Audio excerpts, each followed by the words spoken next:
Shalom.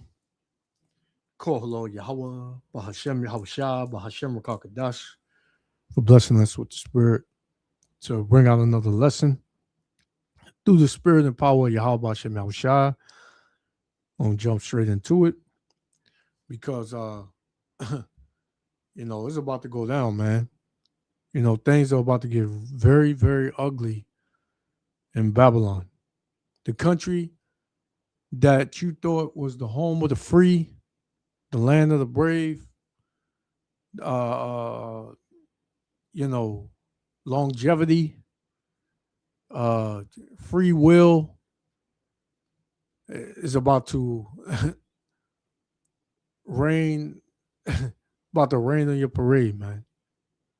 The reality of Babylon is about to come out. What it was always set up, to be for you people and, as a country itself.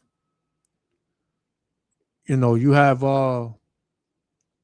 this NDAA bill that just passed, merging, the IDF with the U.S. military, making it one military. I said in the lesson I did, that I've never witnessed anything like that. I never witnessed two countries merging. I've always witnessed two countries being allies, but merging and becoming one and pretty much giving the other country free reign to do whatever they feel and letting them in on all the secrets and all that. I've never heard of that. But they passed that bill, man. Now it's going to go to the Senate. More than likely the Senate is going to pass it, and the president got to sign it. More than likely he's going to sign it because he already said he's going to sign it. So you people are effed right here in Babylon. Us, the men of the Lord, hey, we know what the scriptures say about us being the men of the Lord and what's going to happen to us in the end time. We're going to be tried. We know we're going to be tried. We know these devils going to come for us. We know they've been trying to accuse us day and night. They've been trying to link us in, with, attacks and things that went on in this country. We know this, man. So pretty much soon they're just going to say, forget it. We just going to do what we want. Right? We just going to come after them. And then that's when the Lord is going to lift up that standard. Right? Let's get it. This is Isaiah. Right? This is Isaiah chapter 59.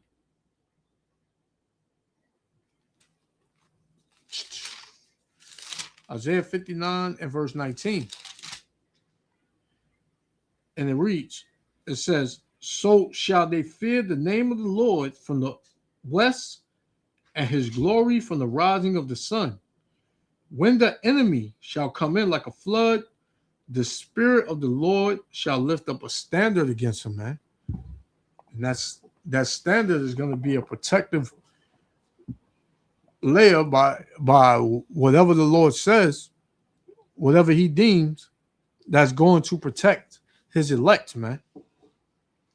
Right?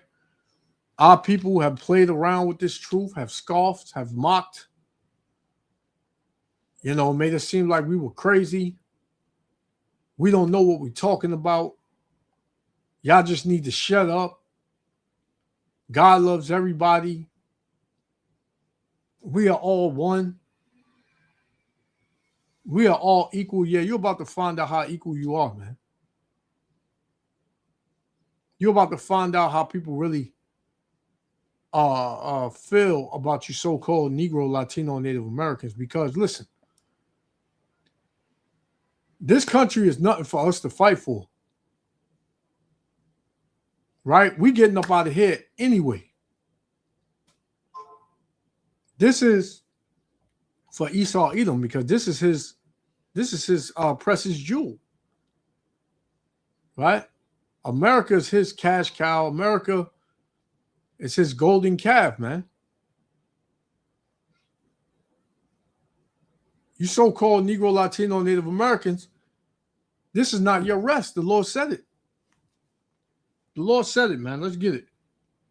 Micah. All right. This is Micah. Salakia. This is Micah chapter 2 and verse 10. Arise ye and depart. Meaning spiritually, depart, man.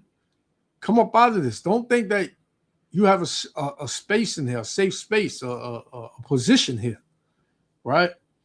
It says, arise ye and depart, for this is not your rest, because it is polluted, man. It is polluted with the blood of the saints, right? The blood of your ancestors, right? It says, it shall destroy you even with a sore destruction.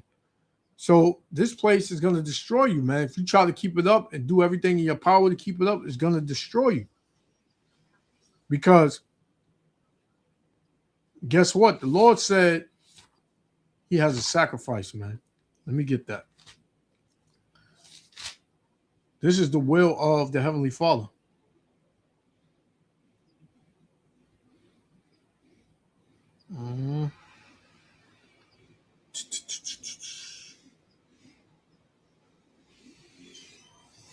Let me see where I want to start. I'm going to start at 1. This is Isaiah 34 and verse 1. It says, come near, ye nations, to hear, and hearken, ye people. Let the earth hear, and all that is therein, the world and all things that come forth of it. For the indignation of the Lord is upon all nations, man, meaning his righteous judgment. It says, and his fury upon all their armies. He have utterly destroyed them and have delivered them to the slaughter, man. So all these nations, they're being set up to be slaughtered. They're like sheep going to the slaughter, like we were. Now, we playing the game of trading places, man. It says, their slain also shall be cast out, and their stink shall come up out of their carcasses, and the mountains shall be melted with their blood, man. It's going to be dead bodies on top of dead bodies on top of dead bodies, man, because a great slaughter, it consists of many, many dead bodies, and the smell is unbearable, right? It says, and all the hosts of heaven shall be dissolved, and the heavens shall be rolled together as a scroll. Why? Because it's going to be many missiles, many of those arrows that hit Babylon the Great, man.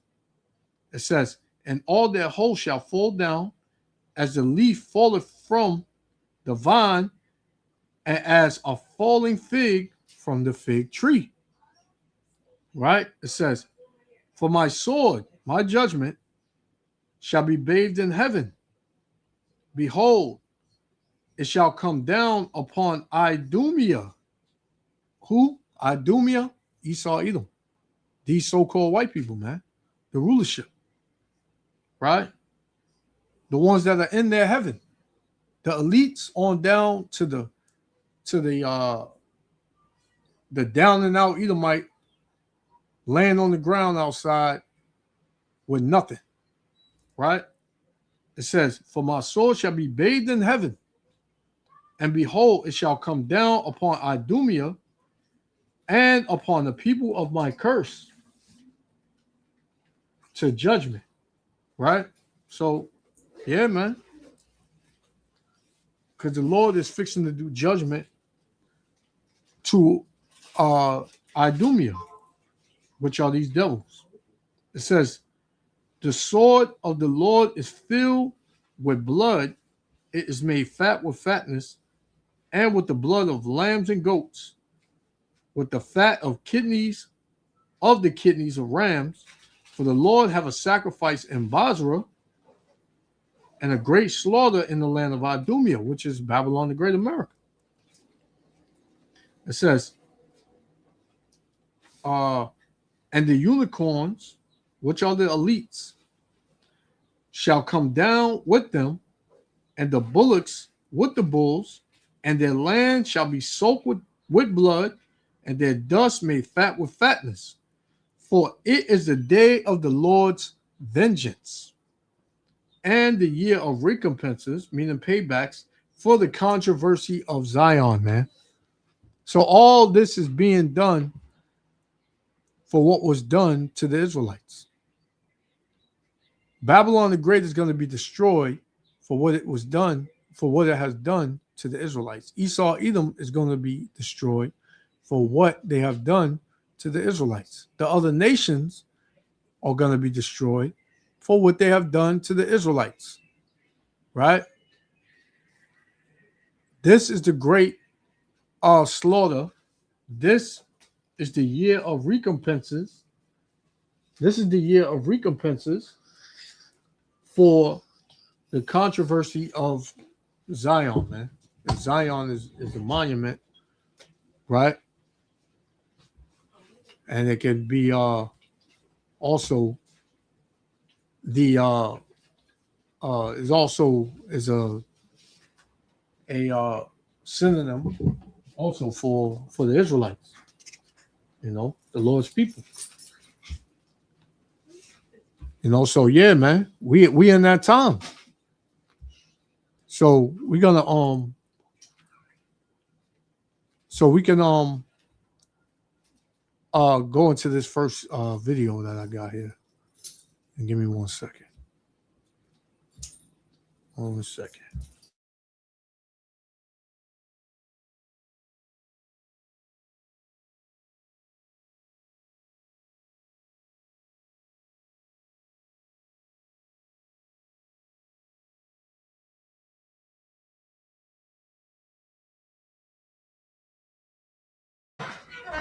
Bear with me 1 second. Let me get this up. All right, here it is. It says, but what happened in the U.S.? We're going to check it out. Check this out. Happened in the U.S. House of Representatives today is so serious. Not only did they approve this bill, which would increase the U.S. military spending budget to $1.5 trillion fucking dollars, but they approved Section 219 of this bill, which would integrate the United States military with the fucking Israeli military. We would give them all of our intelligence, all of our secrets, all of our designs in technology with them, and they would have access to our facilities. We would literally become the United States of fucking Israel. And every single person who voted yes in this just committed treason. You dogs, you absolute pigs. You are representatives. You work for us. You don't work for another country. Certainly not fucking Israel, who is committing genocide.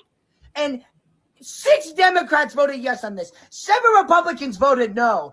But if all the Democrats voted no, we wouldn't be in this mess. So now it's up to the Senate. And I pray to God we get out of this mess. We will become the United States of Israel. Treason was committed today in Congress, and no one is doing anything about it. Please help us. So, you know, you got these devils, they upset, man. They mad.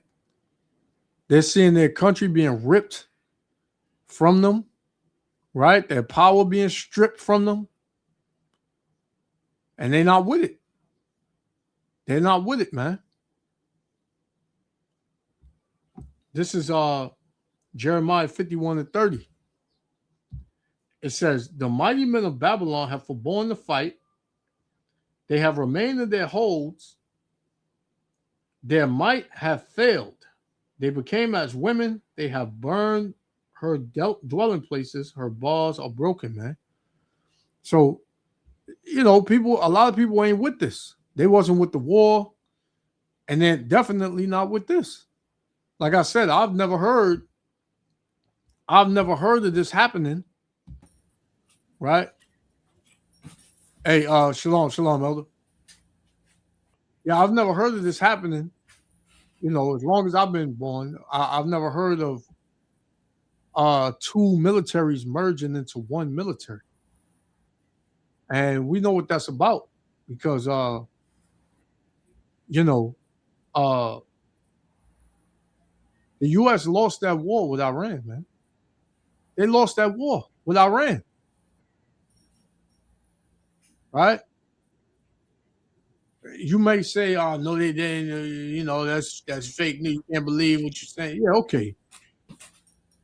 I never heard of somebody paying out somebody to open up, you know, a waterway while it was still open, man, and they still blocked you.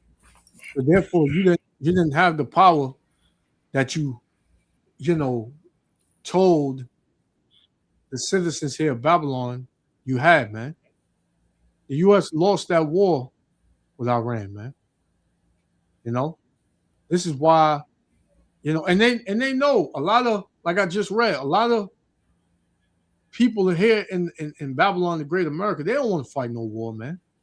The uh soldiers, they won out. Slack your priest, can you hear me? Yeah, I can hear you, Elder. Okay, come, go ahead. Hey, shalom. Shalom. Yeah, a lot of these soldiers, they don't want to fight the war, man. They want out of the military, man. They seeing a lot of BS that's going on, and they knowing that they know who's in control. This is why they're calling it the United States of Israel now, right? And America has been sold out a long time ago. They sold America a long time ago, man. Yep. Right? Trump got in office to do the bidding of the elites. While people are all, proudly talking and saying America, ain't nobody gonna beat America in no war, ain't gonna be no World War III. You sadly mistaken. World War III. Yeah. World War III has begun, man. It has begun. This ain't gonna stop. It's not gonna stop, man.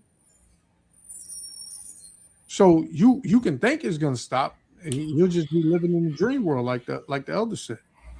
You'll be living in denial. So let me get in this lesson, right? The title of this lesson is Unplug to Recharge, Disconnecting from the World to Connect with Yahawah, man, which is our power, the Most High, right? In the name of Yahweh Shah, man.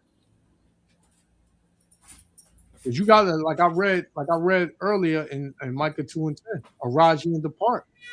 That's spiritually, man. You got to depart from this place. Because what do you got, man? What do you got?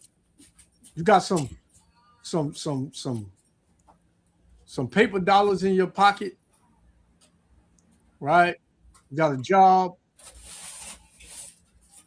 right? You got a house, a place, a car that you paying triple for, right? What do you got to really live for here, man? What is your purpose here in Babylon, man? Is your purpose here living in this country to make it? You want to make it here in Babylon? You think you're gonna make it? What is making it? You hear people say that all the time. I made it. Made it where? I'm successful. How? Because you got money? You're not successful, man. You're not. You're still gonna miss something, Yeah, man. Yeah, come. In our eyes, successful is getting the crown on your head from the Lord, man. Yep. It's like a priest. I have a precept to bring out for you. Yeah, you got it. That on what you just said. Revelation chapter 3, verse 17. Because, like you said, everything we have, doesn't matter if you have $1 billion, you're still not satisfied, man. Something is still missing in your life. Right. Look at Solomon. Before Solomon started ruling, Moses asked Solomon, Would you like for me to bless you with riches, wisdom, or wives with the S? Solomon said, give me wisdom. He didn't ask the Lord for the corner of things. You know what I'm saying? So that's the same step we have to be followed, man. You know, like you said, a lot of our people, they have money, like Oprah Winfrey, all those people, but something in their life is missing. They're not saying it, but they know something is missing because They all the money you have miserable. in the world doesn't make you happy. They You know what I'm miserable. saying? It makes you physically happy, but in the spirit, you're not Yeah. happy because you're still missing something. Like I said, they're Yep. miserable. Yes, sir. Come.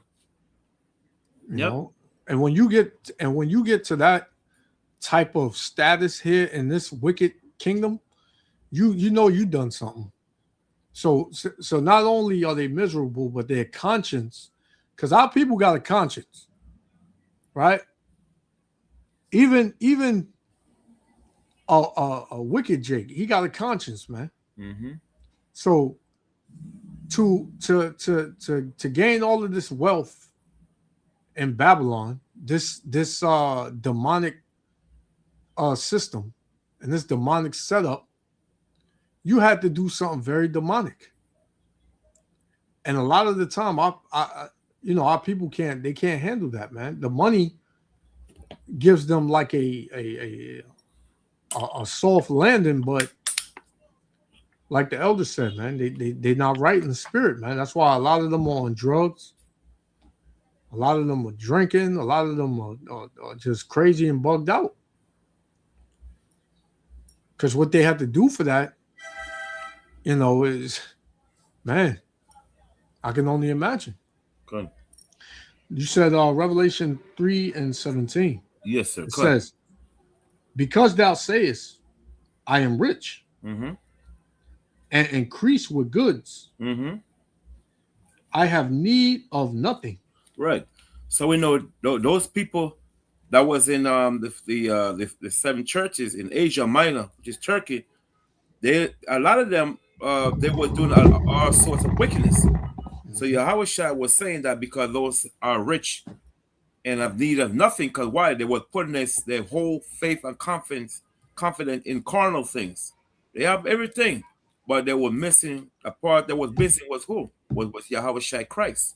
They're missing Christ, but they don't see it. But Yahushua was showing them that all you have, even though you have all these carnal things, something is missing in your life. You see? Go ahead. God. It says, and knowest not that thou art wretched You see? and miserable. And miserable. You're miserable.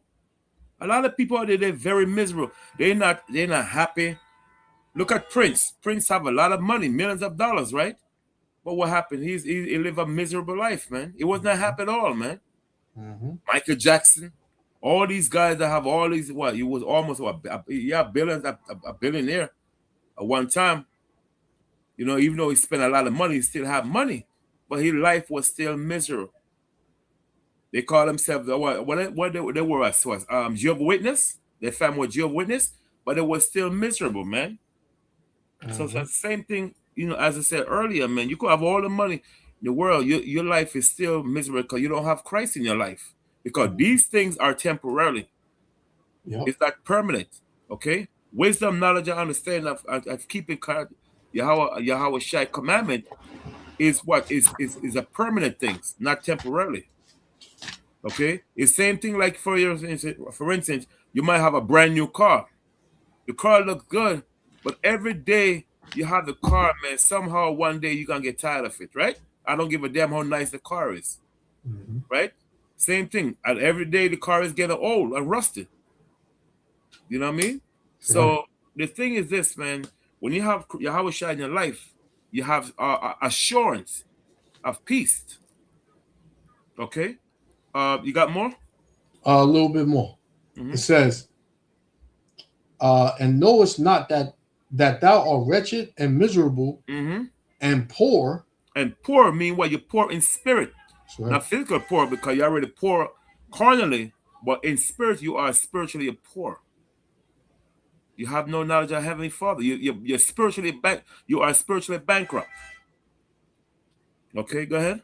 And blind. And blind, spiritually blind, because you're not seeing through the true mirror, which is Yahweh Shai Christ. You're spiritually blind. Go ahead. and naked. And naked mean what? You're naked. You're naked to what? Your shame, sin. Okay. Just like the Bible said, Adam and Eve were naked and were not ashamed because why? They didn't sin, but they were naked later on, ashamed because what? They sinned. Okay. Same way with us, man. Okay. That's it there. Yeah, I got one. Good. This is Ecclesiasticus Sirach chapter 10 verse 9. Mm-hmm. It says, "Why is earth and ashes proud? Mm-hmm. There is not a more wicked thing than a covetous man. Mm-hmm. For such and one setteth his own soul to sale, Mm-hmm. because while he liveth, he cast away his bowels." It's bow, right? I mean, Okay, his now morals. read that verse again. Sirach. Yeah. Sirach 10 and 9. It says, "Why is earth and ashes proud?" Mm-hmm. You know, because you die, man. You made of the dirt and Yep. back to the dirt you go. Yep. Right? Why is what earth and why is earth and Ashes this- proud. right, come on. Let's get a precept on that. Why what it means. So why is earth and of her proud, right? Damn, I gotta turn this light on. Come. Okay.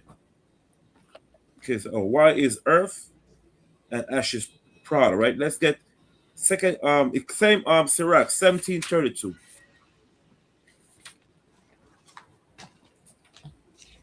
Sirach 17 and 32.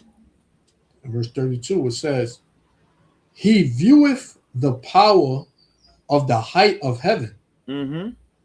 and all men are but earth and ashes." See, earth and ashes. So the Most High call of men earth and ashes. That's why let's go back to second Ecclesiastes 10 and 9 again. Yep.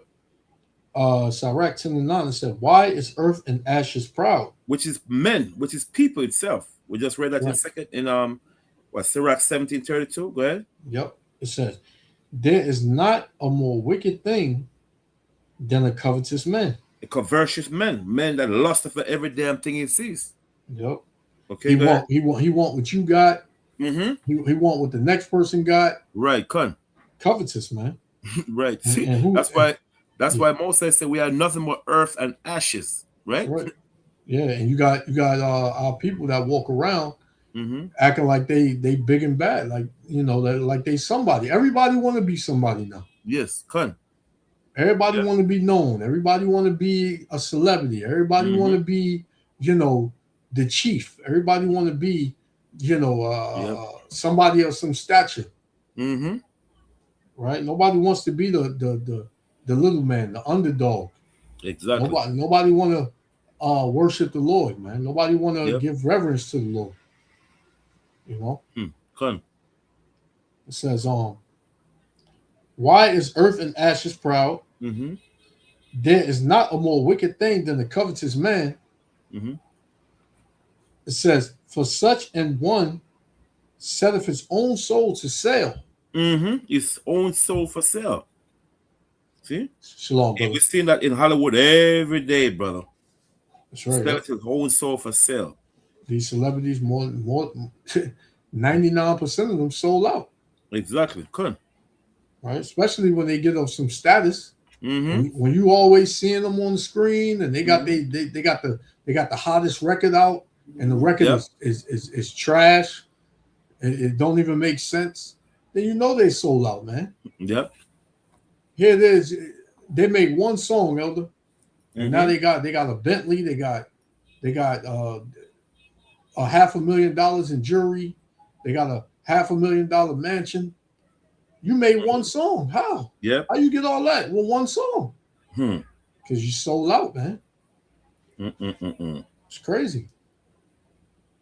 It says, That's sad, man.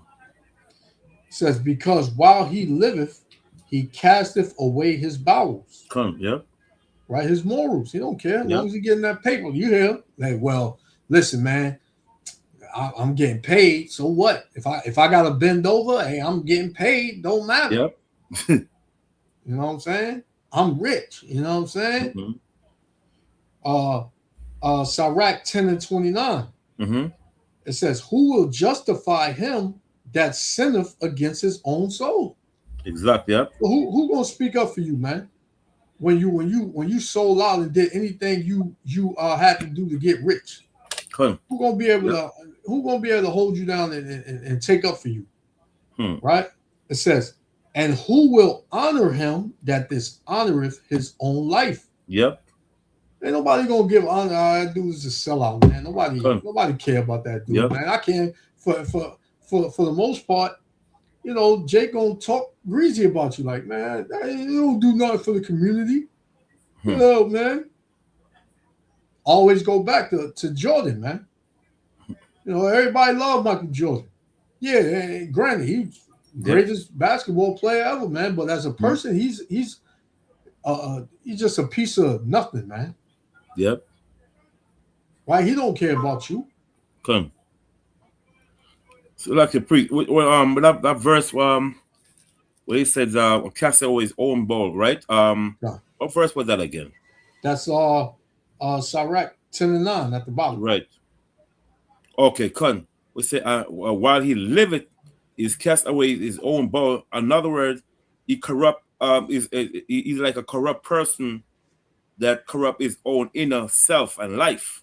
Yeah, because when you do these things, it's like you corrupt your own inner self and life. Like, you know, you see a lot of these guys go to Hollywood, a lot of them become chichi men just to get that big contract. And we see that every day.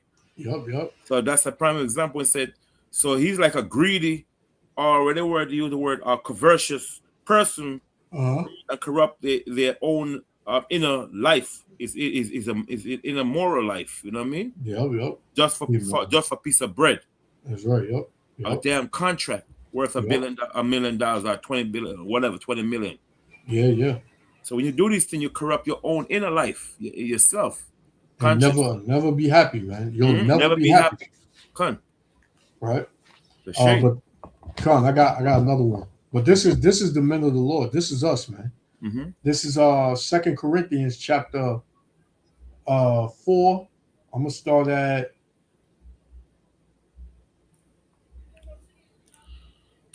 I'm gonna start at 17 because we poor as far as, you know, having the wealth of this society, but we rich in spirit though. Exactly. All right. 2 Corinthians chapter 4 verse 17, it says, "For our light affliction, which is but for a moment," right?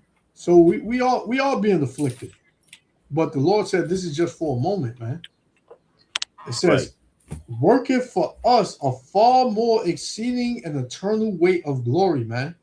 So us following the Lord and not having much and being poor and being, you know, mocked and spit on and have all types of slander come our way. The Lord said, "Yeah, you go through that, but once I give you your reward, man, you're gonna have a great eternal glory, man." Come.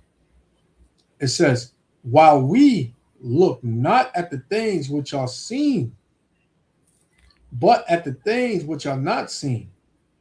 Right? Yep. The things which are seen are what? You know, these earthly, you know, material, the carnal material gain. Right? It says, "But at the things which are not seen," right? That's the kingdom, which we can smell the kingdom, man. Right. Come. Right? We can see the kingdom. In our spirit, we can see the kingdom, man. Because we know this ain't it. You know, we visionaries when we read the scriptures and it breaks down when what is that? I believe it's in Tobit, where it breaks down a little bit about how the kingdom may look. Yeah. You know, we kind of envision that. Right. You know, it says, "For the things which are seen are temporal." Like the elder said, man, it's all temporary. right? You have it and then it's gone. Your car is brand new. Once you drive it off the lot, it's used. Right? It's not. It don't have no. It don't have the value it had from when it was new. You go 1 mile in that car, it drops value. You know, your house it rots. You know, you got to get repairs on it. It's just a card new game. It says, "For the things which are seen are temporal, but the things which are not seen are eternal." Man, right? And those is everlasting. That's wisdom, knowledge, understanding. Right? The kingdom of heaven. You know, the eternal life we're gonna receive from the Lord. All those things. That's what we look for. Yep. Yeah. Now, don't get me wrong. Like if the Lord bless us with something on this side, then you know we happy for that. But you know, we look to a far more exceeding glory. Yep. Yeah, you got it. Though. Come. Yeah, so you said his kingdom is eternal. Definitely. That's in Psalm 145:13. Come. Most I tell you, your kingdom is an everlasting kingdom. Yep. And your dominion, I think he said, endure through all generations. So, right. Like I said, these things are temporarily, man. What we're looking at, it's not forever.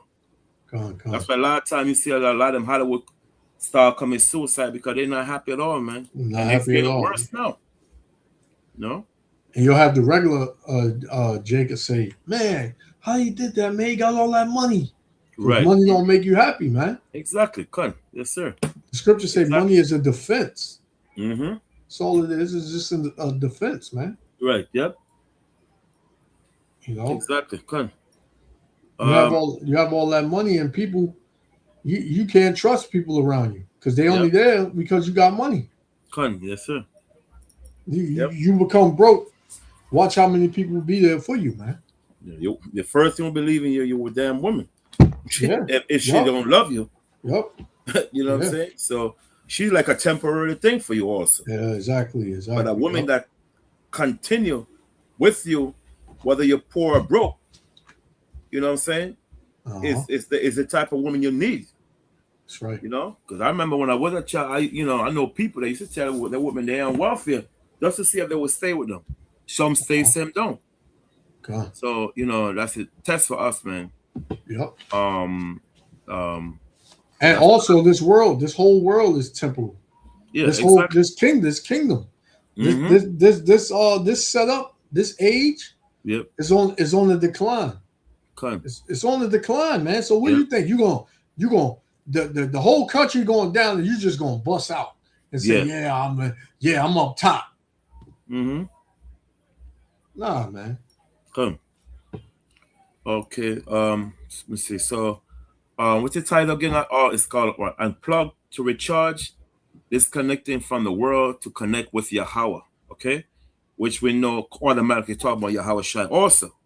Right. Because to get to the Father, you have to get to the Son, which is the Son is the door, and the house is what is the Most High Himself. You know, get to the house. So we're gonna start now with Romans chapter 12, verse 1-2. Because the things of the world is pulling us away from serving the Heavenly Father. Yep. Even men in Israel, a lot of them pull away. They were teachers, man, and they pull away from Yahawah Shai. You know what I'm saying? Especially when the year 2000 came. Mm-hmm. You know, I thought brother was gonna be bounced back, but they continue. Went back to the world, man. Some of them lucky they get by the job. They didn't curse out their boss. You know what I'm saying? But most I put the little scripture tell you in a time of affliction, it will cause your enemy to entreat you well in a time of affliction, you know? So that's what happened. So we're gonna start with Romans chapter 12, verse 1 to 2. Well, Paul was telling the Israelites in Rome the same thing he was doing now. You know, Paul was writing to them Israel that was in Rome. The Israelite that was in Rome. Matter of fact, let's prove. Let's get Romans 1:1 for a second first. Romans chapter 1. Verse 1. See who Paul was writing to, because we know he wasn't writing to a Gentile. That's right. You know? Romans 1:1. It said, Paul, a servant of YAHAWAH HaMashiach, called to be an apostle, right, separated unto the gospel of the Most High power. Right. Why Paul used the word separate unto the gospel? Because the Most High chose him as a special vessel to teach the Israelites, the Gentile Israelites. Okay, Luke had their part, Mark had their part, and so forth. So the Most High used Yahushua used Paul as a special vessel to teach his word. So when people saying that Paul said this, said that, that's not true, because they don't understand the writing of Paul. See? Good. Okay. You got more? I was going to jump to verse 7. Yeah. It says, to all that be in Rome, beloved of the Most High. And you know who's the beloved? Who's called the beloved? The Israelites. Called to be saints. Called to be saints, right? That's right. See? You know who the saints are. You can read Psalms 50 and 5 and Psalms 148 and 14. Exactly. For the saints. Yes, sir. It says, grace to you and peace from our power, our Father, and the Lord Yahawaah HaMashiach. See? Grace means mercy to you. See? So when the disciple on the rest of the disciple, you know, Paul, Mark, all these, they always, when they write an example, John write, he say, I beseech you be in good health. Good health. See? These are the type how brothers supposed to write to brothers and so forth. But we don't have that here in this modern world, Esau world. This is how we're supposed to treat each other, but we don't see that. And it's sad, you know what I'm saying? We're supposed to be more affectionate with brothers and so forth, you know? One another. Brothers, sisters, and so forth, but we're not seeing that now, and that's sad. We have to learn these things, man. Okay? Okay. When we go to what was it, 11? We're gonna go back to it was Romans 11, and which one was it? Romans 12, 1 and 2. I just went to Romans chapter 1, start verse 1 to show who was Paul writing to. Yep. That was in Rome. The Israelites. Context. You know how Christians say, you ain't reading context. Well, the context is a letter to the Israelites. Yeah, the context, exactly. The context tells you who the person is writing to. That's right. Once you study the context, that's it.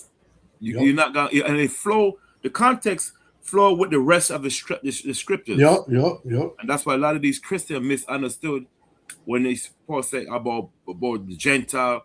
They drift off because they're not reading the context of the Bible. When it says all men. But you got to look at the letter, and you got to look at who the letter was written to. Right, yes, sir. Yeah, that's talking about all that be in Rome, all that be in Thessalonica, all that you know, called to be saints, called to you know, the beloved, and you know, the children of the promise, and yes, sir, the promises and things like that. Come on, Romans chapter 12, verse 1. It says, I beseech you, therefore, brethren, by the mercies of the Most High power, that ye present your bodies a living sacrifice. So the Bible said, Paul said, but to present your body as a living sacrifice. Okay? As a living sacrifice.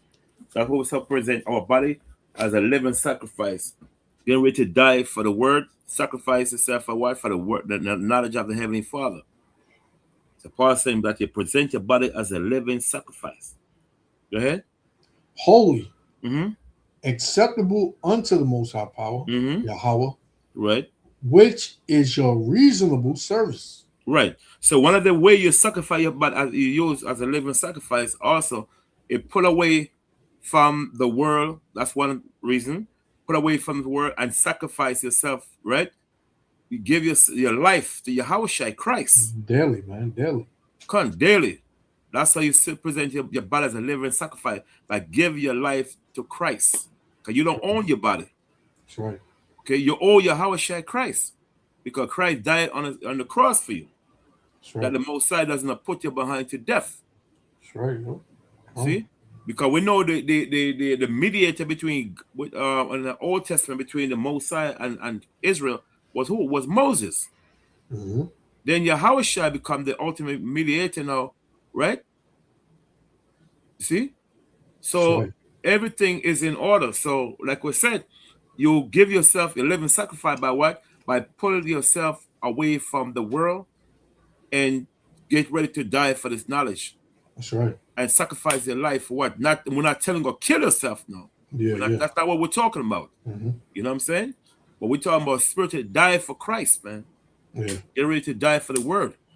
Like you say, a lot of disciples, they wasn't scared as somebody threatened their life. Come on. You know, so nobody know their hope in life, what's gonna happen tomorrow morning. That's why you live for today, not for tomorrow. Yep. That's why you always use the word if it's the Lord will. That's right. Yep. You see, that's what happened. Yep. Go ahead. Go on. Yeah. And every day you know Mm-hmm. you pull off, and what's the scripture where it says you become a new man. Mm-hmm. You know, you put off the old man. The old man, yep. Become a new man, Yep. man. Mm-hmm. New man in YAHAWAH YAHAWAH. Come, yes, sir. It says, verse 2. It says, and be not conformed to this world. Mm-hmm. See, the Lord YAHAWAH said that Paul said, be not conformed to be joined to the world. Conforming to join to the world by following the lifestyle of the world. You see, the Most High said, live in the world, but don't be of the world. You live in the world, you have to, but don't be of the world. I mean, don't follow the lifestyle of this world. When you follow the lifestyle of this world, what are you doing? You are adopting the wicked custom of this world, man. You're not following the righteousness of the law according to the scriptures. Okay? Come. That's I got why- you got it. Go ahead. No, I had a precept. I'll wait you finish. Yeah, bring it out. Go ahead. No problem. Come, this is James 4:4. Mm-hmm. It says, ye adulterers and adulteresses, you know, spiritually, right? Mm-hmm. Know ye not that the friendship of the world is enmity with the Right, Most yep. High power, Yahweh? Mm-hmm. Whosoever therefore will be a friend of the world is the enemy of the Most High. Right, exactly. And how do you become an enemy of a friend of the world? By following the lifestyle, adapting, right? By plugging to the adoption of what the world does. Christmas, Thanksgiving, 4th of July, all this garbage. How the hell are you gonna follow about 4th of July? With 4th of July have nothing to do America win independence. 4th of July is when Adam wise up. Not on July the 4th. They just use that when May 1st, 1776, a professor of canon law, his name was, I just mentioned his name, Adam Weishaupt, established the New World Order. That's what 4th of July is about. So like it, Elder, keep going. Yeah. I gotta step away for a second. 4th of July have nothing to do with America win independence, because America is still controlled by the British, right? That's why when you look at when you pay tax to the Federal Reserve Bank, right, which own and control America and so forth financially, right? So 4th of July have nothing to do with when America won independence. 4th of July is really, they use the word 4th of July is to fool you believing America have independence, which is when Adam Weishaupt established the New World Order, which is May 1st, 1776. But they use 4th of July to fool the world. There's many books you can read on that, documentary books, Creatures of Jekyll Island, right? Creatures from Jekyll Island, Saint Angel Exposed. There's many other books you can read on these things. So 4th of July have nothing to do with with your so-called black man. Because 4th of July, around 4th of July 1776, you was in slavery. So how the hell you gonna be celebrating something that have nothing to do with you at all? That's plugging yourself to this world. But the scripture says you have to unplug, loosen those wickedness that we are tied to into the world, man. So if you are loosened, if you are adapted to the world, that means you are plugged to the world of society by following the lifestyle or custom of the American system. Okay, that's plugging into the world. All right. Now, I'm gonna read now. There's a scripture now in Colossians. The Most High tell our people, man, you have to follow you cannot be joined to the lifestyle of this world. I'm not saying you're not supposed to have fun. You have fun, but you don't let that, you don't push yourself that much that you got become a joint to the wickedness of this world. Okay? This is Colossians chapter 3, verse 2. It said, set your affliction, right? Set your affliction on things above. What are the things above? The Most High commandment, right? On things above, not on the things on the earth. The things on the earth is what? Is the carnal things that the Lord is talking about, not the spiritual things. The affliction mean your mind. Set your mind on the things above, mean what? The spiritually what? The law, statute, and commandment. Not on the things on the earth, which is what? Following the lifestyle of this world. The fancy cars. I'm not saying that you cannot get a nice car. We're not saying that. But don't make this thing become your God. Your whole lifestyle. Okay? They said, verse 3, for ye are dead. Right? Ye are dead, and your life is hid with YAHAWAH in the power, in Yahawah. So set your Colossians 3 and 2 in the Yeshua. Colossians 3 and 2? Yeah, that's what we're talking about. Right. So that's what we're supposed to do. Set our affliction on the things above, which is the Most High commandment, not on the things on the earth. Living the lifestyle of this world. That's not it. That's not what the Most High require us to do. The Most High require for us to keep His commandment. That's the purpose the Most High created us. Priest, you read 1 John 2:15 already, right? No. Okay, let's get 1 John 2:15 now. Come. Okay, so that's what we have to do. We have to adapt to we're not supposed to become adapted to society. We have to adapt to the Most High society, which is what? The things that are above. Knowledge, wisdom, and understanding. Why I say above? Because it's coming from the Father. Okay? 1 John 2:15. 1 John chapter 2 and verse 15. It says, love not the world, neither the things that are in the world. If any man love the world, the love of the Father is not in him. Right. So when the Bible said love not the world, mean what? The carnal things. Put all your faith, trust, confidence, all these things of the world. He said, love not the world, nor the things of the world. Go ahead. Come on. It says, if any man love the world, the love of the Father is not in him. Right. So if you become adapted to the society of the world, the Bible said what? The love of the Most High is not in him. What is the love of God? 1 John 5 and 3. For this is the love of God, that we keep His commandment. That's why I say that the love of God is not in him. Mean what? You're not keeping the commandment. You don't love the Most High. To love the Most High is to keep His commandment. That's right. And you can't do both. Exactly. You can't be in this world and be engulfed in this world and thinking you serving the Lord, man. You're not doing that. You can't do both. Exactly.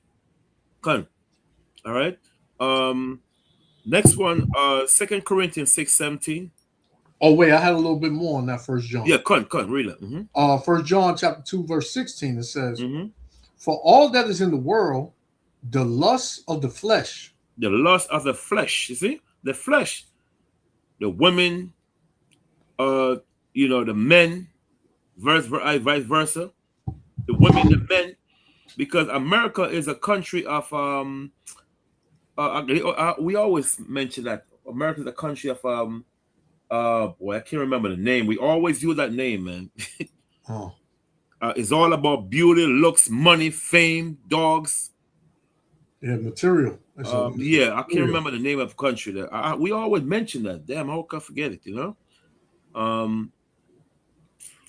What, I Chaldea? remember. Chaldea? Huh? Chaldea? No, it's a word that we use it. We used to use it all the time. Like, what country that is about material things. If any brother, you guys listen, know, remember that they have said that America is a country of, when a country is full of this all about money, looks, fame. LeBron James signed Con- with Sixers. right, 76 time with the Sixers. Ritual signing. Well, hey, brother, that's LeBron's problem. Yep. You know, we just read, you know, that dude is a major sellout. Yep. So, you know, he gonna get his just due. Yep.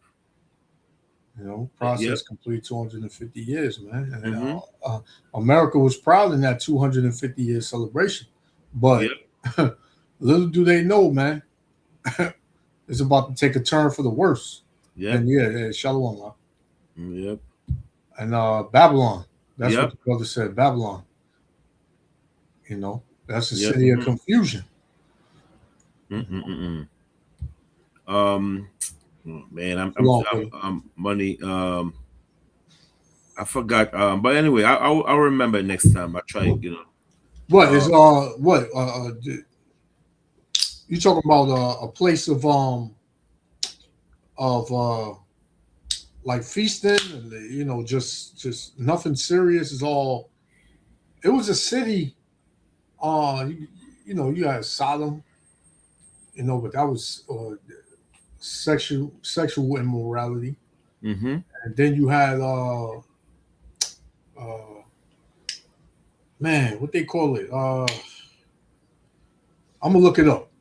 Yeah, because we mentioned a couple weeks ago, because it's not plutocracy. Plutocracy is a country that run and controlled by the rich, but that's not what I'm looking for. If you can remember it, damn. What kind of? It was a city of what? Fun and no, a country that's all about beauty, rich, fame. You know, all about beauty, rich, fame. You know, like I can't remember the name of it, but not plutocracy. Country all about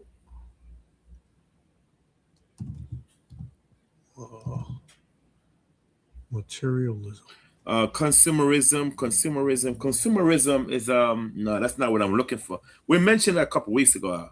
Okay. Consumerism is like an economic driven by buying and showing off expensive goods and fame. That's part of it, but that's not the word I'm looking for. I want to do well too long on it because I don't remember. You know what I'm saying, I don't remember. Pretty much Babylon is that country today. Right, exactly. You know, Babylon is that country today, man. Yes, sir. Yep. You want to go somewhere, you want to have fun, you want to be free, you want to you want to freak off, you want to love who you want to love, you know what I mean? You want to, you know, make some money and be a demon. Babylon is where you come, man. Yeah. Babylon is where you come. Yep. Oh, vanity culture. That's what I'm looking for. Vanity culture. That's America is about. Vanity culture. Yeah, it's all about vanity. A vanity culture is a society that puts high value on physical beauty, youth, and social status. That's what America is about. It's called vanity culture. That's right. Yep. Yeah, you know. Materialism or plutocracy. What else again? Consumerism. An economy driven by buying and showing off expensive goods and fame. They do that on television. But the word I was looking for is called vanity culture. That's what America is about. See? Read that verse again, up. John? Yes, sir. 1 John 2:16, it says, for all that is in the world, the lust of the flesh and the lust of the eyes. Yeah, vanity culture. See? And the pride of life is not of the Father, but is of the world. But it's of the world. See, all these things is what is of the world. That's right. See, so the Most High said we're not so get caught up in these things, all these pride of life, living a life, lifestyles and so forth. You know what I mean? Showing off, you got this, you got that. So what? But it's like I said, we said before, nothing wrong having a nice car. Because I like nice car, but I don't put my whole faith and confidence in these damn things. You know what I'm saying? Some people, I drive every day for a living, and I'm telling you, I see Jake car get hit, and Jake come out like they want to blow the man ears off. Yeah, man. You know? Yep. You know? So we people so wrapped up in that stuff. People so wrapped up in their material gain. Yeah. You know, you step on Jake's shoes, he be ready to shoot you, man. Be ready to kill you. You step on his Jordans. Step on his Jordans, man. Everything is about designer this, designer that. Yep. Man, and look what the country is about to come into, man. Yep. None of that designer is going to save you. None of that stuff. Yep. Your car is not going to save you. Your house, your bank account. What's going to happen when things go digital? Yep. Right. All that paper money. What that's going to be toilet paper or be used to make a fire. Yep. You know. So I mean, all this that we have, and this is I got Ecclesiastes chapter 2 verse 17. It says, "Therefore I hated life, right? Because the work that is wrought under the sun is grievous unto me." You know, and that's what you get, man. Back pain, knee pain. Hey, shalom. Shalom. Shalom, you get Elder. Shalom. Elder. Yes, sir. I think brother Kazak was talking to you. You're saying shalom. Oh, shalom, Mark. Shalom, Mark. Sorry, we're looking at things. Shalom, Mark. Shalom. Good. Shalom. Yeah, you get a bad back, you get busted up knees, you get headaches every day, right? That's what it's like working here, man. All your work under the sun. You're doing 2-3 shifts. You're not getting no sleep. Me and the elder was talking about that yesterday. You're not getting enough sleep. This is hell here, man. Yep. It says, "Therefore I hated life," right? "Because the work that is wrought under the sun is grievous unto me. For all is vanity and vexation of spirit." Right? Makes you mad, man. If you in the right mind, if you in your right mind, man, this makes you upset, man. Yep. Come. I want to get that. I want to get the definitions for vanity real quick. Yeah. I ain't read that in a while. Yeah. So this is vanity, right? Vanity. Vanity means excessive pride in your appearance, like the elder was just talking about. Everything is the way you look, right? This is why you got women going to get chopped on the damn operating table, man, getting everything plastic in them, right? Because they see all the girls with this type of body getting all this attention, and they want that. So let me go do that by any means necessary, right? It says conceit. Yeah, people are very conceited here. Very conceited in Babylon. You can't tell nobody nothing in Babylon. Everybody knows everything, man. That's it. Yep. It says, or a bathroom sink cabinet. It can also describe something that is empty or worthless, man. Worthless. Right? And what is all of this is worthless, man. It comes and it goes. Yep. You spend $500 on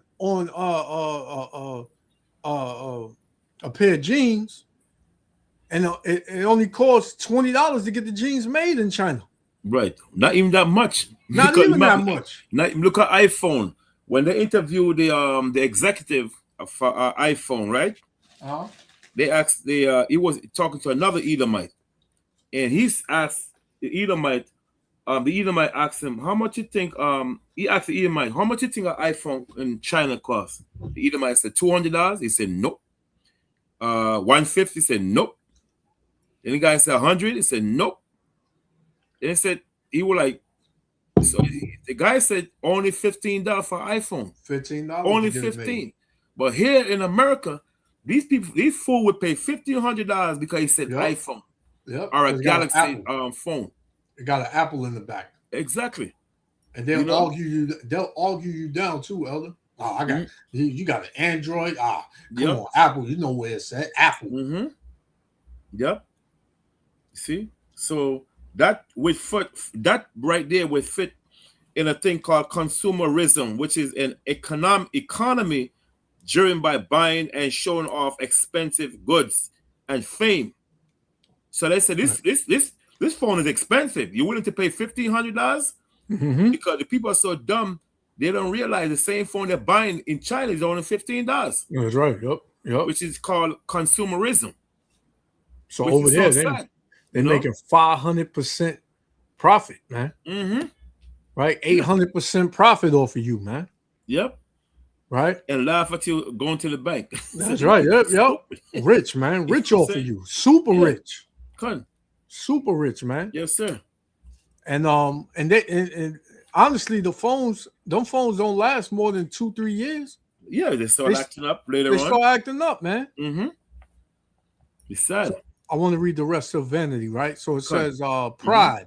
It says too much focus on how you look, what you own, or how great you think you are, man. That's the majority of people here in Babylon, man. Ding, ding, ding, ding. That last one.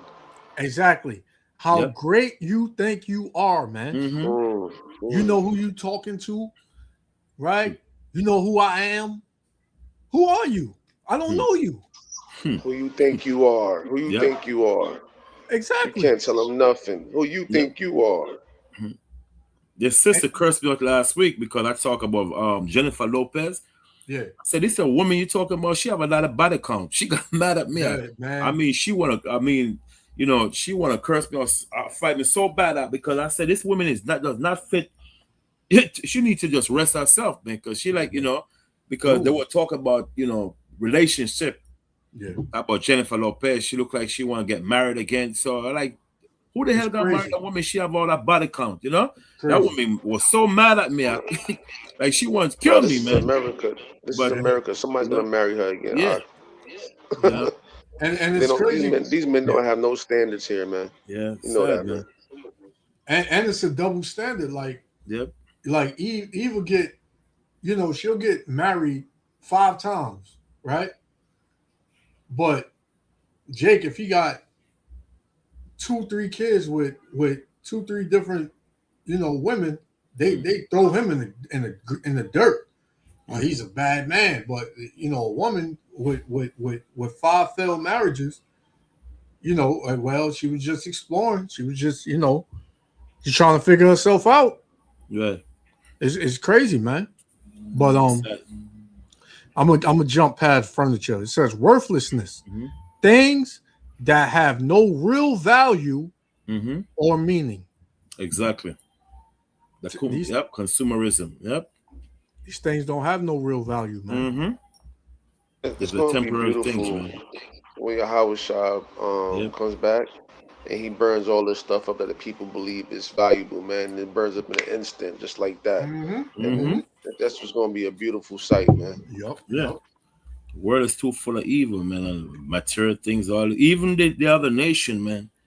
Yeah. They call themselves whatever they call themselves, Northern China. Once they come to America, man, the whole lifestyle change. They want to live the same way Babylon lived. That's why the Bible said Babylon defiled the whole world. Pass over the river. Remember Isaiah 47? Pass over the river means Babylon take all the filthiness and push on other nation. You go to Jamaica, if you give a person some kind of reject sneakers, what they call it, they look at you like, yo, you disrespecting me or what? If it's not a Michael Jordan sneaker, they don't want it. Yeah. You know what I'm saying? So the whole Babylon pulled the whole world into a wicked society, man. It's not good. They all drunk. They're drunken. You know? I got up for Jordans, man. I'm tired of Jordans, man. It's like they're played out to me now, man. Yeah. I'm on New Balances now, man. I'd rather wear some New Balances, man. Like I'm tired of Jordans, man. Like yeah, man. There's much better sneakers over I was about to say that. Man. You got sneakers that'll last way longer than Jordans, man. Look at Skechers. Skechers is not a Skechers is a good sneakers. He's like walking, a cushion, yep. You know, cushion, and it's Adidas. way cheaper than the Jordan. But people don't want it because it doesn't say Jordan. You gotta say Jordan, brother. You know, you're stupid. And Michael Jordan said he can't, just like that. He said he cannot stand our people. He said that on some kind of talk show. Yeah, you guys go to Google, so you'll find it. He said he can't stand our people. He said he make a sneaker for us. Yeah, that's what I'm about to say. He said he didn't make it for the urban community. He didn't make it for them. Yeah, yep. No, but how are you rich? You Jordan is a straight demon, man. He's a straight demon. I think Jordan's a Hamite, man. I don't know, man. He be looking like a Hamite to me sometimes. That's a straight up Jake, dude. Yeah. The way he played, straight up Jake. They ain't no Hamite. His features like his eyes and stuff. No, he'll be looking like a Hamite. You got some Jake that features like Hamite. To be honest with you, man, but they're Jake. You know? You just you know, because look at the Michael B, the other Jordan, you know. But he's Jake. He's just a damn wicked like Jake. Right. Yeah. But the thing is, people here. Oh, Salakia. Yeah, y'all keep going. I gotta get something real quick. Okay, so I'm gonna read a scripture in 2 Corinthians chapter 6, verse 17. Most I tell you not to touch the unclean thing, man. So this is 2 Corinthians chapter 6, and I'm gonna read verse 17. 6 verse 17. It says, hey, shalom, shalom, brothers. What's going on? Shalom. 2 Corinthians 6:17 said, wherefore come out from among them. Come out from among them, meaning the wicked people, them, man. And be ye separate. Be ye separate. You separate yourself from them, says the Lord. And touch not the unclean thing, meaning what? Do not meddle with their wickedness, and I will receive you. Right? So the Mosai is saying that touch not the unclean thing, man, because these people out there are defiled with all sorts of wickedness. So the Mosai said, don't be meddled with them. They fake all these holy days, these wicked holidays they're having out there. You know, all these wickedness. So Mosai said, Mosai said to separate yourself from these people. Yep. And they don't get caught up in their wickedness. Okay, so that's it. That's 2 Corinthians 6:17. Now, let's go. Song of Solomon, chapter 2, verse 11 to 13. Rahal, if you have scripture, bring out. Let's start me. Okay. Which one you call? Song of Solomon, chapter 11, verse 1 to 13. Song of Solomon. So even Solomon tell you about pulling away from the world, man. It's just written in a different way, and so forth, Salakia, Elder, one more time. Which one you call? Song of Solomon, what? Chapter 2, verse 11 to 13. Okay, come. I got it. Yeah. Come, this Song of Solomon, chapter 2, verse 11, it says, for lo, the winter is past. Right, so the Bible say the winter is past, mean that dark and long and cold depression. Day of depression. Winter symbolize, when it's cold, it's like a how would I put it? Like you it's like a depressed state. You ever been outside when it's cold, and like you just feel so depressed and anger? You know what I'm saying? Yeah. You just, like a cloudy day. Like a cloudy day. Yes, sir. You long to see spring. Yeah. So Solomon using winter as a way of meaning it's like a spiritual darkness. Winter symbolizes dry and spiritual darkness. Just like in winter time, you don't feel like cold and depressed, lonely. You don't want to talk to nobody. You're in like a depressed state. You see what I'm saying? Because when it's cold, man, Salakia, Yohana, I didn't even see you down there. Yeah, come, yes, shalom. Akim. Yep. Come. So winter represent a dark, meaning a spiritual dark dryness. We're in a spiritual dryness state. That's what Solomon is talking about. We're in a spiritual dryness state. Read that verse again. Come on. We not slacking, my brother. We Kahan, we in Song of Solomon 2, verse 11 to 13. Song of Solomon, chapter 2, verse 11. Mm-hmm. It says, "For lo, the winter is past." Right. So mean that spiritually dryness is gone. Because we're gonna become a what? A new state coming, which is what spring. Okay, which is what we are becoming a new person. You know, when spring coming, everything start growing and stuff, flourishing. Yeah. That's all us becoming like a new person. You know, a new vine. Go ahead. God, it ain't nothing like, walking outside on a sunny day, man. The sky is blue and beautiful, all that. Yeah. Mm-hmm. You know, Yep. especially when the sun's setting or it's coming up, Mhm. man. It do something to you, man, because we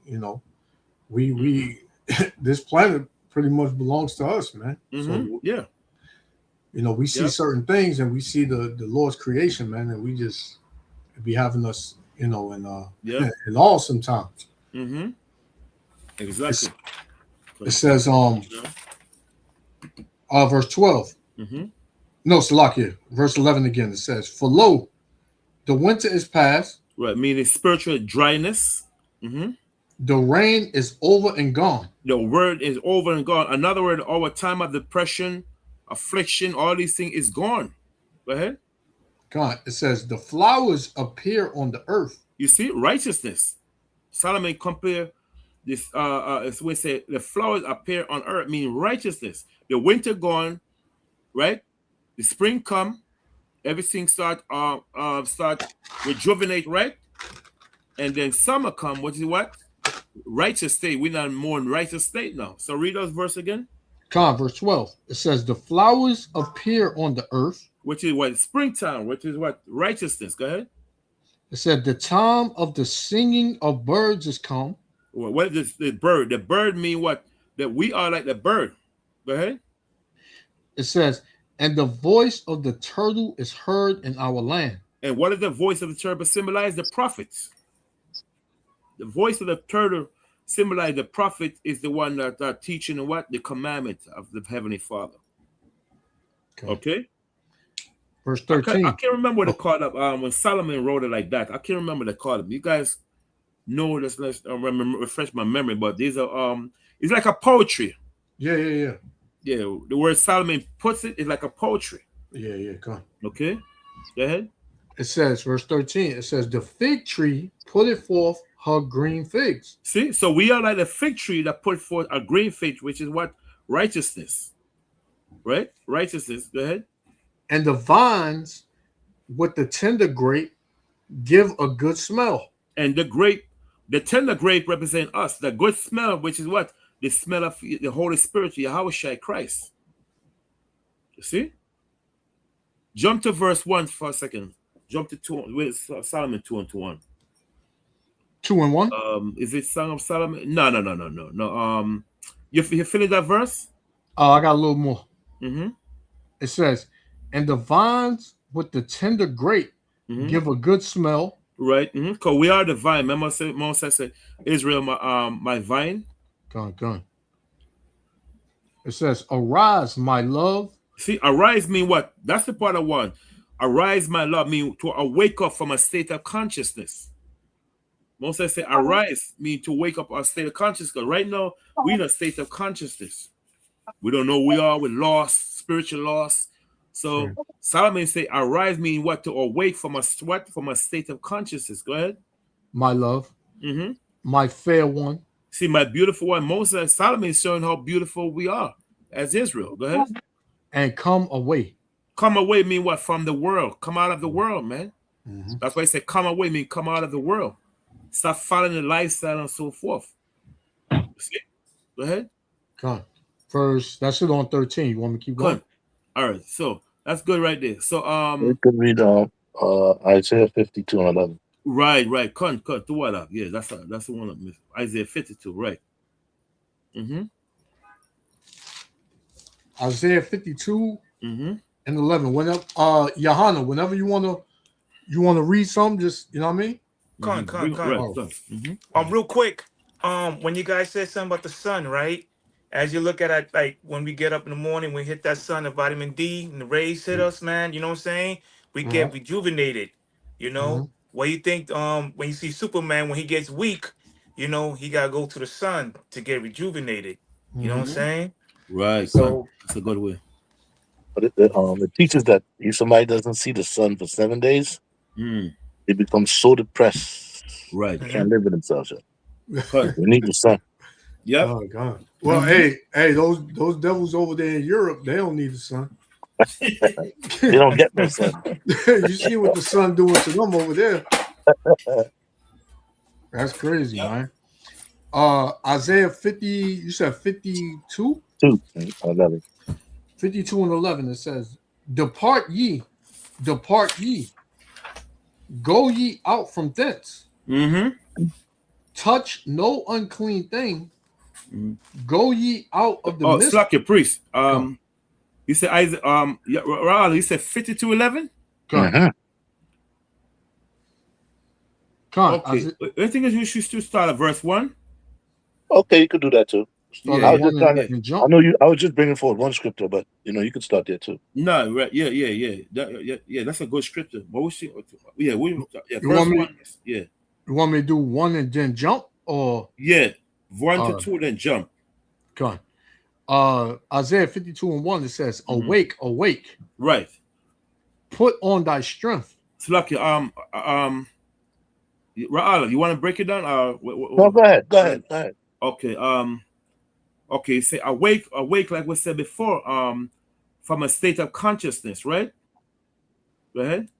Put on thy strength, which we know knowledge, wisdom, understanding is thy strength, right? Go ahead. O Zion.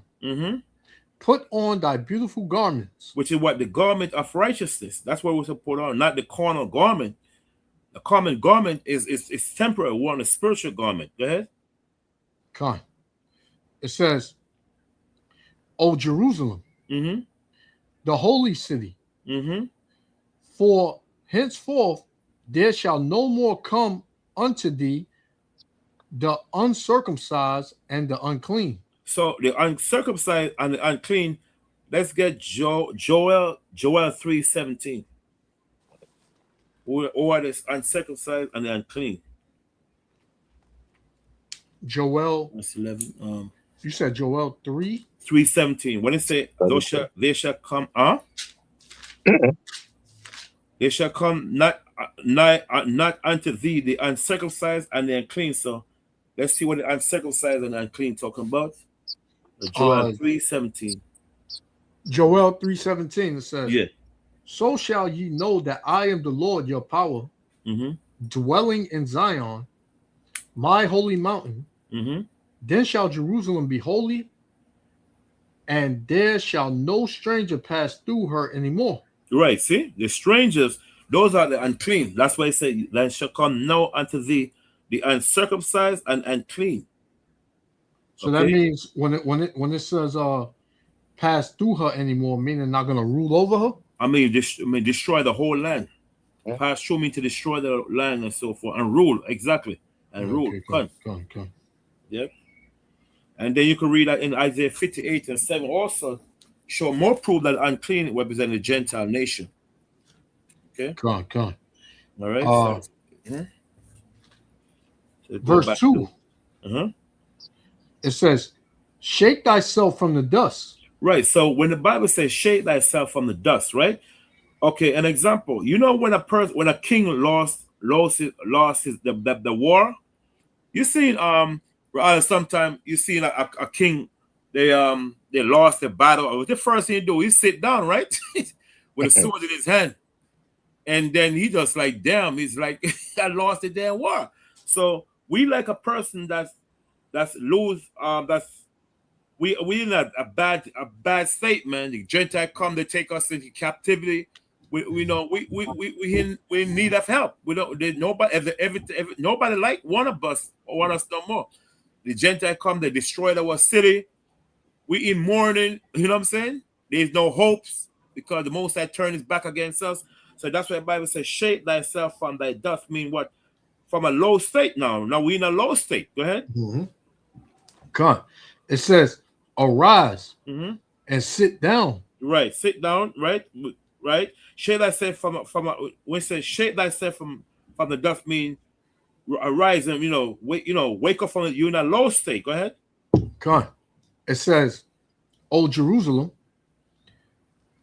loose thyself from the bands of thy neck. What it said from the band of thy neck. In other words, we are what? We are tied into sin and so forth. Go ahead.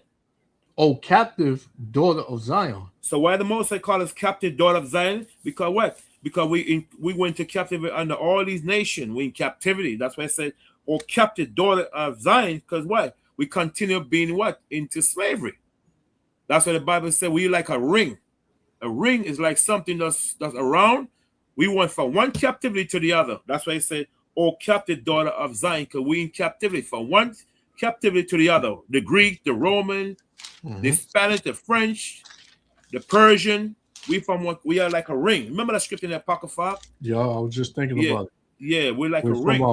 When it said, who haven't had their part in her kingdom. That's the one you're talking about? It's called I would compare your captivity as a ring. Oh. If you guys can remember that verse, I will compare your captivity as a ring. It's in the Apocrypha.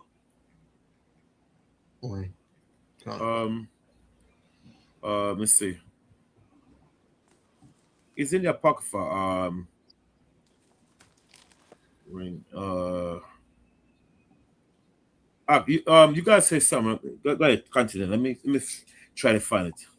Yeah, because everybody had us in captivity, man. They were taking their turns with us. They're passing us around, man. Right? One after the other, after the other, man. And now everybody want to play stupid, like, nah, that's not true. Yeah, but all these nations. If y'all didn't all have us in captivity, why is the Lord labeling all these other nations his enemies? When you read Isaiah, the 83rd chapter, I found it, priest. Yeah, good. I found it. It's in Second Ezra 5:42. Second Ezra 5:42. Chapter 5, verse 42. Yeah. It says, I'm going to start at 41. Second Ezra 5:41, it said, and I said, behold, O Lord, yet art thou nigh unto them that be reserved to the end. And what shall they do that have been before me, or we that be now, or they that shall come after us? I mean, our children, see? But they gonna go in slavery also. It tells you that in the curses. Yep.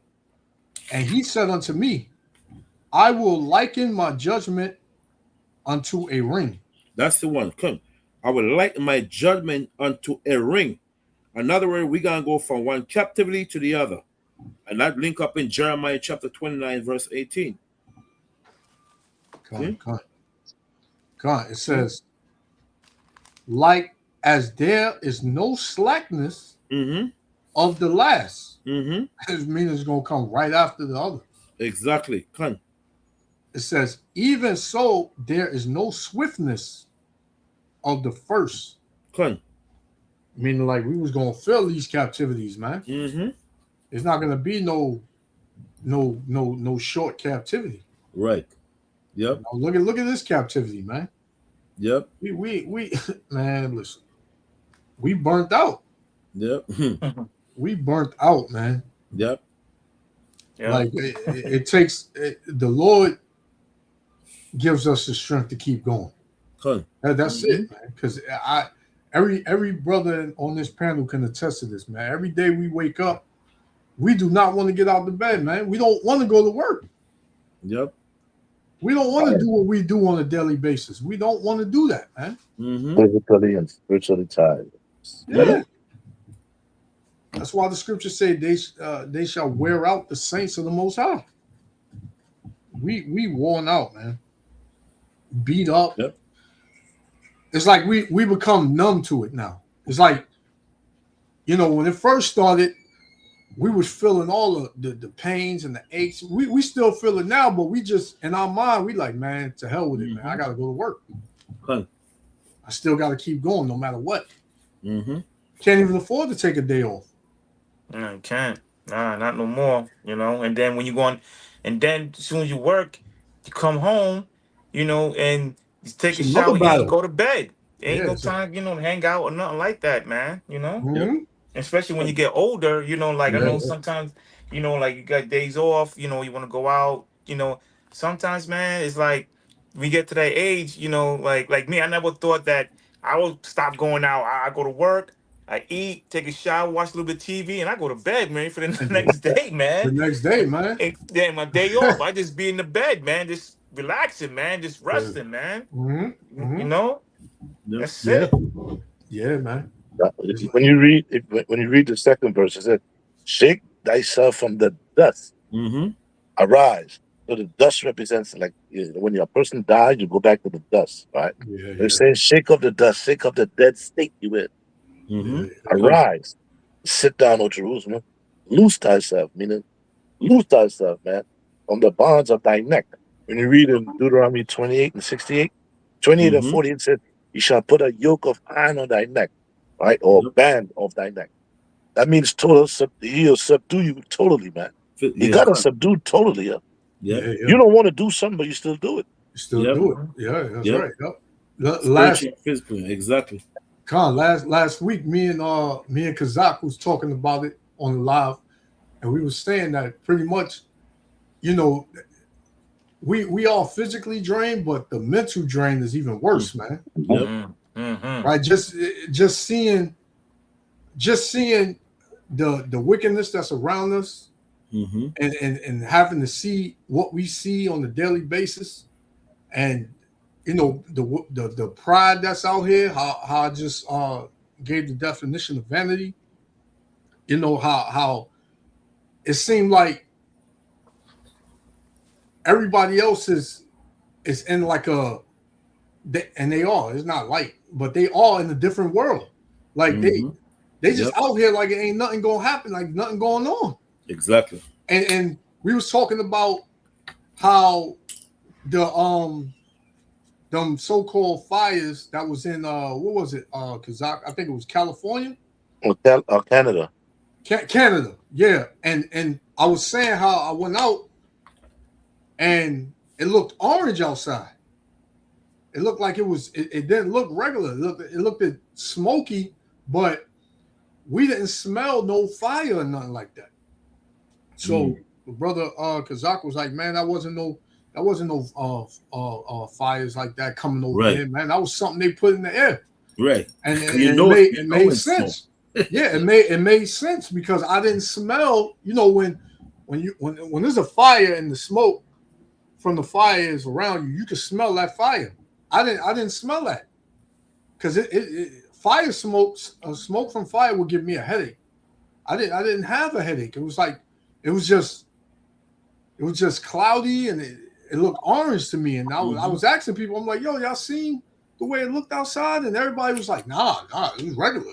I ain't see nothing. So it's like it's clear that the Lord is putting, is giving us the eyesight to see things that a lot of other people can't see. Right. Right. Spiritual. Yep. Yep. Mm-hmm. Yep. Yep. 100%. I Yeah. know. When that happened, I know it happened again. I live in Florida, but I was in New York at the time. When the first time the Canada fires, right? In the sky was like orange, red. And I Mm-hmm. stepped outside, and I was like, "Damn, what is this?" And I got scared. I was like, "Oh, the Most High showing up, man! Man, I'm gonna go pray," All you right, know. yep, yep, and yep. and and it was like those fires in Canada. And then I was like, "What fire reached all that and turned the red sky like that?" You know what I mean? Mm-hmm. Now I Mm-hmm. understand if we live close, like we live upstate, but we're further down south Hmm. in the city, you Yeah, know. man. But like the brother said, the Most High, he's stirring things up, and he's putting things, wrapping up things real quick, man. Yeah. This is why we, when we see these things, man, it's a spiritual thing, man. It's the other people Mm-hmm. just seeing to keep on going, like like nothing happened. They're still on that nonsense TV shows, or they want to be this and that and concerts and all this things like, you know, distractions, bread and circuses. Yeah, You know yeah, what I yeah, mean? yeah. Bread and Okay. circuses, man. Yeah. And it was crazy. And it's a wake up call. I had a dream that I went to go see. I had it was like some apocalyptic time, and I went to go see the elders, right? And I was like, yeah, man, brother, it's time. You know, you gotta stop playing. You know Yeah. what I mean? You better stop playing, man, because you know, right now, you know, the Most High, he's on the next phase. Yeah. You know, and I got up like, all right, yeah, we gotta, you know, we gotta tighten up, you know, Yeah. Yeah. amongst each other. You know, we're within ourselves with the Most High. You know, Yeah. Yeah, man. Yep. Go on. Yeah. Um, Isaiah 52. yeah, You want me to jump to 11, right?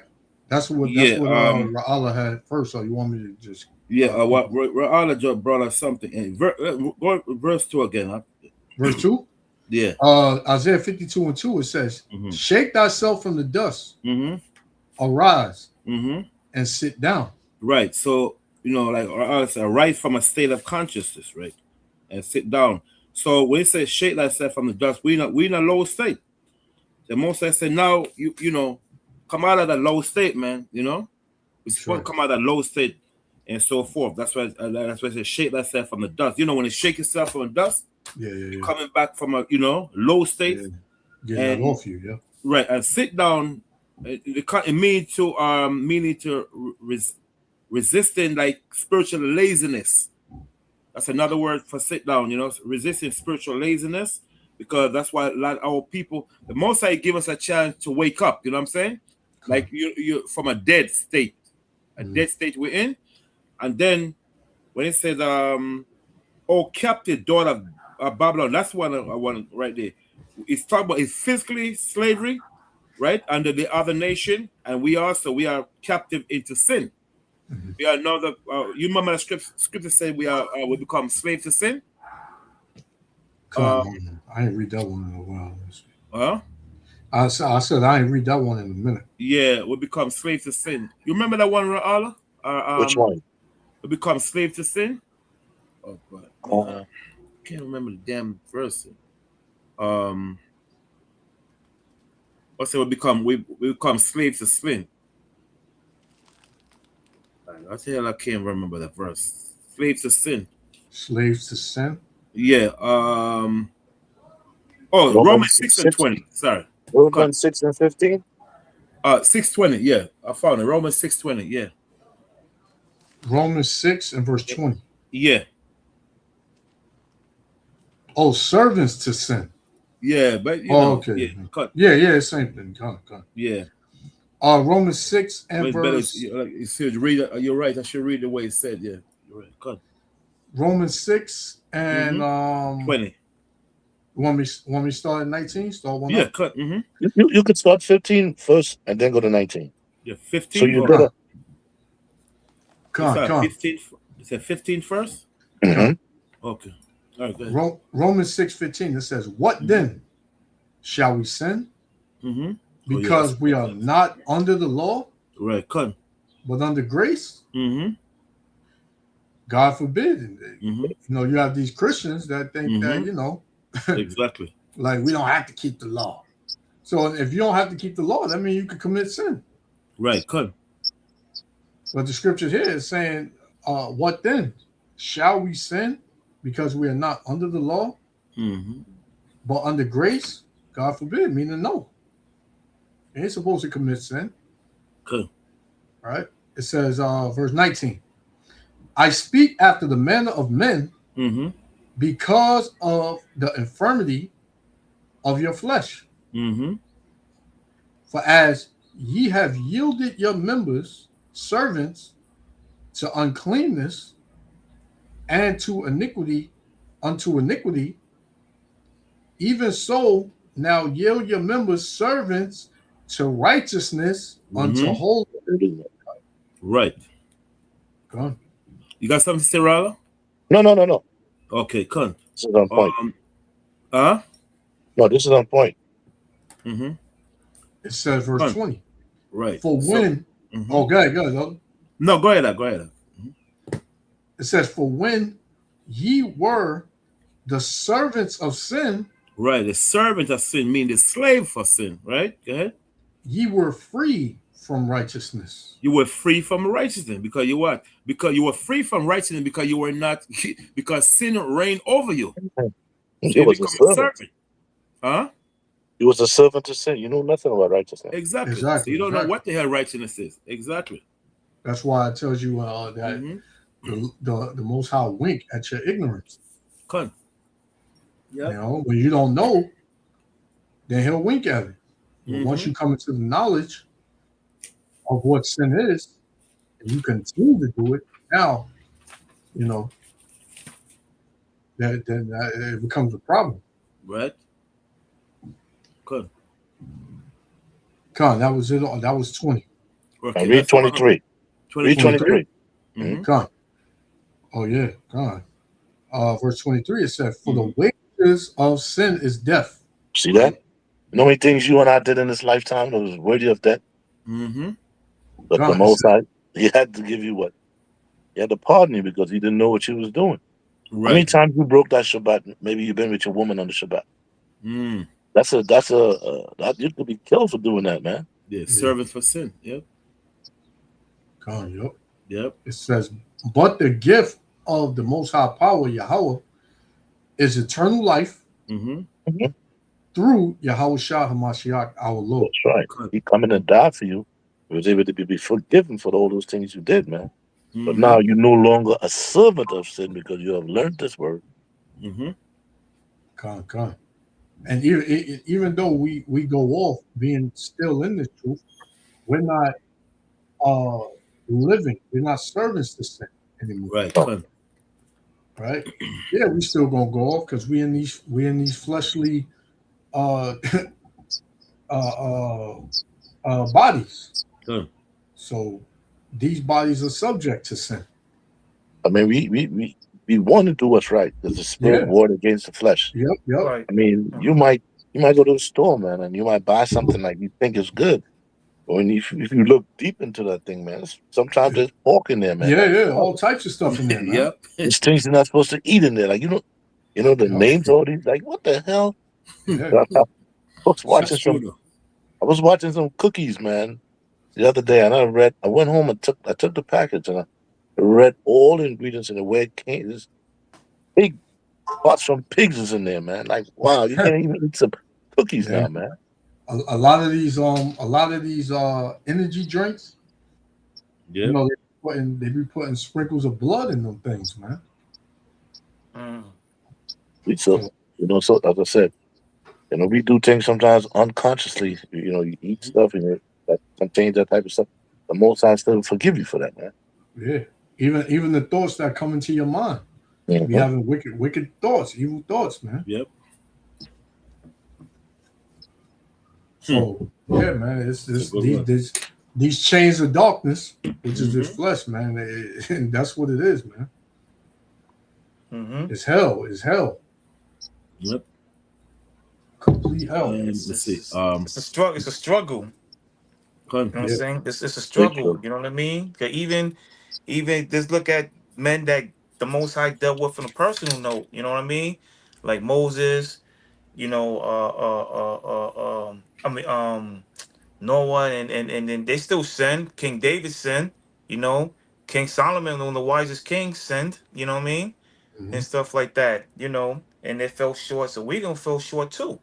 We're gonna fall short too. And this is, like we ask the Most High for forgiveness. And things like that, man. Because well, a lot of Satan. That we trying to get on track with the Most High, and here comes along Satan, just putting obstacles right in front of us, man. If you was an alcoholic, or you was a gambler, or you was a womanizer, or pimp and things like that, he'll put that stuff right in front of you, man. And that temptation is hard, man. Because you're trying to get away from these things. Yeah. Yep. Every day is a battle. Yep. It's a spiritual battle, man. Yeah. And if you're not strong in the spirit, can you hear me? Yeah, I can hear you. Yeah, we can hear you. If you Shit, you muted. Again. Oh, I'm gonna have to come. Yeah, we can hear it. we can hear you though. See. Oh, he probably No, we could hear it, brother. He probably couldn't hear us. Yeah, he couldn't Oh, hear okay. us. Yeah, so yeah, that's pretty much. So what it is, man. Each and every day is a battle. Every day is a battle. Yep. So you can finish up the 11th verse now. 52 and 11. Come on. Isaiah 52 and verse 11, it says, depart ye, go ye out from thence. Touch no unclean thing. Right. Go ye out of the midst of her. Be ye clean, that bear the vessels of the Lord. Yeah. Yeah. Yeah. You there, Jan? Yep. Yeah, come. You had to come back in because I didn't hear you guys. I didn't hear your brothers. All right. Come. Yeah, what you got? So let's go back to Isaiah 52 now, verse 3 now, right? Oh, still at verse 2. That's what I got a priest. Isaiah. Our brother. That's what Isaiah. What's the verse again? That 52. 52. Yeah, 11. Okay. 52 and 11. Right. Let's go back to verse 2. Come on, Isaiah. Come 52. Isaiah 52 and 2. It said, "Oh, captive daughter." That verse right there. Come on. It says, "Shake thyself from the dust, arise and sit down, O Jerusalem. Loose thyself from the bands of thy neck." The band of thy neck, which we know, or rather, I said earlier, the chains of darkness that's on all people. Because when you have a band on your neck, you know what I'm saying? It's a chain of darkness on all people. And when you look at it back in the days, when Esau have us in slavery, what they put on us, iron. What kind of iron around our neck? What do you call it, guys? Shackle. You shackle. Shackle. Yeah, shackle. The Most High saying we're no longer gonna have that shackle around us. And it also represent spiritual, spiritual darkness that's on our neck, which is our mind. Okay, go ahead. God, it says, "O captive daughter of Zion." Oh, captive daughter of Zion, because what we said earlier, we brought out second Esdras when Moses said we back from one slavery to the other. It's like a ring. We captive daughter of Zion. We in a physical slavery, and then we in a spiritual slavery. It's twofold. Oh, captive daughter of Zion, it's twofold. Okay, physical slavery and a spiritual slavery. Go ahead. Come on. Verse 3. It says, "For thus saith the Lord, ye have sold yourselves for naught." So when the Bible says ye have sold yourself for naught, in other words, we went into captivity because of our sin, and the Gentile, they didn't have to buy us. They just take us slavery. You know what I'm saying? They didn't say, "Oh, let me pay for these slaves." No. We went to slavery because of our sin. That's why I say ye have sold yourself for naught. We went into slavery because why? We broke the Most High law. So we went into slavery because of sin. Okay, go ahead. God, it says, "And ye shall be redeemed without money." Right, so the Most High God brought us back what? From our captivity without what? Buying us from the slave master. You know what I'm saying? Because he just got to take us and bring us back into what? Purify us. You know what I'm saying? Water, brother. Yokes of iron. Yep. Yoke of iron, right. Yeah, cut. So now let's get now second Ezra now, chapter 2 and 36. So we have to come out of that spiritual bondage, man, that we're in, and come more into this the way the Most High want for us to start following the damn lifestyle of this world, man. It's killing us. Spiritually and mentally. Jake is killing each other. We die spiritually, we win a spiritual death. See? So that's what happened. Every day, man. And we going through it. So imagine we're going through it, and we know the truth, and we know the end game. Yep. So imagine Jake in the world. This is why you see a whole bunch of people out here, a lot of people that's bugged out, man. You know, because they don't have, they're just dead. They're completely dead in the spirit, man. So all of these demons are just in them, just jumping in them, jumping on them each and every day. Yep. You know, they have no defense. Yeah, they have no defense, man. No protection. So they're just left out there. You know. This is 2 Ezra chapter 2, verse 36. It says, flee the shadow of this world. So the Bible says, flee the shadow of this world. The shadow of this meaning sin, spiritually ignorance. That's what shadow of this world is. Spiritual ignorance, and that's separated from the heavenly, separated us from the heavenly Father. That's the shadow of this world. Jump to verse 39. Verse 39. Which are departed from the shadow of this world, and have received glorious garments of the Lord. Right. So which have departed, which have flee from the shadow of this world, which is spiritual ignorance, and what? And receive what? The glory from the Lord, right? Which is what? The righteousness of the Heavenly Father. So let's go back to verse 36 again. 2 Ezra 2:36. It says, flee the shadow of this world, receive the joyfulness of your glory. I testify my Savior openly. So right, it said, I testify my Savior. Another, he testified to the coming of Christ. That's why I said, I testified my Savior openly. In other words, he testified to the coming of Christ. So he said, flee the son of this world, which is sin, receive the profit of your glory. Let's get Isaiah 61:10. So the profit of your glory is the reward Yahawaah going to give to us. Isaiah 65 and verse 10. No, 61:10. Oh, 61:10. Yeah. I got it. Yeah, you got it. The book Isaiah chapter 61 verse 10. I will greatly rejoice in the Lord. My soul shall be joyful in my power. For he hath clothed me with the garments of salvation. He had covered me with a robe of righteousness, as a bridegroom decketh himself with ornaments, and as a bride adorneth herself with her jewels. Right. See, that's the shadow of the glory.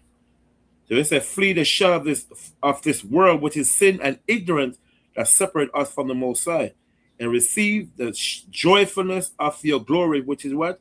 The righteousness of the Lord just read. They say, I testify my Savior openly. Another, it testifies the coming of Christ.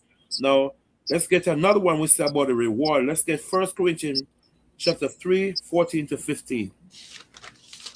1 Corinthians? Yeah, chapter 3, 14 to 15. Yeah. You said 1 chapter 4? 1 Corinthians chapter 3, 14 to 15. Yeah. Okay. Cool. You want to read it, Yana? I got it.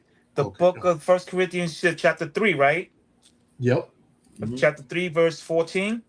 Go on. Yeah. Okay. 15. If any man works abide which he hath built thereupon, he shall receive a reward. Verse 15. If any man work shall be burned, he shall suffer loss. Right. But he himself shall be saved, yet so as by fire. Right. Cut. So it says, if any man work shall be burned, he shall what? It says, he shall suffer loss. He's gonna suffer loss. So you don't want your work to be burned. You see what I'm saying? So the Most High says, if you suffer loss, you're not gonna get that reward. See? So we fighting to get that reward, man. We don't want our work to burn.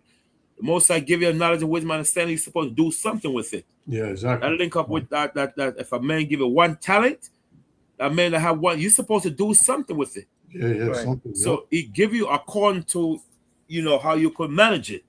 That's right. You might give one less talent to this brother there, that brother there. Every man have their own reward according to. That's so that like, one talent, huh? Con, that's like on a low level. That's like when you work for, a drug kingpin. And he give you some work, and he tell you, yo, flip this, bring this back to me, you know, in 5 days, you know, give me my money. Let you not, you know, come back with that money. Right. Watch what happens, man. Yep. You know, more than likely you're gonna put you to death. That's it. Something similar to the way the Lord works, man. That's it. In righteousness. He gave you this word, he gave you this truth, man. You gotta do something with it. Exactly. You can't just sit on it. Well, I know the truth. I ain't telling nobody. It's crazy. That's it. You gotta do something with it. You know, you just have that one talent. You're not doing nothing with it, man. Nah, man. Yeah, exactly. I said, man, Elder Ra'ala, we always talk, man. Brother, come to knowledge, man. Brother don't want to do nothing. They don't want to keep the Sabbath. Every time, brothers, most I tell you, you cannot make no excuse from day to day. You can't tell me well, I have things to do, and so forth. I'm busy. I mean, I know brother literally tell you they're busy. They have things to do. Damn, brother, what about the high older days? Man, I got something to do, you know. Let me see. I mean, telling me that, I mean, you don't give a damn about no damn the both side. You know what I'm saying? Yeah. So it's a bad thing, man. We have to learn to do things the most side that would please the Heavenly Father. We cannot we want to do our own thing. The hell with it. Scripture say, don't put not off from day to day. Exactly.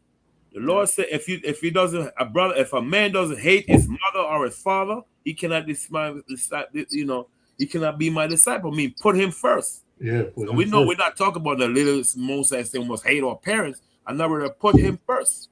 That's what Christians think. See, I can't deal with this. I can't deal with this God. He telling me to hate my mother and my father. He telling me to hate my kids. Come on, dude. Right.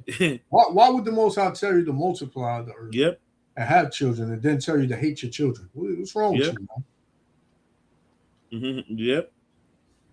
Matter of fact, you know what? Let's get a precept for that. Second, Wisdom of Solomon 6, verse 11 to 12. Wisdom of Solomon. 6, 11 to 12. Ra'al Yash Kahan, the guys got precept. Bring it out, man. Come on. Yeah, I'm holding one. I got one after this. Yeah. Wisdom of Solomon, chapter 6, verse 11 to 12. Yeah. God, Wisdom of Solomon 6 and 11. It says, "Wherefore set your affection upon my words." See? Set your affection upon my word. See? God, it says, "Desire them." It says, "And ye shall be instructed." And ye shall be what? You shall be instructed. Okay? Verse 12. What to do? When just like somebody instructed you to do something. See? Yeah, go on. See? And through this truth, the Lord gives you many things, man. The Lord opens your mind to a lot of things, like you know, how to eat, you know, how to, you know, different herbs, you know, when you encounter, you know, our people in the world, you can kind of read the spirit on them, you know, pretty much before they open their mouth, man. Yep. So it's like there's a lot of things that you get in this truth, man. Jake always talk about, well, it's gonna benefit me reading the Bible, huh? Well, how this gonna benefit me? It's gonna put some money in my pocket? Come on, man. It ain't all about money, Jake. That's how Jake feel, huh? You know? It's true though. It's crazy. Definitely, that's how Jake talk. Verse 12. Wisdom of Solomon 6 and 12. It says, "Wisdom is glorious and never fadeth away." Yep. Money fades. Your health fades. Yep. Everything in this world fades, man. But the Lord said what? Wisdom is glorious. Yep. And never fadeth away.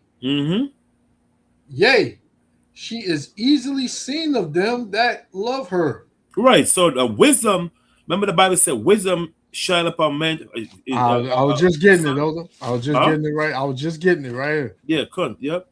This is Ecclesiastes. One second. Ecclesiastes chapter 8. Yep. I think it's 1.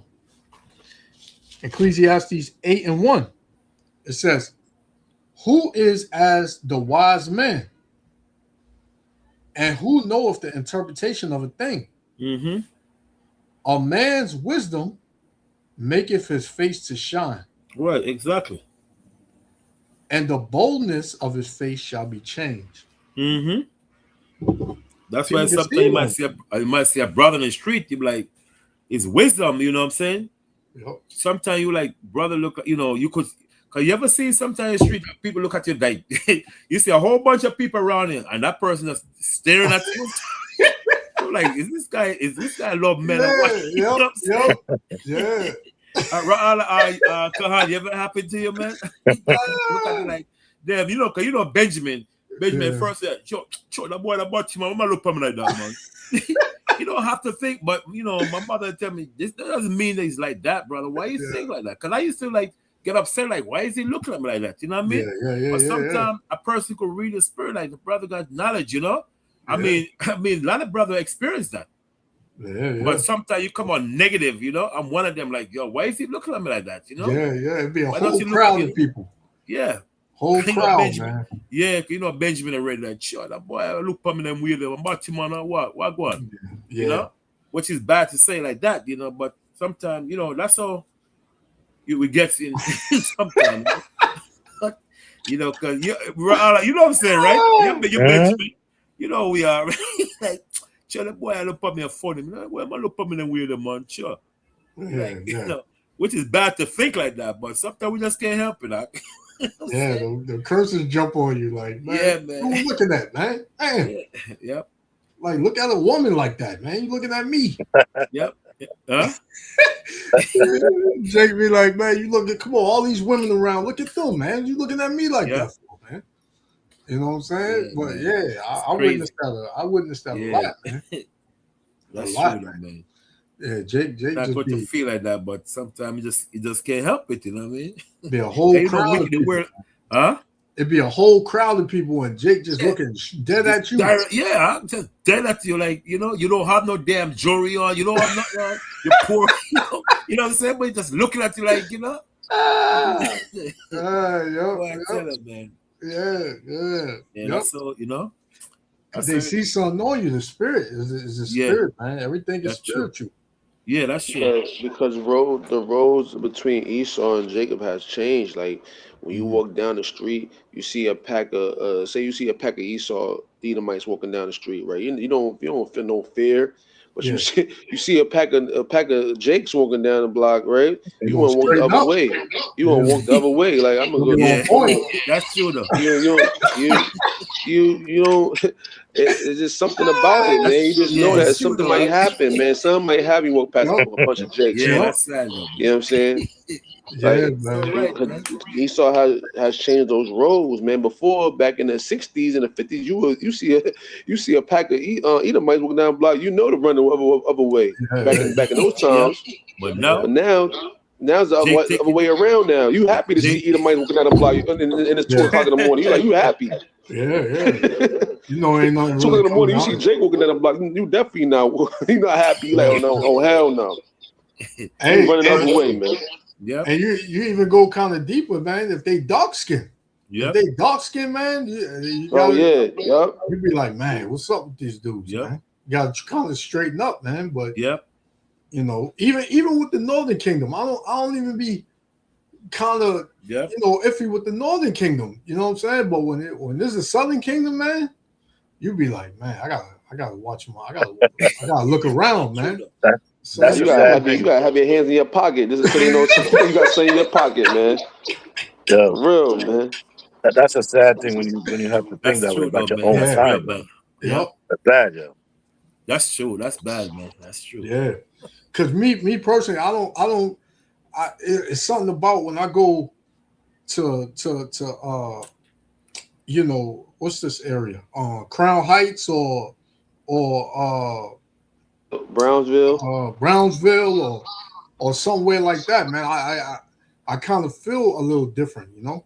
Ooh, Like all them neighborhoods, East New York, yeah, Flatbush, it's Flatbush, all that, Brownsville, especially Crown Heights. Flatbush, man, especially Flatbush too, Yeah, man. you get that vibes, man. Like, you know Yeah, what? This don't look good, man. Let me go this way. Yeah. Yeah, man, it's crazy. And with Benjamin too. Benjamin, Yeah, Benjamin be Flatbush. on it That's too. what Don't think Benjamin don't be on it. Benjamin is on there in Flatbush, man. When you go down that area, Yep, all down there, man. You know the sad thing about it, I hate to say like that, man. You know, when it comes to Judah and Benjamin, them tribes, I would feel a way like, damn, man, they might take my shit, you know? Yeah. But when I go around Levi, I don't know what Levi, I don't have no way about Levi. Because I'll go around a Levi dark in the dark night. They're so, busy with that sapase, you know? Yeah, they be when I on see some Benjamin and Judah, I'm like, man, Benjamin. Why, especially go Jamaica, why am I going to go and be down for like a Fiat jewelry? Yeah. Tuck that, man. In fact, put that in your pocket. That's crazy. Don't even have the chain on behind your neck right there under your shirt. You gotta put the whole thing in your pocket, man. Yeah. I walk like a poor man. Like in Jamaica, they say, sad, you man. have When a you gotta live shoes, this way. huh? It's sad when you gotta live that way. Yeah, that's sad though, But you man. can't wear a chain. You don't want to go down there because your own people live down there.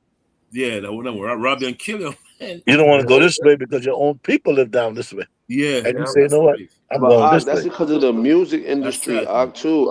The music, the media, you know what I'm saying? The movies like Boys in the Hood and Medicine Society, all the movies that we grew up on, you know what I'm saying? Like and the music that we grew up on in the 90s and you know what I'm saying? The gangster rap, all that stuff that came out, that's against black on black, man. That's what they wanted. They wanted us to do that. They wanted us to have that type of mentality, you know, and then it never went away.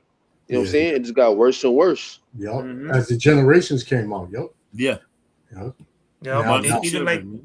Even like for me, so I live in Florida, so I live I live by a lot of Levites and Benjamin, right?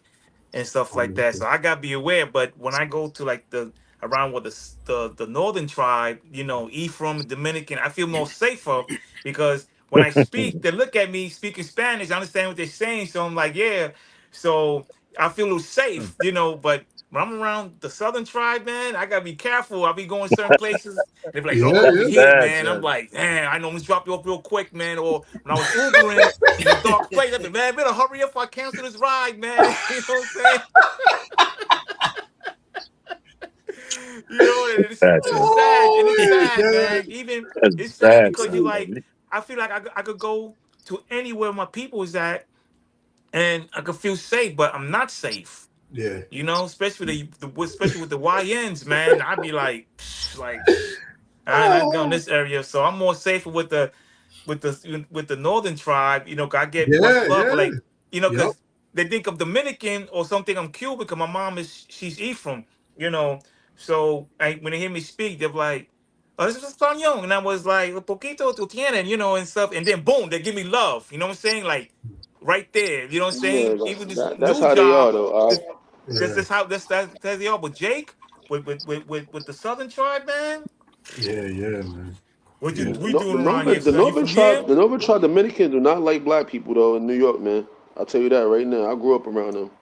They don't. We used to fight them growing up. They had this game called DDP.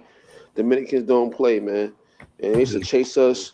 I used to go to school in the Heights, in Washington Heights, and they used to chase us, all black people, after school every day. Used to have to fight them every day, man. They did not like black people over here, man. I don't know in different states, but I know in New York City, it was wars with them, man. It wasn't even funny, man. After school, machetes, canes, bats.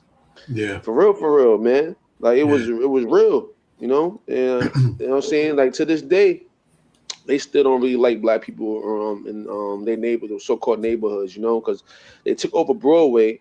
Broadway is Little Dominican Republic, they call it now. It's even on a map. I see on the map, I'm like, Little Dominican Republic. I'm like, oh yeah, so they took over. You know what I'm saying? Yeah. So that took it over years ago. They don't really like black people out here, man. They took it over years ago. You know what's crazy? Cause one time, Heights. I was in Washington Heights with my boy. It was like years ago. So we had bumped some girls that we knew we used to go to school with. So my boy used to rhyme, let it rest his soul. And he was to the tribe of Levi. So he's rhyming to these girls. So me and his brother gonna go look for some weed and stuff, right? So we heard some commotion, and we see a group chasing somebody, and we see what the hell's going on. So the dude, my man was like, I hope they're not chasing my brother. So the Dominican dude asked me, he said, where you from? I had to play that shit small. I was like, oh, I'm half Dominican, half Puerto Rican. Yeah, no, that's serious. That's serious. Or he's gonna get chopped up. Yeah, that's crazy, man. Indictment too. Indictment's like that. Yeah. That's Benjamin all of Wicked, it. man. Whole of Washington Heights, Dyckman, and Yeah. Amsterdam, and all that's Dominican town there. Yeah. All of it. Yep. Well, me and the elder had talks on the tribe of Simeon, man. That's a weird tribe, man. The tribe of Simeon is a weird tribe. They really are from the Southern Kingdom more because they got mixed up with when the Spaniards came to Dominican to that island. Because remember Haiti and Dominican Republic, it's like A half lot of and them are half. Levi's. You're right. A lot of them are Yeah. Levi's. So they don't like Haitians. They hate Haitians out there. The crazy thing is they live on the reason same why they hate island. Haitians is because Haitians got their independence, and Dominicans didn't. Dominicans never got the independence from the Spaniards, but the Haitians got the independence from the French. So they kind of got like a envious jealousy about that. Like, so I know some people out there that told me about the stories out there from the older people that lived out But there. it was So that's it was a Levi that fight. The Levi was the one that was killing them French. They got Haitian got the independence. Yep. And but the Dominicans didn't never get it. The Spaniards still conquering them right now. Yeah. That's the same with Simeon and Ephraim. Simeon is jealous of Ephraim too. Mm-hmm. So all the tribes, they have some envy toward other tribes, man. All the tribes, man. You got some tribes that always been around. Yeah. Other tribes like Ephraim always been around Judah and Benjamin. Always. Them two tribes are very. I have a book. Oh damn! What the hell? We tell you back in the days, Ephraim and Judah back in ancient time. Ephraim and Judah, they was very close neighbors. Yeah, they always been right there together. Wherever Judah is at, Ephraim is there, man. Yeah, 100%. I was in Harlem yesterday, and that's all I seen, man. Ephraim and Judah. That's all I seen. Most are bringing back the tribe, man. That's all up there, man. Yep. Ephraim tell Simeon, I don't need no damn green card. I'm American, yo. Go back to your damn card. Yeah, Simeon don't like that. Simeon don't like it, man. That's bad, boy. Yeah, they Dominican. Well, I lived that is to be a fight about Dominicans against the tribe of Ephraim and tribe of Simeon going to each other, right? And I'd be like, yo, what you guys fight over for? You guys got conquered by the same other nation, man. Exactly. You know what I'm saying? You got conquered speaking in language. They said, what you guys arguing for? Who danced the best salsa? Who makes the best arroz gandules? Who makes the best chuleta? That's what you guys fighting over, man. Exactly. It's crazy. And that's another tactic of this devil, man. To keep the tribes divided, man. Oh, you better than, and nah, you we'll work with you, but we won't work with them. And you gotta hate them. Don't trust them, and trust us. And they put money in behind that. They put money behind that. Yeah. They spent a lot of money on that, man. They probably paid billions on it, man. Not millions, billions of dollars, man, to keep us separating. But like in the scripture says, matter of fact, I'm gonna go get it. Hold on, man. Ezekiel? No, Ezekiel 37? Not that. The one in 2 Peter's. 2 Peter verse. On my job, they argue. They be arguing sometimes, and Simeon, Ephraim be saying, "And look at Jennifer Lopez. Look at that. Y'all ain't got none of that over there, man. Come on, man."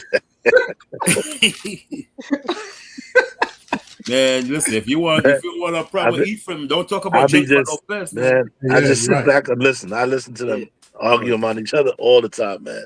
They will fight over Jennifer Lopez, man. Yeah. Them people kill over Jennifer Lopez, man. And that woman, she not even Puerto Rican. She a damn saying that all the time. We got Exactly. Jennifer Yeah. Lopez. We got this. We don't need no green card from there, man. Look at you Yeah. guys, man. What y'all be coming to Puerto Rico for, man? Yeah. Yeah. Yep. Yep. Yeah. I Yeah, never Right. man. been there, but I heard I never been to Dominican Republic, but over there, man, like I hear some real bad things out there. This is a beautiful country out there, but Yeah. They live it's bad like over there, man. They live bad bad, over man, there. bad, bad, bad, I went over there. bad, man. Some of the houses ain't got no roof, ain't got Man, no windows, ain't got no doors. All that stuff is Esau doing that, man. All that, man. Hmm. Damn devil. the Esau. whole earth is because of Esau foreign policies that he have. Yeah. Yeah, He man. keeps these nations down. You can't rise. Yeah. Every time you try to rise, he'll find a way to bring you right back down. Yep, yep. Yep. Yeah. We And went. Yeah. good, Yeah. good, Yeah. good. No, no. I was saying, we had went to a part. I forgot the name of it, but it was pretty much the hood. And the guy who took us on the tour, he told us anything you got of value, you better hide it. He told us this straight like that, man. And what they would do is, we'll be riding, and they'll have their children, they'll have the little Simeonite kids to come up to you to ask you for money. And when you pull out, if you want to give them money, they'll see how much money you got, and then they'll wind up robbing you. You know. So Yeah, you gotta be careful, man. My boy, he's Benjamin. He went to Jamaica. He went for his cousin to go and get him, and he said, he was wearing like a little bit of jewelry, and they started surrounding him, even the cops. I was like, what? He said, yeah, even the cops was gonna rob me, man. I was like, damn. So he said, when you go to these countries, you gotta dress, you gotta dress like you poor, like you yeah, yeah. can't wear no valuables, and especially with the phones. It's only your phones out. You Mm-hmm. you be like this, and your phone will snatch it real quick, and those mopeds, they're gone. Yeah, yeah, yep, yeah. Yeah, You man. found, you found it, Johanna? You found what you were looking for? It was this one where he said, uh, I know it's in Peters when he says, come back to our remembrance. Come back to our remembrance. I think Uh, that's in, well, they got another one in the pocket for. I don't know if you want me to get that one. yeah, come on, you get there as well. I think it's Um, this one is Baruch. this is when it's there. Oh, let me see. I think I got it. This was Is it Second Peter second? You got chapter three, Second verse Peter 1:12 to 16, or Second Peter 3:1 or something. 3 and 1. Yeah, 3 and 1. Yeah, I got it. Yeah. Yeah. It says, the second epistle, beloved, are not write unto you, in both which I stir up your pure minds by way of remembrance. Oh, Mm-hmm. right. Gone. Yep. You know what I'm Yeah. saying? Well, not that's So, what's happening. so now knowing that a lot of peoples is waking up, and then a lot of people still got to wake up. But when I brought this brother, well, of course, to the Most High, to woke up a brother who was for the tribe of Issachar. Mm-hmm. You know what I mean? And stuff like that. He woke up now. He knows the truth. Yeah. You know what I mean? And stuff like that. So he knows that, hey, yo, he said, I'm an Israelite. I said, yeah, brother, we're brothers, man. You know what I'm saying? So you calling me means, calling me Coca-Cola, whatever, and I'm calling you this and that, wetback, you know what I'm saying? Nah, man, we're brothers, man. And we came real tight, man. We came real tight, man. We used to preach together and everything, but he had moved and I had moved, Right. and he got married to a Judite, Judah, sister from the tribe of Judah, Good. and stuff like that, So that was beautiful, man. You know what I'm saying? Good. And things like that, man. So yeah, so we are waking up to this truth, and you won't see much, like you see brothers like, yo, shalom, man. We shouldn't be. There was a story that when my boy, he was this when he got to the truth. Before he got to the truth, and we was walking, and it was an area that a lot of the southern tribes couldn't go through, and Ephraim rode that area, and he saw the dude, and he was about to fight, like, yo, what's up?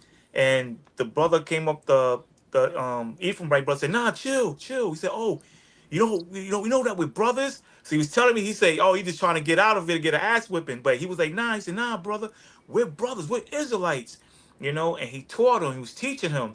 And he was like, so he said, all this time, man, we fighting one another, man. Like, you say, yeah, man, we're brothers. We shouldn't be fighting like this, man. We used to fight.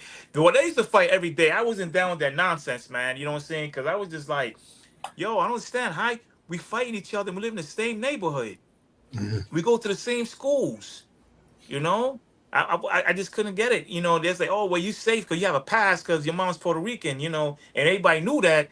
But I was like, yeah, I have a pass, but you know, I mean, like to me, it's still stupid. You know, tell them too, like, Yeah. yo, what you fight? What I you fighting don't us I don't for? You really know what I'm like saying? fighting. I don't really like fighting because when I fight somebody, it's two things I look at it as, right?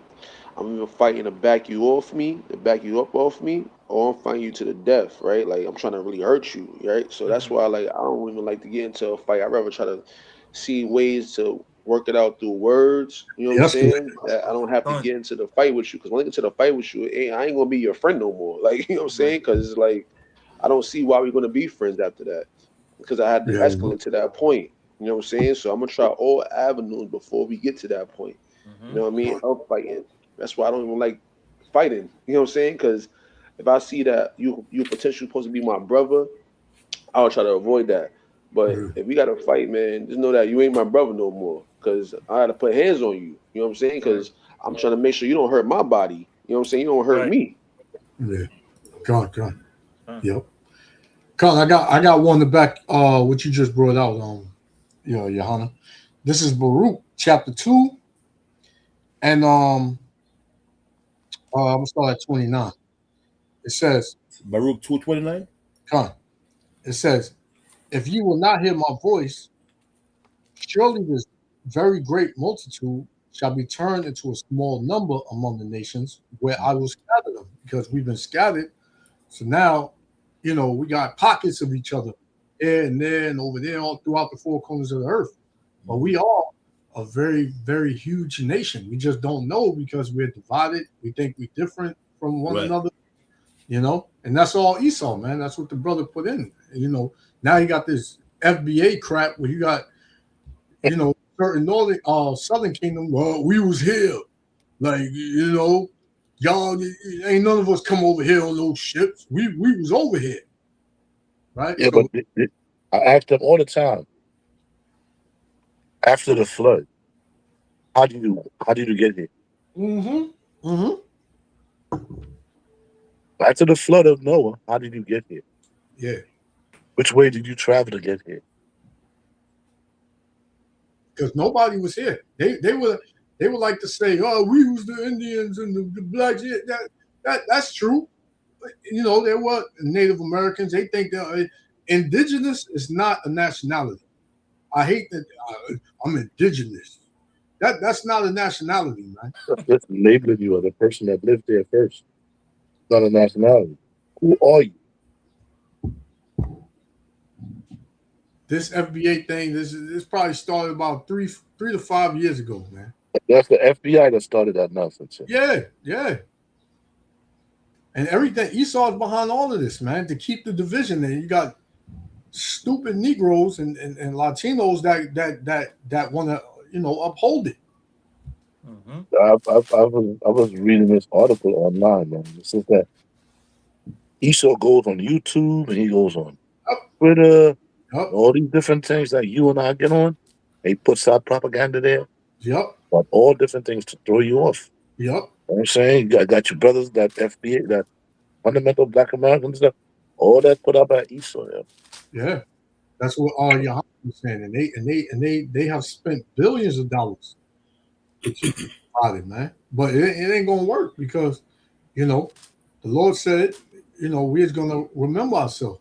So this is Baruch 2:30. It says, "For I knew that they would not hear me, because it is a stiff necked people." And ain't nobody, everybody gonna agree with that.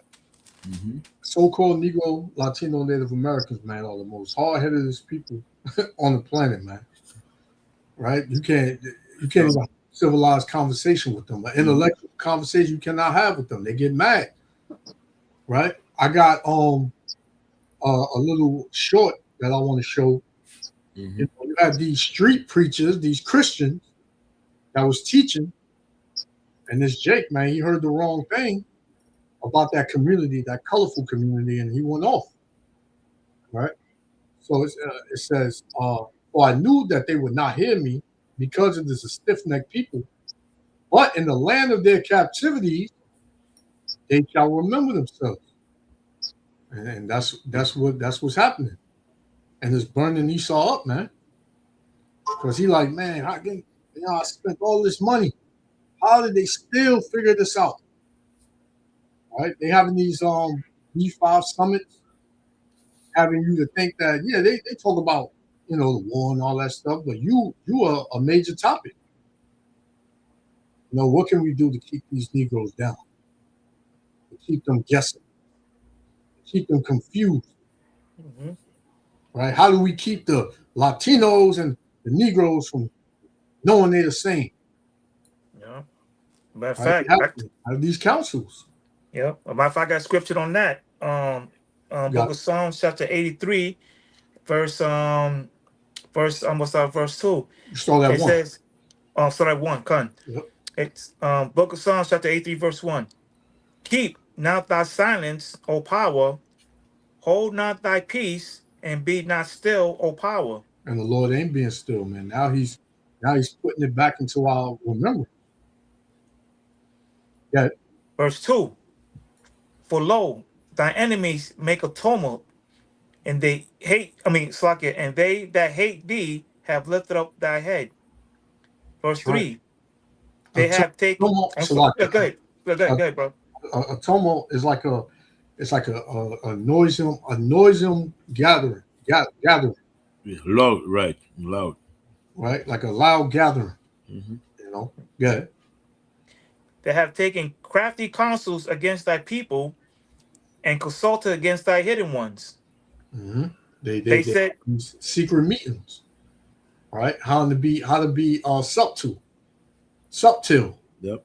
How to keep us in the lower state, not thinking. This is why, I think you mentioned earlier the bread and the circus. Mm-hmm. Get you distracted on this over here, so that way you won't think about who you are. You won't care who you are, because everybody heard about the Israelites. Everybody, mm-hmm. Right? No matter what city you go to, the Israelites are there. So everybody's knowing, like, on social media or whatever.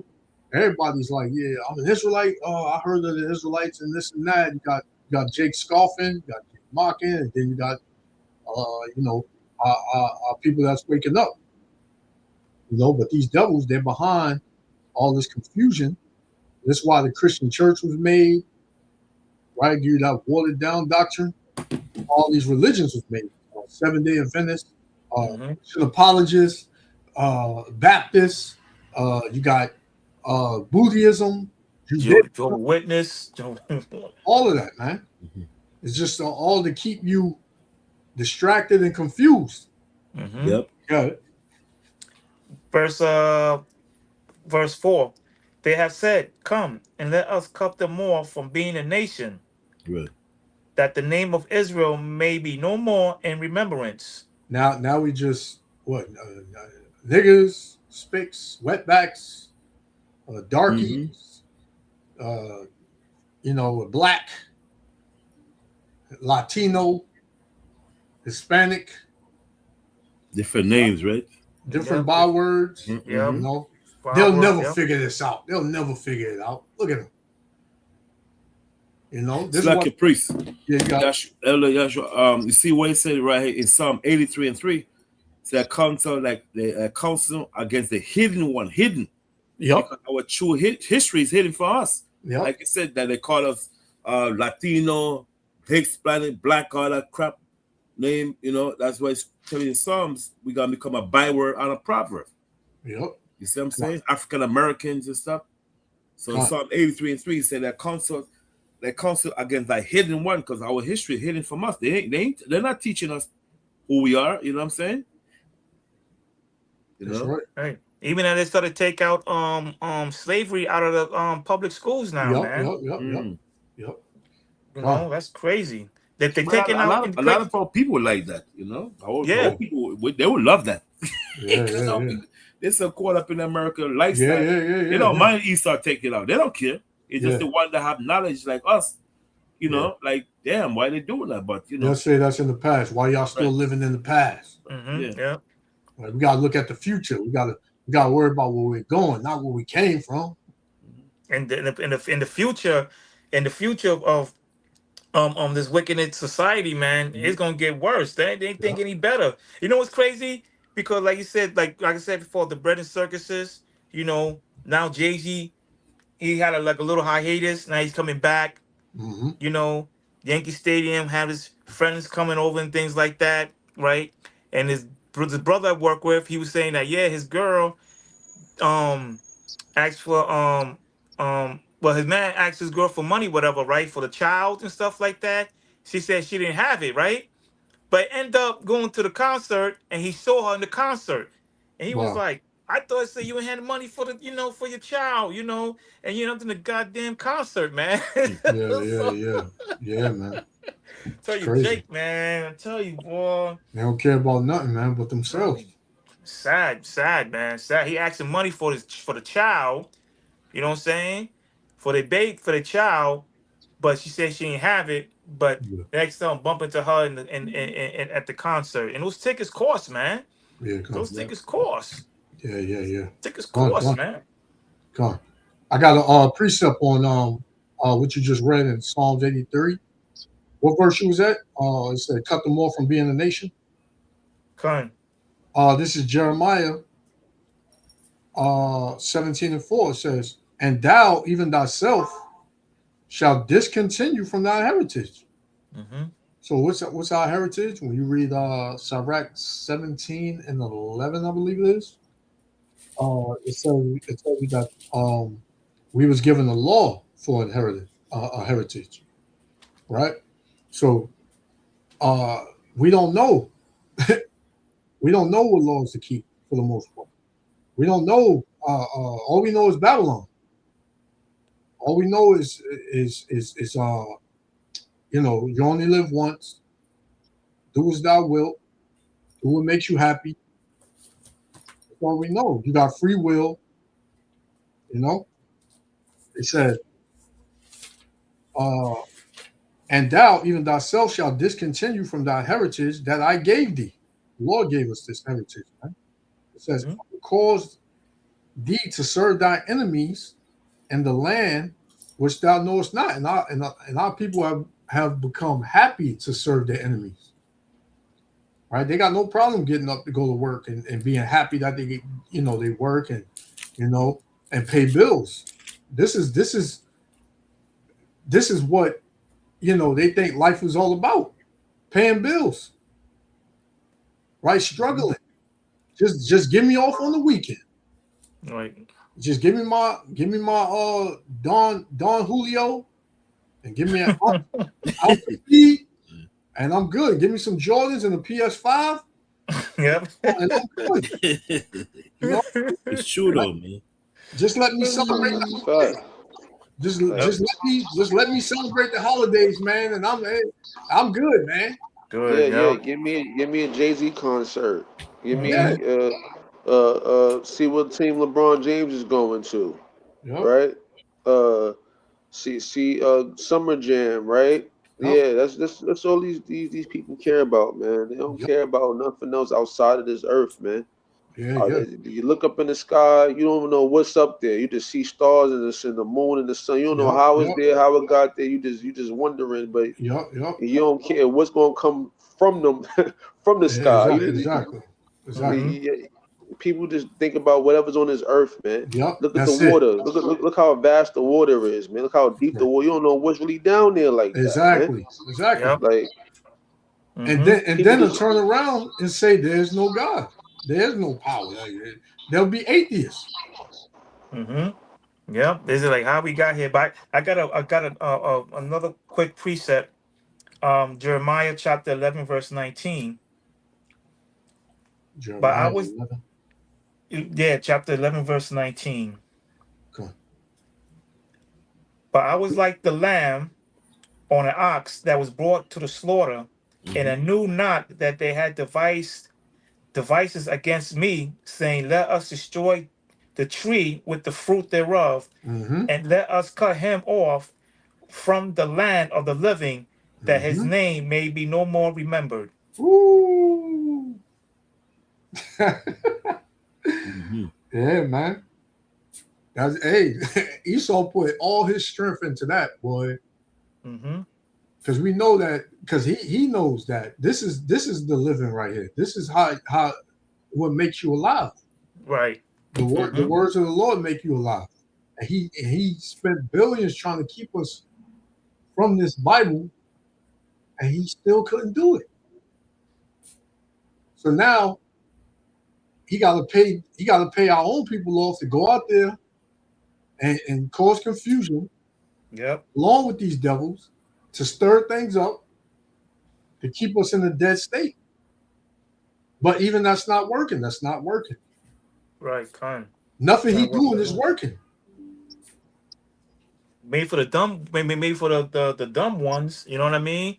The dumb ones. You know, because like you said, like even myself, like I was reading a comment on they said somebody said the spoon, one spoon of the star, something like that, weigh more than 30 mountains, and stuff like that.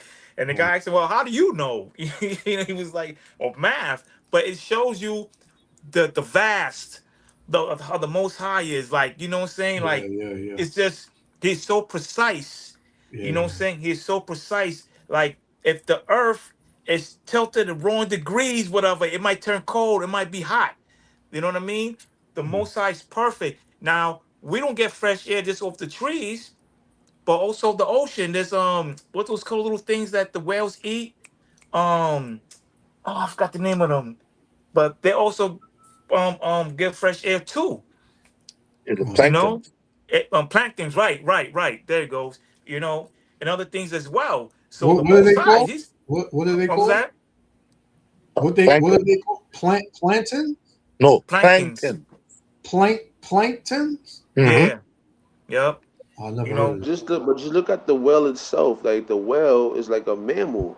You know what I'm saying? Like it's a aqua mammal. You know what I'm saying? Like it needs to have air also to live. You know what I'm saying? It takes air. Comes up, gets some air, goes back down in the water. You know Yeah. what I'm Yep. saying?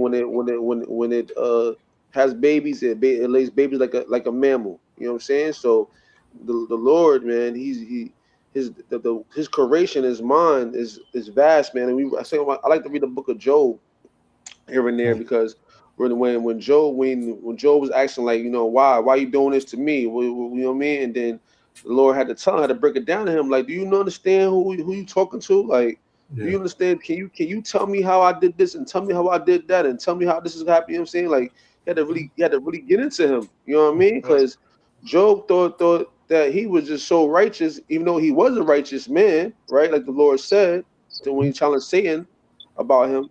But he had to put him back in his place again, man. Because even if you are a righteous man that the Lord think you are, or you to yourself, you still don't understand how the Lord works, man. How magnificent he Sure. is, when it Yep. comes to everything that's measured on the earth, man, to make the Okay. sun come up and the moon come every time, every day. You know what I'm saying? Exactly. The trees still be here, the wind blows, and the rain comes at a certain time when it needs to come. You know what I'm saying? So, like, Yeah. the Most people High's that's deep. atheists, man, Deep. I don't be understanding them, man. When you look at the animals, man, you can call the animals aliens at one point to me, because if you want to talk about aliens, look at these animals, man. These animals that have so many different looks and different things they can do, poison, and sharp teeth and fur and come on, man. I watch National Geographic all the time, man. You be Yeah, you that's be right. you be like, yo, Maybe. how does Yeah. how does Lord even make that then? Like, how did he think of make this animal, man? You know what I'm Yeah. saying? Like, then in the water, look at how the jellyfish is in the octopus. Like the Yeah. white man, Esau, he's fascinated by the octopus, man. He's fascinated. I was watching some documentary about the octopus. He's fascinated by how the Lord even made that animal, man. Yeah, man. Yeah. Deep. Most High's deep, man. No, It's and crazy. and yet what Esau was saying, they got the octopus under the sea, on the depths of the earth. Huge ones, man, that could just take over a whole ship, bring it down to Listen, the bottom. that's where they Con. get that movie Kraken from. I don't know if you've seen it. It's a movie that came out, I Yeah, think, yeah, yeah. Cracking. called The Yep. Kraken, No, man. I haven't seen that yet. No, I haven't seen Neither that. me. But I, as the brother was saying, And they fascinated by how this huge ones they saw under the ocean. I could just take a ship and bring it to the bottom, huge ships, bring it down to the bottom, around everywhere. It's crazy, man. The brother said Esau says a whale evolved from a cow or a dog. This man just throws out anything, and people just they'll regurgitate whatever this devil is saying, man. Hey, brother, that was when you was talking about when the Most High had stepped to Job, to humble him and things like that, right? And it goes for us as well. You know what I mean? And things like that. And like with me, he took all the things that I thought I had, like, but it was a burden for me. You know, it was a burden. He said, I'm taking this away, taking this away, taking that away. And to me, I thought it was like I'm At the getting more time, you stressed didn't know. out, but it wasn't. He was just helping me out. And I Yeah, thought about it, and I was like, I said, damn, you know what? Now I feel more relieved now because I don't got so much all this bills and stuff I'm worried about anymore. You know what I mean? I had a card. I still got to pay on it, but that it broke down. I had to put money on it, right? Then I had to still pay insurance. I still had to pay the monthly note on it. Then I was renting a car. I was paying $1,600 a month on that. And that's not including the gas. And I had to go make up that that um that fall something, or I gotta make at least like 800 a week, and things like that. Then it shut that down. Uber, like the most I shut everything down because he said I was going through. I was so stressed out, yeah. And he said, I'm taking this away, I'm gonna take that away, take that away, you know. And I was so stressed out. I was like, man, I'm gonna do, man, what I'm gonna do, man. I was praying and I thought about it and I was like, I said, oh, you're helping me out. You know what I'm saying? Like you taking all these burdens away, and things like that, So I'm like, I'm close by to everything what I need. I'm by the Walmart, Target, I'm by the in the hospital. If I gotta go to work, the brother comes pick me up, and things like that, And so I'm just like, all right, he's giving me what I need, not what I want at the moment. You know what I mean? Sure. And stuff like that. So I'm just like, I just didn't see it. I saw it as a punishment, but I seen he was just relieving me the things that I didn't need. Like, I'm taking this Yeah. away. I'm taking Weighing this you away. down. Yeah, yeah. He said, I'm breaking you down, but I'm gonna build you back up. But sometimes the most High gotta do certain things to us. You know what I mean? Yeah. So Yeah, that's like with Job. Like that's how he did with Job. He took his family. Then he had his woman come against him. mm-hmm. He afflicted his body. You know what I'm saying? Then he had his friends come over and basically try to say it's his fault and all that. This is happening. So there's a lot of things that he did to Job. You gotta look at yourself too when he's taking things away out your life. Because honestly, man, us being in America, man, we live easy out here, man. We look at other countries and other places that people live. People don't live like this, man. People don't have all these type of fortunate things that we have. A nice car to drive, the house and electricity, and some people don't. They got to build their own homes, man. And see, that's what America has did. America has made it easy for you, and they replaced the thing with a thing called bills. You know what I'm saying? So when you want these things, right? They bill you. Okay, you want this easy stuff? You gonna do it yourself? I'm gonna bill you for it. I'm gonna give you a bill every month for it. Because other countries where they make like I think it's called hut people. Like I forgot they call it, right? But these people live in like in the huts and stuff like that. They build their own stuff out of mud and stuff like that. They build their homes and they when it rains, that's when they clean their stuff. You see, they wash their clothes in the ponds. Like they live like off the land, like basically like how John the Baptist was living. You know what I'm saying? So like we got it easy, it's a pleasure over here. That's why Jake is so consuming it because he like, all right, I'm just going to do this every month. I'm gonna pay a bill, whatever, right? And I'm still living my pleasure. But if we had to build everything, we had to hunt for our food, we had to plant our food. Jake would be giving more Yo, attention to the Lord, man. You know what I'm saying? Because he know that if the Lord don't provide these things with nature, we wouldn't be able to get it. You know what I'm saying? mm-hmm. Yep. Come on. Yeah, that's right. What you got, Elder? I was writing down some information. Oh, sorry, guys. You want me to play a little bit of this video? Yeah, come. Yeah, because like the brother said, being over here in Babylon, man, you don't really know how to appreciate nothing, man, because it was pretty much given to you, man. You pretty much everything is a convenience over here, but little do you know, this devil about to take it all from you, man. You know, and the Most High going to allow him to do it. So check this out. It says you will own nothing and be happy. You had that devil. I forgot that devil from the World Health Organization. Charles Schwab. Yeah, Klaus Schwab, man, say that. You know, you still have DVDs, and people still get them because when they lock this internet up, ain't nobody streaming nothing. Streaming was created for real-time editing. The reason we're all into streaming, the reason why they took the hard drive out of the Apple TV, the reason why they don't want you with content is because they want to be able to alter content. See, if you're streaming, it's on their server, not yours. You don't own it. You don't even have it. That's why they sell a computer now, the fastest computer out right now, and the hard drive is tiny. Why you only give me 100 of this? 28 gigabytes? And if you want more, you got to pay thousands of dollars. Absolutely. Why are they doing that? Because they want it in the cloud. Because two things happens if it's in the cloud. One, they have it. And the other thing is they learn it. Metatron don't know. He's not omniscient. He's not like God or whatever. This demon spirit has to learn. They need our voices, our images, dude, it's us. And he just brought it out. Somebody was saying, I forgot who it was, saying how this devil is pretty much studying off of what brothers be saying. He been studying us, right? This is why this devil, he knows what intrigues Jake, you know, and what he can use and what he can put in his face to keep him occupied from the truth, keep him away from the truth. We're all cyborgs. There's a digital version of all of us in the hands of the enemy. He's created it from our uploads. He's showing all your birthdays, he's showing everything you do. He's learning. How else would the devil be omnipresent? He wants to be like God. The internet makes him omnipresent.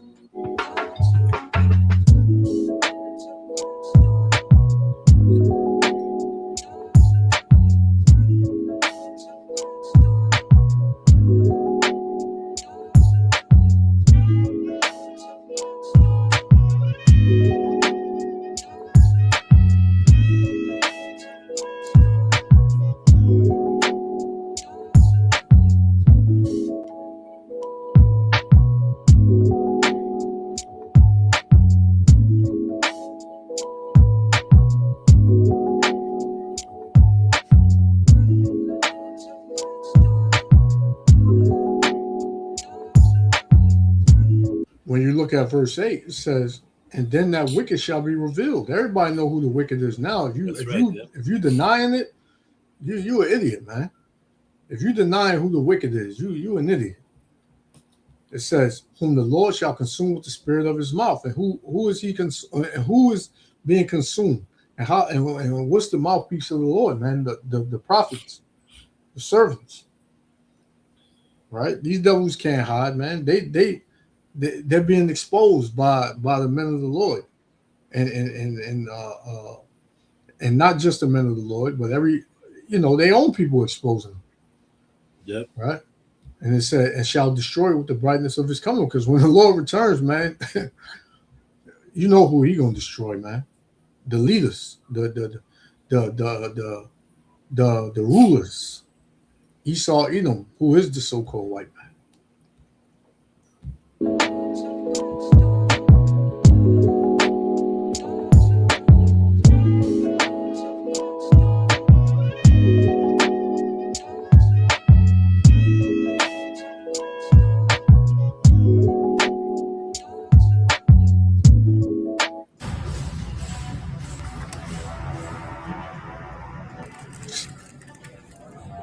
Everything seedless, everything.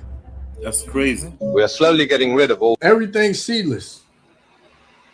seeds in fruits and vegetables. And honestly, it's brilliant, because once every apple, grape, watermelon and tomato is seedless, guess who controls life itself?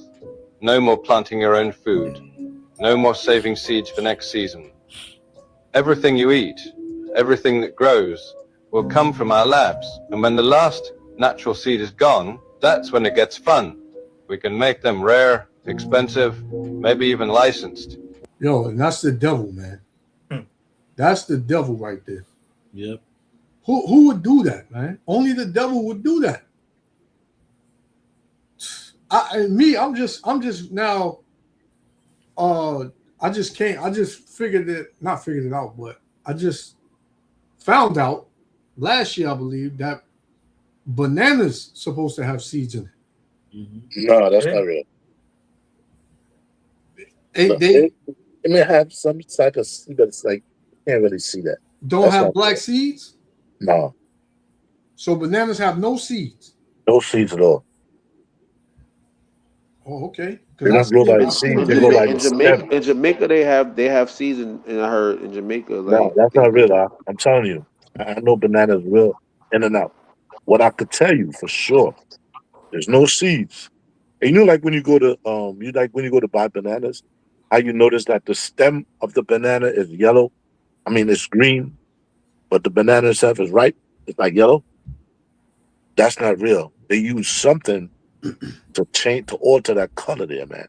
That banana starts to get ripe from the stem all the way down to the bottom. Because I have eaten bananas where the stem is ripe and just the tip is green. To cut it off and eat it, it's just as good. That's why I don't eat bananas at all. Yeah, bananas really clown. It's clown. And that's one of the best things you can eat. When you eat bananas, it goes when you eat it, it goes right into your bloodstream right away. Gives you potassium, energy, all that. But you can't eat it because it's been altered, man. The brother put up. So you get bananas from a banana tree. So you got to plant a banana tree to get bananas. You don't have to plant the whole tree. You just plant the big stem. It can break off on the stem. You dig a hole, put it in there, and it starts to grow it. Okay. Oh, okay. How long does it take for a banana tree to grow? I would say about a year, because it only bears once a year. But it bears where you have like a whole bunch of the top, bottom, the middle. That's a whole lot. But it only bears once a year. So, brother, you said burrow bananas. Those are smaller bananas, right? Burrow bananas? Yeah, you got wild banana. They got the big ones. Yeah, they what's got the the little wild ones. banana? And they got the little, small, tiny ones. Maybe that's the name of it. I'm not sure of that one. But the regular ones, I know for sure. Yeah. But plantains is look like a banana. Yeah, that's a banana, right? It's just the wild banana is the original one, like Ra'ala said. When you look at the wild banana, that's the original one with the seeds in it. What Esau does is clown these other stuff to make banana, to grow it as a banana, but it's not that banana is not the original banana. The wild banana, if you look it up. All right, so I got this right here. That's crazy. It says types of bananas. You got Cavendish, red bananas, blue Java, ladyfinger, red Mazzano, Barangan, Goldfinger, praying hands, Mysore, Gros Michael, Pisang, Raha, apple banana. It says plantain, burrow, rhino horn, saba, macho plantain, Lagoi, and Fay. Slucky priest. And then how do you grow these again? Yeah. Or you eat the stem of the bananas. So you get bananas the same way. Every banana is grown the same way. Yes. So none of these have seeds. But you gotta look up. There's no seeds to bananas here. I guarantee you that. Yeah, those are clown banana. What Ra'ala is talking about. You're right. He's right. It's clown. But look up what they call it. Wild banana. Wild banana. I got a book here. Let me try to find it. All right, wild banana. Yeah, that's good. But Ra'ala brought that out because I don't. Yeah, I'm telling you, man. Bananas is one of the Yo, the best things you could actually eat. You get up in the morning, you have like 2 of those. That thing it goes right into your bloodstreams, man. And you get that See, this right potassium, that here. energy, This and what all you're that, talking man. about? See, this is the one I was talking about. It said wild bananas often contain large seeds. Yeah, wild banana. I got a book here tell you the wild banana. That's the original banana they had back in ancient Israel, but later on Esau cloned it. Yeah, but that's what I was saying. So these are actual seeds in bananas. Yeah, that's called a wild banana. But what Allah is right, these banana don't have seeds in it. That's what he's talking about. He's talking about a clown banana. But the wild banana do have seed, which the banana Allah was talking about is the banana we eat today. It don't have no seed. Yeah, it says the bananas we eat have been specially bred over the years to be seedless. Yeah. But it all started, it had seeds. Yeah, that's that's what I was saying. Yeah. Right. That's what I was saying. Like, Yeah. Like no, I was getting confused right there because I'm like, no, what I was saying, he's saying he's saying no bananas has seeds at all. That's all I you were but he's saying. right. Like, he's right. He was talking about the banana we eat now today. They don't have no seeds. A lot of places you go, you find you got the banana that the original banana have seeds in it. But if you go to all these supermarkets, the banana here, they don't have no seeds in it. Yeah, you see it, right? You see it on the screen? Yeah. Oh, let me. Yeah, those are right, but not right. Those are the original one. Yeah, that's hard to find those. Yeah. No. I was just saying, like, I it was a while. I think I seen it last year, and somebody had put up that bananas, they have seeds in it. You know what I'm saying? But you see where I haven't seen a banana with seeds. You're not gonna find that, man. If you find that, man, please bring this up. Shit. So these bananas, I'll say they don't have no seed in it. Man. Oh yeah. The bananas we eat today, I haven't seen. But because you see what happened, all those bananas you see today, those was started in Asia. Just like we talk about the pigs and stuff, these animals, those are not real animals, those are clown animals. Yeah, those are all the stuff was started in Asia. So they did the same thing with the plant. Yep. Banana. Yeah. So I understand where all is coming from. When was anybody able to officially declare that they cloned an animal? A lot of animals are cloned, like pig. When you look at these pigs today, those are not. The pig is the Yeshua. We always talk about it. Man. What do you call it? The pig today is it's wild boar or something. It's called a boar. Yeah, boar. Yeah. The name for a pig is a boar. Yeah. It's like an offspring, like a something from I forgot what we call talking about a hog. A hog. Yeah. Because I know the name of the pig is a hog or a boar. That all stems from the pig. War hog. Mm-hmm. Yeah. So the pig came first, or the wild boar? No, the wild boar came first. Those were the original pigs. Yeah, the boar had okay. All right. Yeah. It's like your priest. Look up picture of the wild boar. That's the pig. That's the original pigs that was in the ark with Noah. Wow. Yeah, with the horns on the side of their mouth. Yeah. Yeah, picture of the wild boar. Come on, let me get it right now. So I would definitely 100% agree with Allah. There's no banana with seeds right now. You ain't gonna see it. You ain't gonna find nothing. If you find me one, I'll be happy. Yeah. It's not so damn evil, man. This right here, right? Yeah, that's the wild right here. Wild that's boar. the regular pig. That's the wild boar right there. You see the wild boar?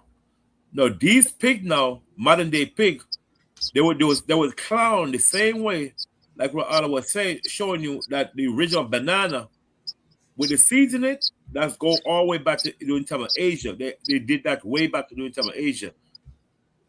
And not only Esau started that, you got wicked people start that way before Esau time. So we can't blame everything on Esau, you know what I'm saying? They were doing this way before Esau time. I mean, before Esau started doing these things. wicked people, man. Yeah, man. I just want to say something about Jake, right? I just want to say something, brothers, real quick, right? Bear with me, right? You see the things that we're talking about right now, right? To Jake, this is like, what is it? What do we care? Why do you care about this? You know what I'm saying? This ain't bringing you no money. That's what Jake think, like the way Jake think, man. Jake don't know a goddamn thing, man. They don't care about nothing else except that something that brings some type of income in their pockets, man. And that's the problem really with Jake, man. Jake only care about the monetary gain in this life, man. How to get more and get more and get more of this and get more of that. They don't care about the mysteries of the earth, the mysteries of and any animal not knowing where fruit come from. They just eat whatever it tastes good, man. That's why they eat all type of abomination now. You know what I'm saying? Eating pork chops, eating shrimp, lobster, crab, all that stuff they eat. They ain't supposed to eat because it tastes good. You know what I'm saying? But not knowing why how the animal even functions while it's alive. You know what I'm saying? Like they don't care about that. That's the problem with Jake. But see, Esau, he knows how the things function when they're alive. That's why he eat all this stuff too, but he know what it's gonna do to you. You know what I'm saying? When you eat it. You know what I mean? And he know what go against the laws of the laws of the Lord. So he promotes it to our people because our people supposed to be obeying the laws of the Lord. But look what he does. He promotes all this type of pork stuff. Everywhere you go, man, every restaurant, they got a whole bunch of pork dishes, more than chicken dishes, more than steak dishes. There's a lot of pork dishes, a lot of shrimp dishes, a lot of seafood, crab dishes, man. But the safe food, the food that the Most High says is clean to eat, it's hardly any dishes like that they have on the menu. You know what I'm saying? So Jake doesn't care about this stuff, man. Things that we talk about every week and every week on this thing, man. Jake don't give a damn, man. Jake don't give a damn, and it's sad, man. You know what I'm saying? Because they only care about money, and that's why I can't. At the same time, you don't want the chip to come because if you're not ready for it. But at the same time, I want it to come because I'm tired of Jake, man. I'm tired of Jake caring about money all day, man. Bring the chip so we can see what Jake really going to do. Yep. Matter of fact, with the bananas, there was a guy who works for Banana Fact saying that when they take all the bananas and got in the box, they put it in a chamber and they gas it. They gas it. Yeah. Yeah. So I mean, like I said, it's got to a point where like for instance, like also too, they doing say like a company myself, right? Makes spaghetti sauce, right? Homemade spaghetti sauce. They got the big companies buying the little companies out, Yep. and then they're adding their nasty ingredients. Yep. Okay, that's what they're doing right now. So now, when you look at the jars, you're looking like, oh man, this company being bought, this company being bought. So we gotta eat like the best of the worst. Now, a lot of us don't have land, so it's time. I think it's time if you have a little space to grow some of your fruits and stuff in your apartments. It's just bad, man. It's like when I was driving towards in the country part of Florida, man, the people selling like eggs. This lady, she had nothing but roosters and chickens giving us eggs and stuff like that. You got where cattle where you could buy like a quarter of a cow to chop it up for you and things like that right there, man. Because the food, like this guy, this damn devil saying, "Hey, we're gonna control everything in the market, man." Yep. It's Yeah, just Con, and there's so many other foods to eat other than the abomination foods. Like you got goat, you got lamb, you got yep. chicken, you got Mm-hmm. you got cow, and then what's crazy too? They don't even let you eat deer, like certain deer you can eat too. It's called veal. You can eat Venison. Mm-hmm. veal. You know what I'm saying? Bill. Like they don't even you can't even find restaurants that sell it like that outside. You know what I'm saying? They try to keep all the stuff that you can eat and just keep giving you this abomination food. Just keep throwing that. They make sure they do that shit in Jake neighborhoods, man. You know what I'm Yep.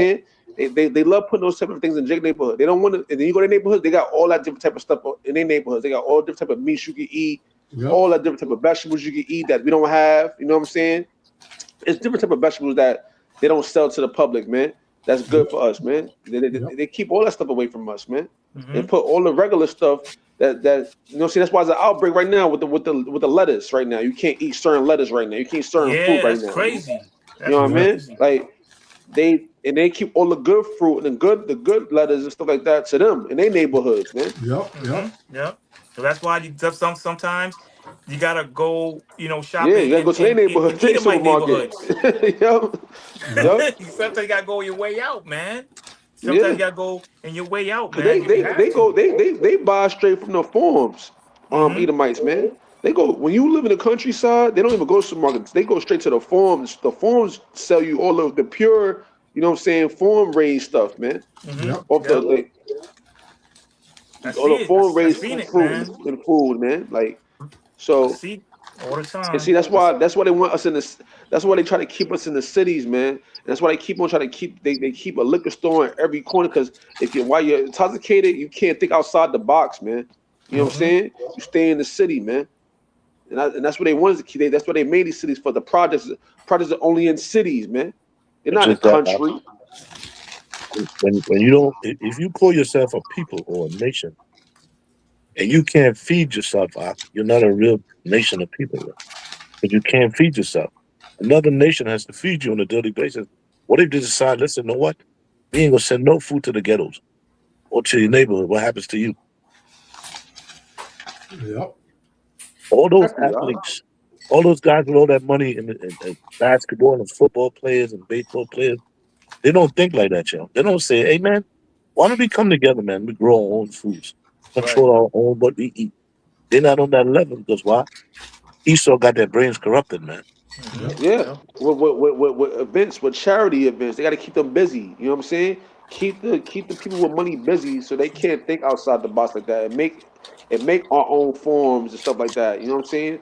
Build Yeah, our own type of supermarkets for our neighborhoods. That's you know what I'm saying. And they don't want that because that'll go against the agenda, man. And the it Yep. agenda would. is to destroy you, man. It Destroy would. Jay because I mean, they know that once YAHAWAH come back, their time is up, man. And it's gonna be a so-called black man coming with a so-called black army, man, heavenly army, man. They don't want us to know that. it's just, I mean, how you have the other nations coming into our neighborhood on a constant basis, opening up supermarkets and pharmacies and Yep. whatever business to make money off of us. And you have an opportunity to do the same thing because you got that money. But you don't even do that. You rather keep your Mm-hmm. money in the bank or you rather go buy some. It's like that A dude thousand Mayweather, cars, right? a Like hundred Mayweather. cars. Look at this guy Mayweather. That guy got 50 cars, man. He got like 13 Bugattis, man. He Yep. paid like $10 million a year in insurance. And what purpose that serves, man? Idiot. it Uh Those it, it oh. things are shows expensive, man. that's It's vanity, just man. It's all vain. Like Solomon said, man. Vain is all vain, man. All this stuff is vain. What they do, man. They don't But yet, really. It's not. They're not really promoting life. 'Cause there's no but, life in buying 50 cars, man. Nope. but then you got to run to your enemies for food, for clothing, for everything, man. Yep. everything. Huh. And where he stays in, he stays in designer stores buying Louis Vuitton. What has Louis Vuitton ever did for the black community, man? What Nothing. what, what has what has Gucci ever did for the black community, man? So-called black community. What has Fendi and Chanel and all these things that they promote, man, to our people, man. He What have they done in our communities, man? he Nothing, don't man. he don't You care. don't even know how you don't even know how these people even look. You know what I'm saying? Like you don't know how Louis Vuitton look. You don't know how these guys even look, man. Like Yeah. they in the background somewhere, just taking your money and overcharging you for what they call quality, but they already got exposed. Remember when the Chinese people was exposing that they make the same, Uh-huh. they make the Yeah, material yeah, in the Uh-huh. yeah. factory, Yeah. Yeah. and Yeah. They was mad about that, yo. Yeah, yeah, yeah. They were telling people, yo, why you paying $1,000 for this, man? This shit is only like $40, man. Yep. Yeah. Yep. That's what I used to do. I ain't gonna front. When I used to wear Jordans and stuff, or even like Air Max, I go right to the Chinese. Yep. I get 3 pairs for $120. Yep. I'm saving money. I don't care about And the real stuff because people ain't gonna listen. Nobody gonna really check your tag. Let me see if it's real, yo. I don't care about that, man. Hey, man. I don't care. I'm not paying no damn $200. I'm not paying no damn. Now I'm seeing kids wearing hoodies alone. It's like 300, 200. Like hoodie, yeah, yeah, $300. Yeah, and what they do is that they try to make the Louis Vuitton in the factory, right? The quality of the material, right? And then they'll take it to Louis Vuitton warehouse, and all Louis Vuitton would do is put the stamp on it. That's it, man. That's it, yeah. And now Same thing with the it's shades. $2,000 now. Same thing with the glasses and the shades. Same thing. Make it for like $5, you know, and they put their stamp on it, and boom, $200-$300 Gucci shades or whatever. Put the little gold part on the shade. Now it's worth $500 now, man. Come on, man. And the gold was not even 24 karat gold. It's freaking 10 carat. You know what I'm saying? Like nothing, man. Probably silver with painted gold. Who knows, man? That's right. That's a crazy profit right there, man. Yeah. That's a serious profit. Con, I got two scriptures. This is Jeremiah 4:22. It says, "For my people is foolish. They have not known me." I don't know who got that. I don't know who that is. Okay, here, whoever, you got something in the background. Sorry, I think I got something. Oh, come. Sorry, but Jeremiah 4:22. It says, "For my people is foolish. They have not known me. They are sottish children," meaning stupid. They have none understanding. They are wise to do evil, but to do good, they have no knowledge, man. And the Lord ain't lying, man. Our people are foolish. Why? Because they don't know the Most High. And what's one of the traits of knowing the Most High, man? Wisdom. His wisdom. This is Proverbs 4:7. It says, "Wisdom is the principal thing. Therefore, get wisdom, and with all thy getting, get understanding," man. Right? Wisdom is the principal thing. Not none of this stuff that you deemed as giving you some status or yeah, look at me, look what I got. Like take for instance the Christian pastor. He got this big elaborate building. It looks nice in there. And you'll have the members of the church say, "Well, the Most High got to be dealing with him. Look what he got, man. Look what the Lord blessed him with." Right? But that pastor, he has no wisdom, man. He has the wisdom to do evil, which is to keep you Jake's in the lower state and not knowing the damn thing. But to do good, he just like, hey, I'm gonna push that to the side. I'm getting my money. I'm getting my pocket stuff. Yeah, see, that's the thing. People confuse blessings with just what Satan can give you in this material. world. Yeah. The Lord said in the book that we told the Mashiach. He said that the word has been given unto me. You know what I'm saying? Anything that my desire, I can give unto you. Just bow down to me, bow down to my feet. So that all these wicked people got way more than you. But you know what they say? Oh, that's the common person say, "Oh, they got blessed. They got blessed." No, they didn't get blessed by the Lord. The Lord didn't bless them. Satan blessed them too.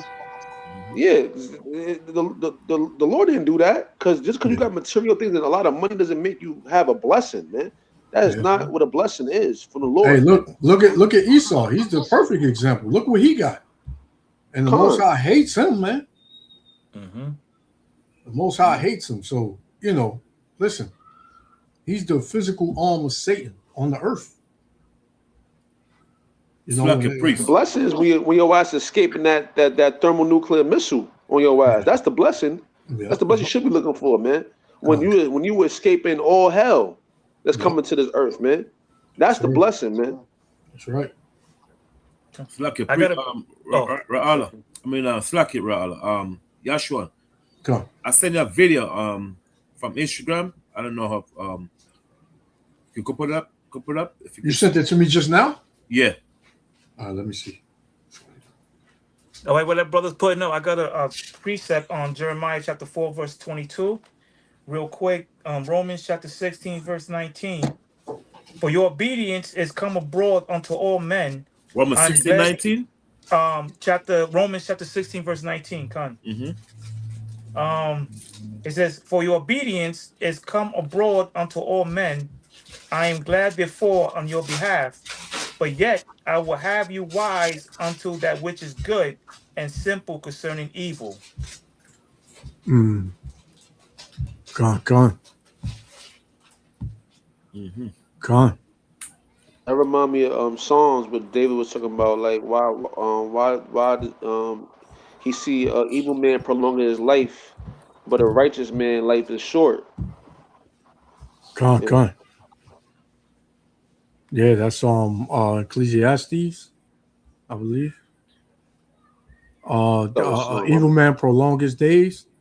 Yeah, con. Uh, Ecclesiastes.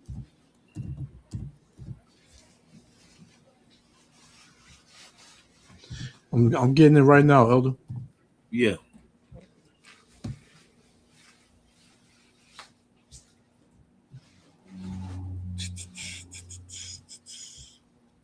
Get it right now.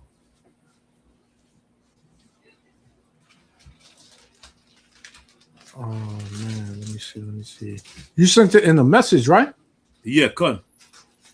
Yeah, I'm trying to find it on the site because this pretty much goes into fruit. I'm trying to find that one you sent me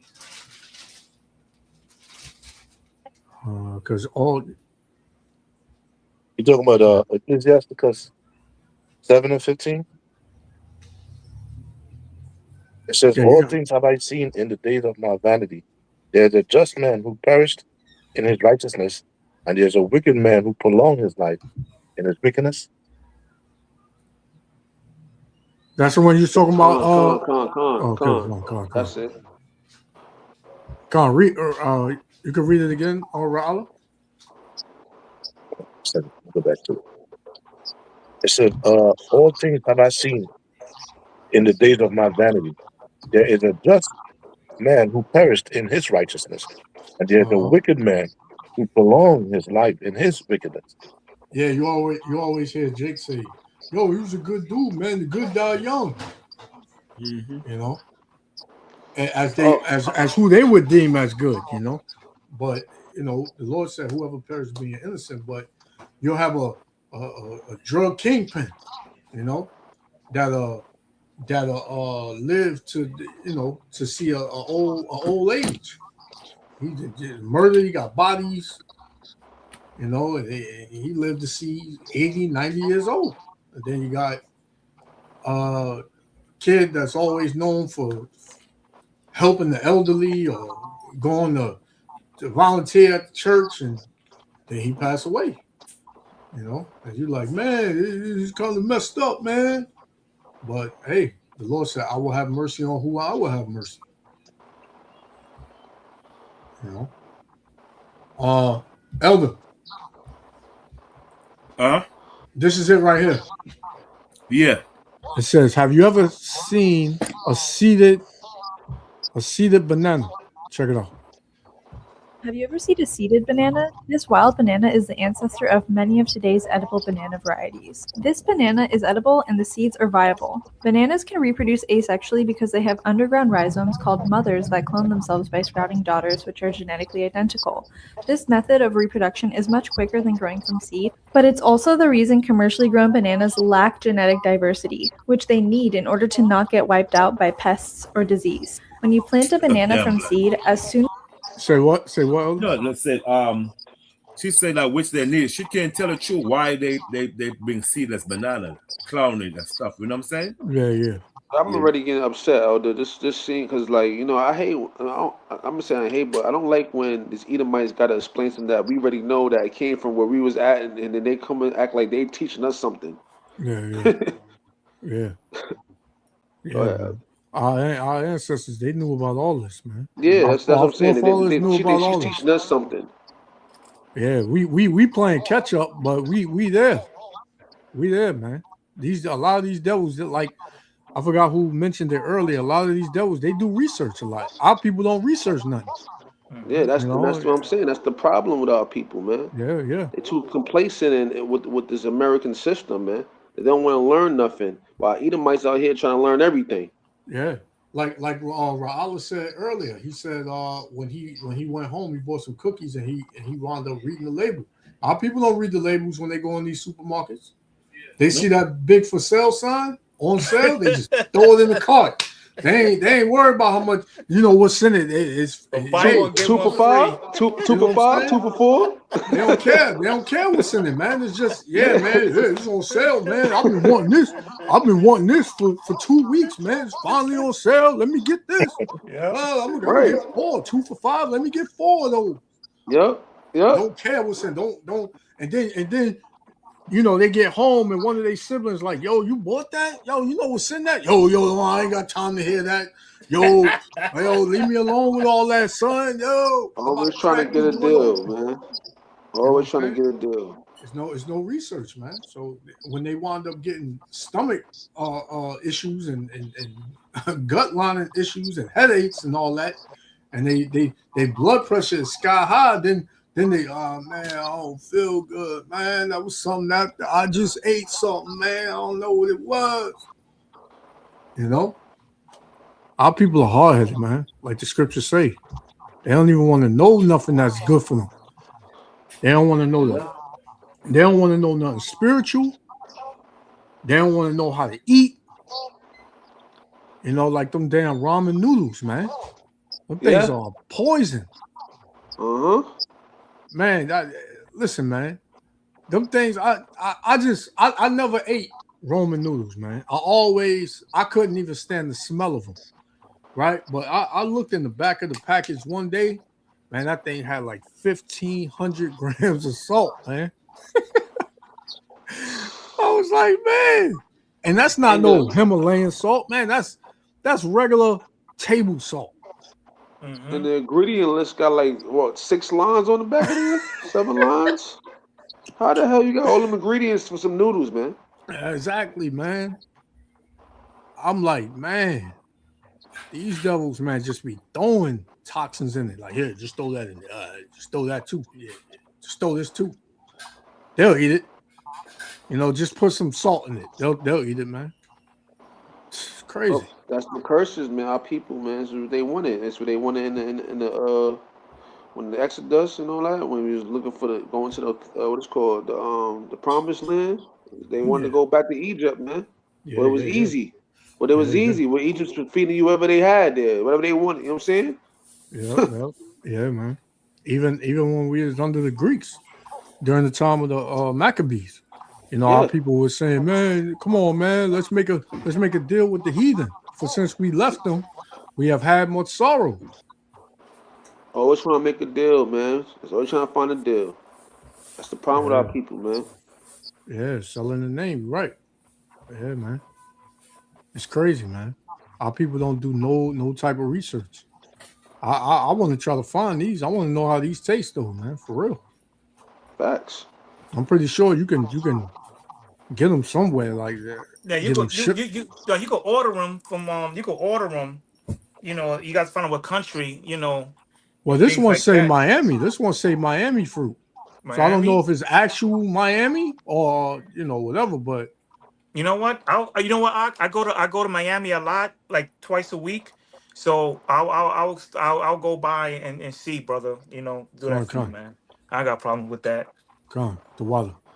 It says a cedar banana is a wild banana species native to India, Southeast Asia, and southern China. But they probably do got them in Florida. Yeah, you got to remember, like there's a lot of like when I go to like further south of Florida, you seeing different species of palm trees, different species of different animals and things like that. You get more tropical, and I was like, wow, this is pretty, man. And stuff like that. And the fruits too, man. Like you see different fruit. Like, what's this? It's this is this. This is that. You try it. Yeah, try. Yeah, man. Because they'll eat it, man. I go, gee, and I eat it, man. I'm like, wow. So man. It's sad that we had to succumb to this devil, but like the Most High said, this was planned from the get. Yeah. You know what I mean? This is why we got to come to the Most High, because He's going to guide us to where we're going to eat good.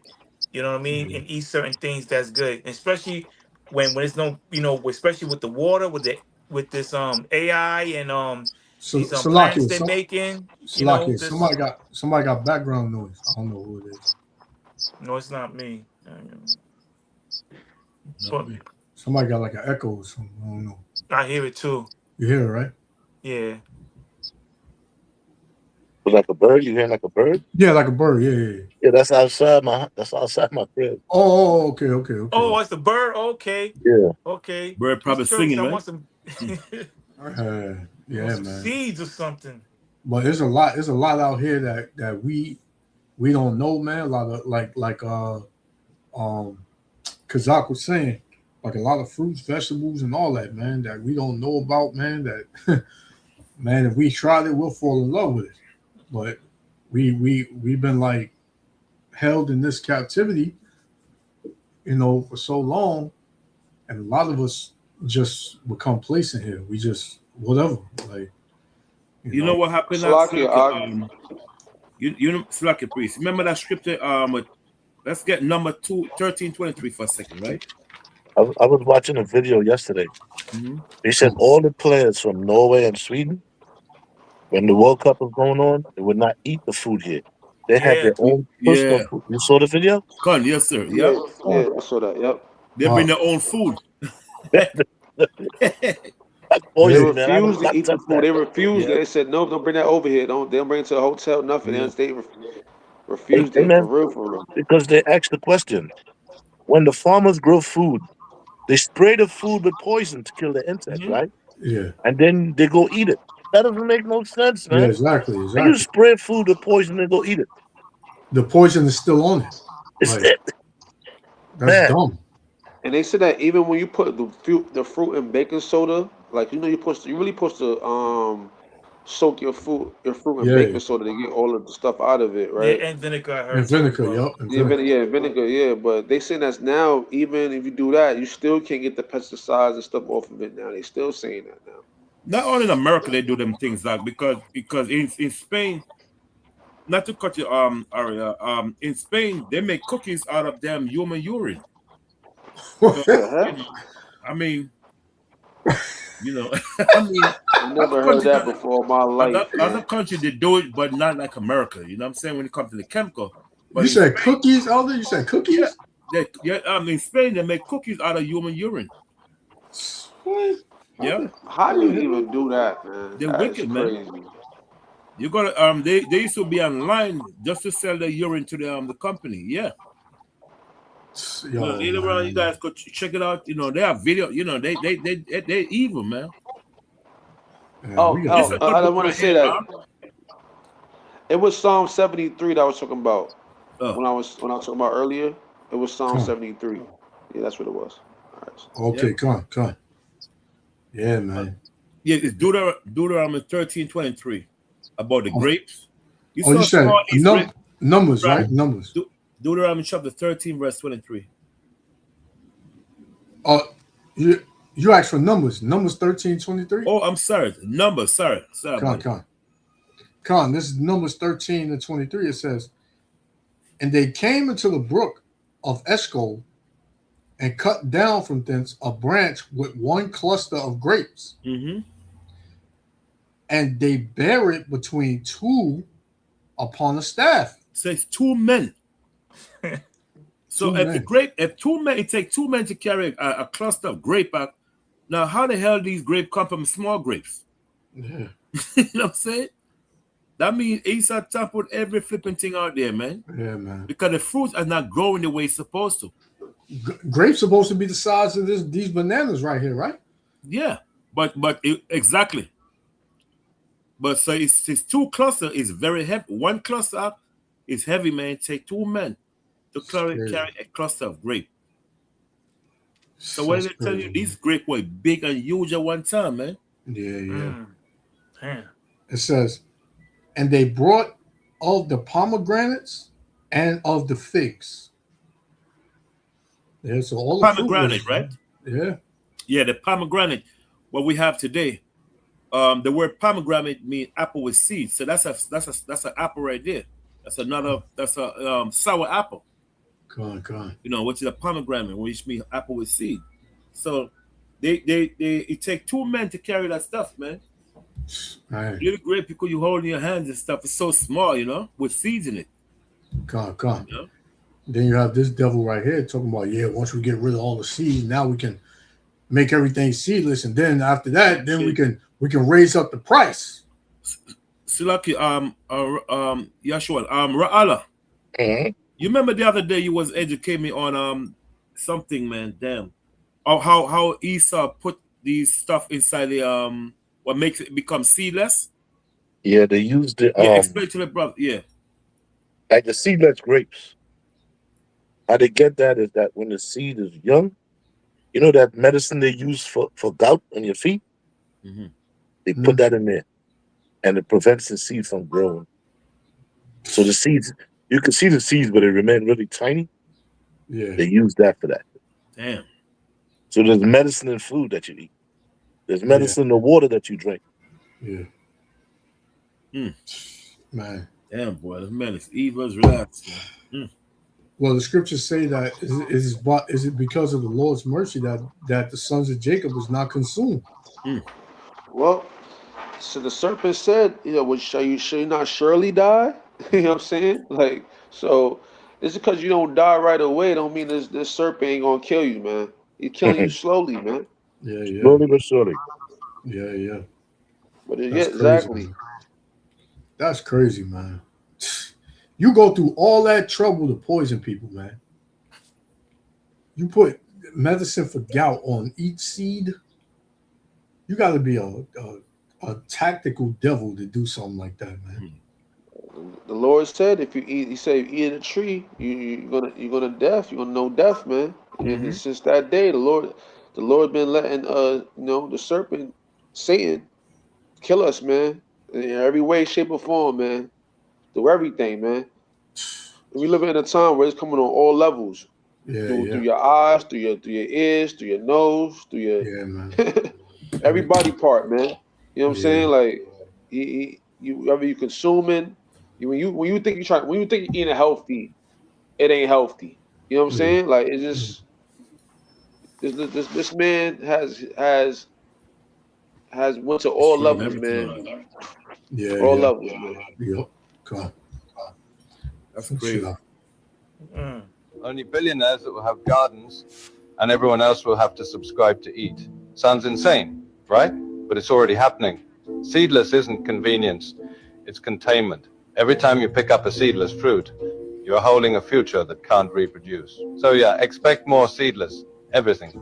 Because the easiest way to control the world is to stop it from growing. So remember to stay safe out there. Just happened. The Department of Agriculture from the state of Maine just stopped by my house and says you need to stop selling goat milk and goodies from our farm stand on our homestead. And I have a long video of it. Trust me, there'll be part 2 and 3 and 4 and 5 of this. This is a minute after he just stopped by, and he says you'll be visited by the dairy police. I don't even know what they're called, but the dairy people, they're going to be stopping by shortly here to talk to me about us selling raw goat milk and how it's illegal. And these anyway, devils, man. Oh man. So these devils. This is the video I seen. I was telling your brothers a couple of weeks ago. Yo. This he had his own farm and he was selling goat milk. And they was telling come with this. I seen this video. This one I was telling you guys a couple of weeks ago, man. This is crazy. This devil is the worst, man. Here it is. He buy a house, get some land. You get some land, and you can't even use the land to help yourself. Just like the other Edomite that was collecting the rainwater. The water come out the sky, man. You saying you cutting off the chain supply, the public water supply. But wait, so you mean to tell me you're gonna come to this man's house every time it rains and gather the water, and spread it throughout the public? No, Esau evil, man. This man is the devil, man. So they'll allow you to get cows and chickens and all that, but you can't sell nothing that come from these animals. we'll lock you up. We'll seize your property. Oh, man. Oh, man. He seems serious, so here's his information. And the cool thing about my wife and I is we like to fight, and we're smart. Mostly my wife, but this is going to be a battle. So I'm excited for this battle, and it's going to be fun, and you're all going to be front row center about it. You start to see people like Bill Gates gobble up farmland, and you read what his foundation says about farming. When they say that we're going to have a particular type of agriculture, they want large blocks run by the government or by private consortia where they say we're not going to have animal-based proteins, we're not going to have stockyards, we're not going to have turkey farms, we're not going to have chicken. The academic mind always has the answers, but never in the real world. And they do a lot of damage. Everywhere you look, small and medium-sized farms being gobbled up by these corporate mega farms because they can't keep up anymore. They can't comply with these endless streams of regulations that are coming down. We're seeing that in China now, where these giant mechanized corporate, big government-controlled mega farms are displacing all these little small family farms that families have been farming for hundreds of years, in some cases longer. They're moving them all off their little plots of land and moving them into these big, horrific mega cities that they have built. And we're going to see that all over the world with the decimation of small farms. So if they're not bankrupted by economic forces, the government itself will shut them down. Yeah, and that's what they did to Jake a long time ago, man. All the thriving neighborhoods that Jake was in, flourishing and all that. Now you're looking at parks, highways, lakes, things like that. So now, he like, man, we want this land right here. We don't care what's in it. If they don't want to move, then we'll just raise the taxes, make it impossible for them to keep up, and then we'll just take it. It's crazy, man.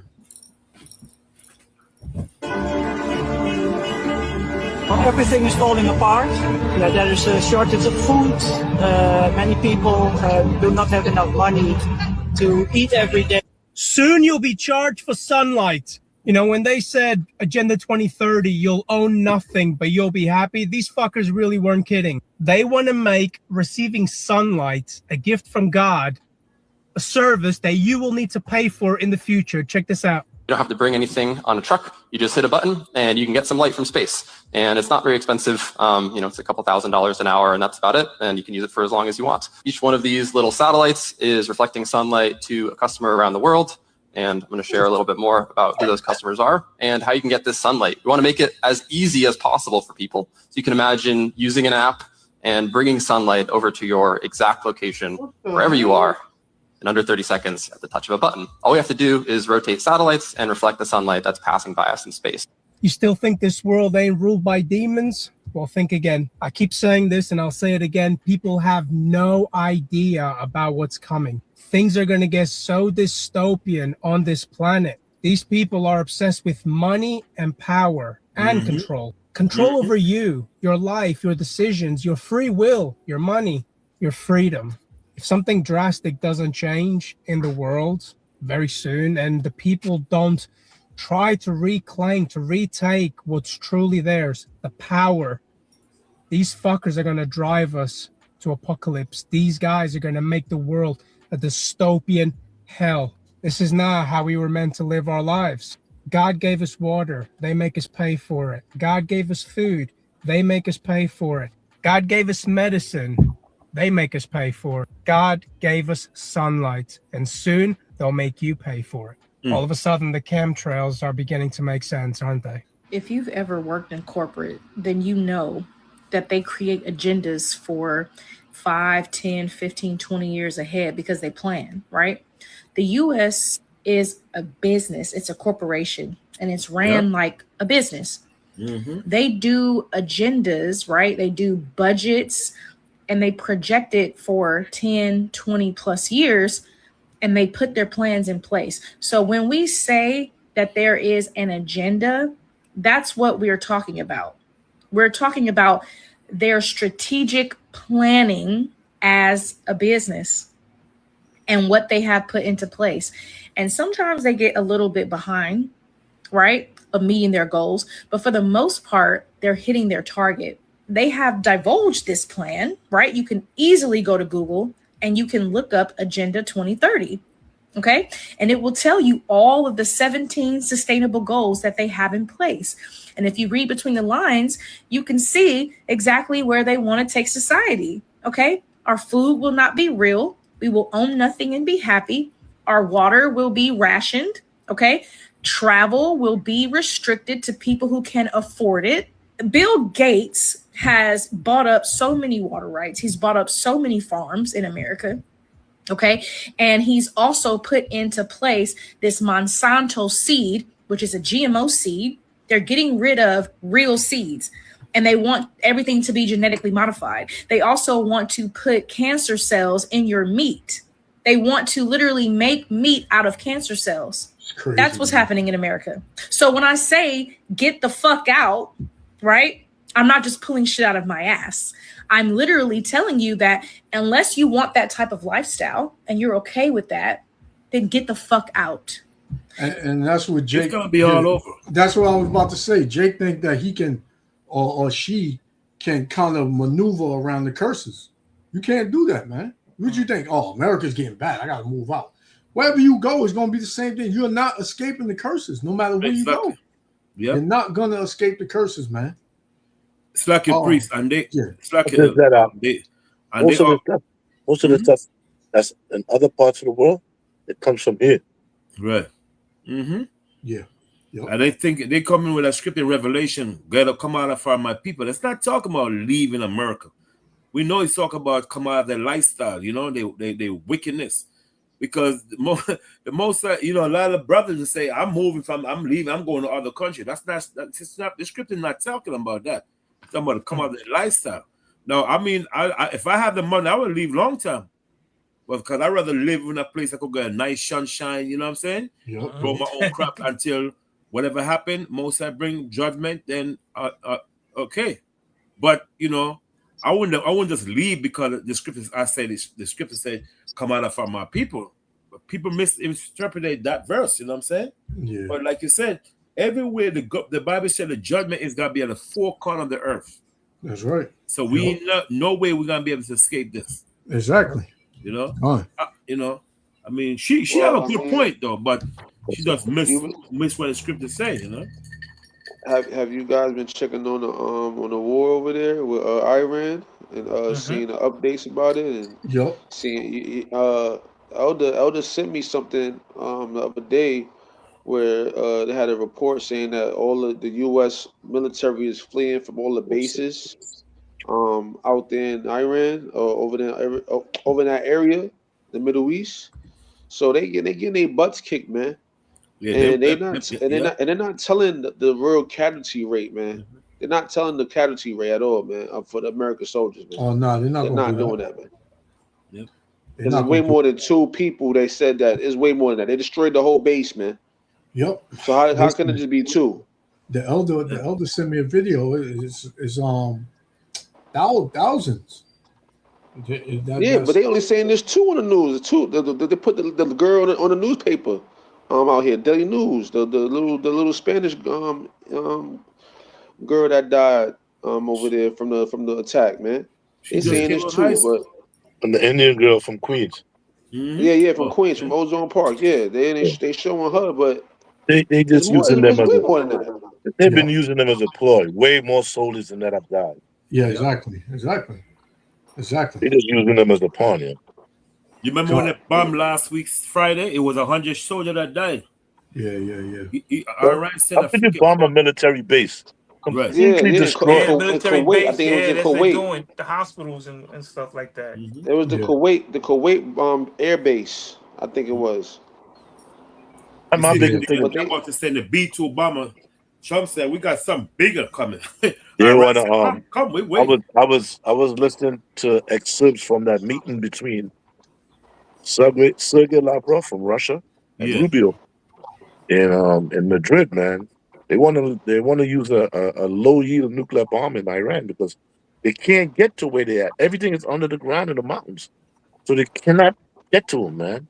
The only thing they could bomb is like surface stuff, like power stations and water desalination plants and so forth. But to get to the real nitty gritty, they can't get to it. So they want to use a nuclear bomb there, man. And they said, listen, Iran's using more advanced weapons too. They say they're using weapons that that they can't stop. Like it's coming too fast that they can't even detect it. And once they detect it, it's like they can't even. They basically can't evacuate the base. That's why so many of them died. They say they're using. Iran's starting to turn it up now. Starting to start using other weapons they got down there. Yeah. They said that if they use a nuclear bomb there, like a low yield nuclear bomb, not a thermal nuclear, a low yield nuclear, that's it. All those people in the Middle East, in 5 years, they'll all be dead from the radiation.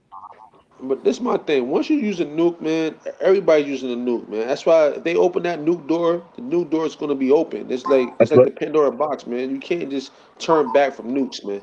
That's what the North Korean says. We're not in those times anymore where America nuked what's it called, Hiroshima, I think it's called, right? Mm-hmm. We're not in them Hiroshima, times anymore, Nagasaki. man. Yeah, we're not in them times anymore. You open that door, man. There's no turning back, man. That's right. Everybody, because that's what they call it. It's sort of like an agreement. You don't use nukes, pretty much. Right. So what they were saying is that there's a nuclear threshold that you don't cross. Yeah. Once you cross that nuclear threshold, there's no going back. That's it. Yep. So the North Koreans will use their nuclear. The Chinese will do. The Russians. Everybody's gonna start using nuclear now. Yep. And Yeah, India got them too. India, Turkey, Pakistan, Pakistan, yep. Brazil. Yep. Yes. And also with too, they saying that Iran is trying to ship some drones to Cuba, right here. Yeah, no, I was just about to say that. Yeah, that's the talk now. That's the talk because Iran's they can't shoot drones from over there to hit over here. So now they made a kind of a pact with Cuba, and they can use Cuba as a flight station for them drones to reach. The U.S. Iran doing that. Yeah, that sounds good, man. Yeah. Because Iran wants this place, man. They want this place, man. They've been talking about it. That American citizens think they safe over here, but they're not. You know what I'm saying? Because they gunning for it, man. They want to hit. Because think about it, man. The America is hitting their homeland over there, man. You know what I'm saying? That's where they Tehran and all that. That's where they live at, man. Yeah. So you think them people over there like, why you not hitting their homeland either? Let them feel what we feeling over here, man. Hitting our bridges, you hitting our power plants. You know what I'm saying? They told the people not to use the AC over there because if they use the AC, the electricity might go out. So the regular citizen, the regular normal person out there is going through war crimes, man. You know what I'm saying? So they don't want to hit over here too. Come on, that's what they want. Or just that they killed their spiritual leader. Yeah, that too. They want payback for that. They kept their spiritual leader for over 50 years. He the one that kicked out the Shah out of Iran. They kicked him out and they took over. He was like a puppet. So they killed him. They want revenge on that, man. Yeah, the son said he want revenge on U.S. soil. Yeah, you remember that propaganda video they put out with the missile coming from one of the places out there, and it had all the people from different countries that America fucked over, looking at the missile go all the way over here. Then it hit the Statue of Liberty with the Baphomet head on it. It's like a propaganda video I had made. I had seen it. Oh, yeah. You talking about one of the Lego joints? Nah, the Iranians made that video. Yeah, with this missile they got. Yeah. And it had Malcolm X on it. They put Malcolm X in it and everything, man. Like, they man. Iranians know, man. The Iranians know, man. That's crazy. Yeah. Well, there's a lot And then going on. Trump yesterday said that he's going for a 4th term. Man, Listen, in China, well, I was listening to this guy speak on RT News, right? What he was saying, the only how for that to happen is they'll create some type of pandemic, or they'll create some type of martial law, where they would not have free elections. So they let it run until it's over. That's the only how that could really happen. But don't be surprised within the next year or two, some pandemic is hitting us where everything is shut down. Some martial law is declared or some stuff like that. But he could declare martial law at any time because with that NDA aid that Obama put into play when he was president, National Defense Authorization Act was inside that clause. It says that if America's in any type of war, they can make a martial law onto the citizens at any time, just if they're in a war. So, but they don't have to make no laws. It's already in the law already. If there's a president, exactly, in the war, you don't have to leave office. So Oh yeah, once you're in war, you don't leave office. Right. But So like you said, he's just trying to cut that just I'll be president until the day I die, type thing. And then when he should cheekily did something for him to be a president longer, because remember it was the Department of Defense. Now it's the Department of War. Now he changed it. They changed it to Department of War. So he's basically announcing that America's in war. You know what I'm saying? They're gonna stay in war. That's pretty much what he's saying. They're gonna stay in war. It's the Department of War now. So now that's gonna be his MO. We're gonna stay in war, no matter what. We're gonna start a war, even if there's no war. Nobody want war. We're gonna start it. Because I seen a press conference with him the other day. He was saying that we're gonna bomb Iran until they make a deal. They don't make a deal, we'll bomb them until they make a deal. So this man is he's not stopping, man. They're just using the make a deal garbage. That's stuff to make up. You know what I'm saying? Yeah. They got no make a deal, man. You're just using that crap. Exactly. Iran not making no deal with you. They don't want to make a deal. Exactly. Please, that's a bunch of lies. That been off the table. Garbage, That been off the table, man. Yep. Check this one out.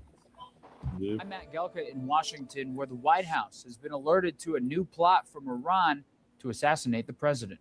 A new warning from Israel based on their intelligence claims that Iran developed a new plot to try and kill President Trump. And the president seemed keenly aware of it this week while he was in Turkey for the NATO summit. I speak about it a lot because, the life of a president is very dangerous. I'm number one on the kill list for Iran. They're lovely people. I'm number one. He seemed to downplay being on the list Friday, telling the New York Post, "I've been on their list for a long time. That's what we're dealing with." And that he's left instructions, if anything happens, to just literally bomb them at levels that they've never seen before. Trump's travel arrangements led to further speculation about security issues. He left Turkey on an older Air Force One, not the new Qatari gifted jet he's been bragging about. Multiple reports say it was because of issues surrounding the Iran threat, with anonymous sources telling outlets the new plane does not have all of the defense measures of the older one. The president also told the New York Post there was no fresh plan from Iran, and at least one congressman is questioning the Israeli intel. It's very hard to tell. I mean, certainly Iran has made the statement, as your guest said, since the killing of Soleimani, over 6 years ago now. It's also easy to see that Israel would want to sort of buck up Trump, make him more willing to take on Iran more strongly. Netanyahu has been, pushing for that tougher stance, a more hawkish approach to Iran for quite some time. At the recent funeral for Iran's deceased Ayatollah, crowds carried signs and banners reading "Kill Trump." Some mourners chanted and called for revenge. Our goal is to prove to the world that we will not submit to oppression and tyranny, and that we will avenge the blood of our leader. The DOJ has prosecuted and charged multiple people for murder-for-hire plots against the president, all with Iranian ties. That includes as recently as March of this year when a Pakistani national trained by the IRGC was convicted after trying to recruit hitmen to target U.S. officials, including Trump. Reporting in Washington, I'm Matt Gelka. I want to bring you some breaking news out of Iran. IRGC, that is the Revolutionary Guards of Iran, has declared the Strait of Hormuz closed until further notice. That's after it fired a warning shot at a ship attempting to transit the strait on what it called an unapproved route. Now, the IRGC says the ship stopped after the warning shot. It has gone on to say that no ship will be permitted to transit the strait until, quote, the end of U.S. interference in the region. It's also issued a warning to Washington, saying if the U.S. uses this incident as a pretext, it will be met with a severe response. Earlier this week, attacks on commercial ships in the strait prompted Donald Trump to order airstrikes across Iran. As we get more information on this, we will, of course, bring it to you later in the program. The U.S. military has struck again in Iran. It's the third round of airstrikes we've seen in recent days as an interim deal to end the Iran war looks more in danger than ever before. Iran had attacked a ship in the Strait of Hormuz, a container ship. It caught fire and the crew abandoned it. The U.S. immediately launched these airstrikes afterwards, targeting some 140 sites in Iran. This is the highest number of strikes that we've seen over these days of airstrikes. Now, in response, Iran apparently retaliated with strikes targeting Qatar, Bahrain, and the United Arab Emirates today. Now, Iran has made a lot of other claims as well. Everything seems pretty scattered. What is known is that missile alert sirens went off in those three countries. It remains unclear if any damage has been done. All this is coming as there had been hopes that negotiations would resume over trying to reach a permanent end to the Iran war. But the Strait of Hormuz, the narrow mouth of the Persian Gulf, through which about a fifth of all natural gas and crude oil once passed in peacetime, is central to the ongoing tensions. Now, Iran insists it must have sole control over the strait and be able to charge vessels going through it. That would upend decades of world belief that this is an international waterway, despite it being in the territorial waters of both Iran and Oman.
And what's crazy is I heard that when the U.S. and Iran so-called had a peace deal, Israel was still bombing Iran.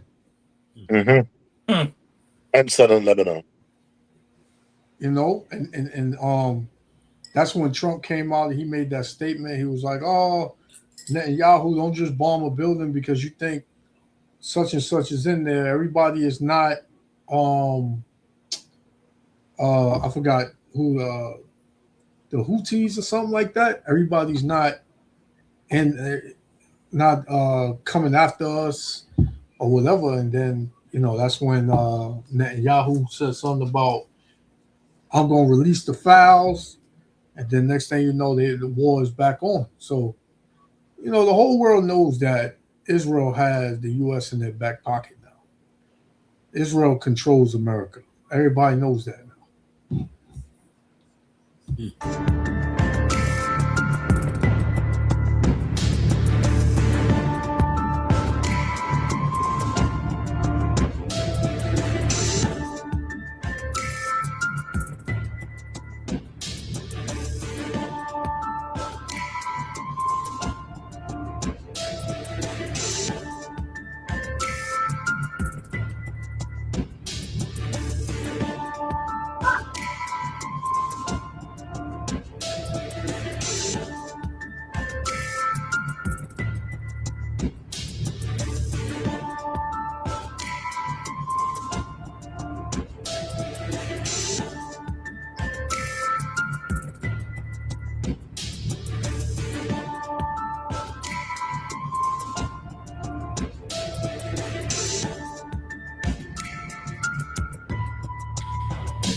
You can only imagine when this thing hits over here, man. Yep. You can only imagine how people are gonna go crazy because America don't know what it's like to ever be hit with a missile. That's what I'm saying, That's what I'm saying. Like, they think they're not gonna for the place. All these countries know that. The same thing we saying that this they all know the same thing. They know this that America really ain't never got felt any type of real war type of stuff on this land, man. That's They right. all that's why they all building the missiles into what's it called Intercontinental. yeah, they build that. That's for America. What else is for? It's for it. Because what the nation, when America brings the war to those nations, like they will go over there and fight a war with you. Yeah. Those nations don't bring the war to America. Only certain countries could do that, like China and like North Korea and like Russia. They could bring the war to America if they want. They have submarines and nuclear, ICBMs and so forth. But other countries that America usually fight, they don't have that type of technology to attack. And that's how you know we at the end. And you ask and you ask me, I don't think a war on American soil, the U.S. can defend this Man, land. hey, listen. They can't Anytime do any type of invasion. missile, anytime any type of missile was to hit here, and the people's confidence will go to the ground. It would just drop. What? Yeah. And that will Yeah, create of course. chaos, man. Yep. But that's how you know we at the end because America is fighting a country that has partners that have these type of weaponry, man. Yep. That have that Iran, type of. I heard Iran. I think Iran got it now. Yeah. They Oh yeah. I seen Don't be something with that. surprised. Yep. Don't be surprised if they got that Of nuclear course, weapon. they supplying them with that type of technology. They've been dealing with them since what 2012 or something like that. They've been The dealing with Russians, Russia. the Russians, the Yeah. Chinese, and the North Koreans. Yeah. They've been deals with them since like 2012. They're in the BRICS Association.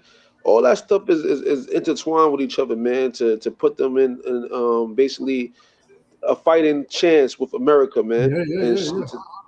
That's all they knew this was coming because remember Iran said that they knew this was coming. They knew that this day was going to come where America's going. Because was that guy that said that they had 7 countries they have to conquer to put the SWIFT bank inside their country, and Yeah. Iran don't have that bank inside I think their they was country. one of the last ones. I think they was one of the last ones. Yeah, right. They are the got last all the ones. other ones. They are the And last ones. yeah, it was them and what is the other country? Damascus. What the one with Damascus called again? Syria. Syria didn't have it either. That's why they went after Syria. And Venezuela. Yep. Well, Venezuela, you know they got it. They got it now. Yeah, you know They got it there. They got it now. You know. And do you think that you see how the US got missiles that can shoot from long range, right? Do you think Russia, China, or North Korea gave them missiles to reach the US? Not a nuke necessarily, but missiles. Do you think Iran has those? You have it. They give them already. It's just the right moment. But they're waiting for the right moment, as he said. They're not gonna just come out and start doing that. They're using all their older technology missiles right now. Right. No ones they got in reserve. And those nuclear weapons they do, I think they do have. Yeah, I think They're waiting for the last threshold. So the United States is threatening to use a low yield nuclear. That happens. Of course Iranian, they got the nukes now, brother. Because think about it, they had a nuclear program for all this time. How long they had a nuclear program running for? More than 20 Almost years. 10 years. Yeah. So they working with countries that already developed the nuclear missile already. So they all know how to do that already. They all got that already. They're just keeping it secret. They got a missile city. I know they got that stuff down there somewhere, man.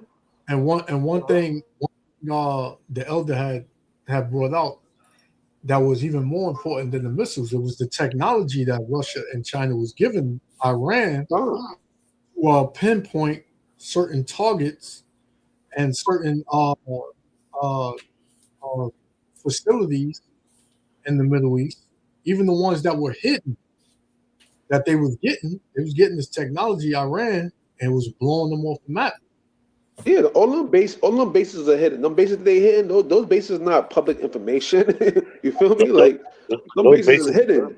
those bases are done, yo. They've been through. I watched the satellite before and after comparison.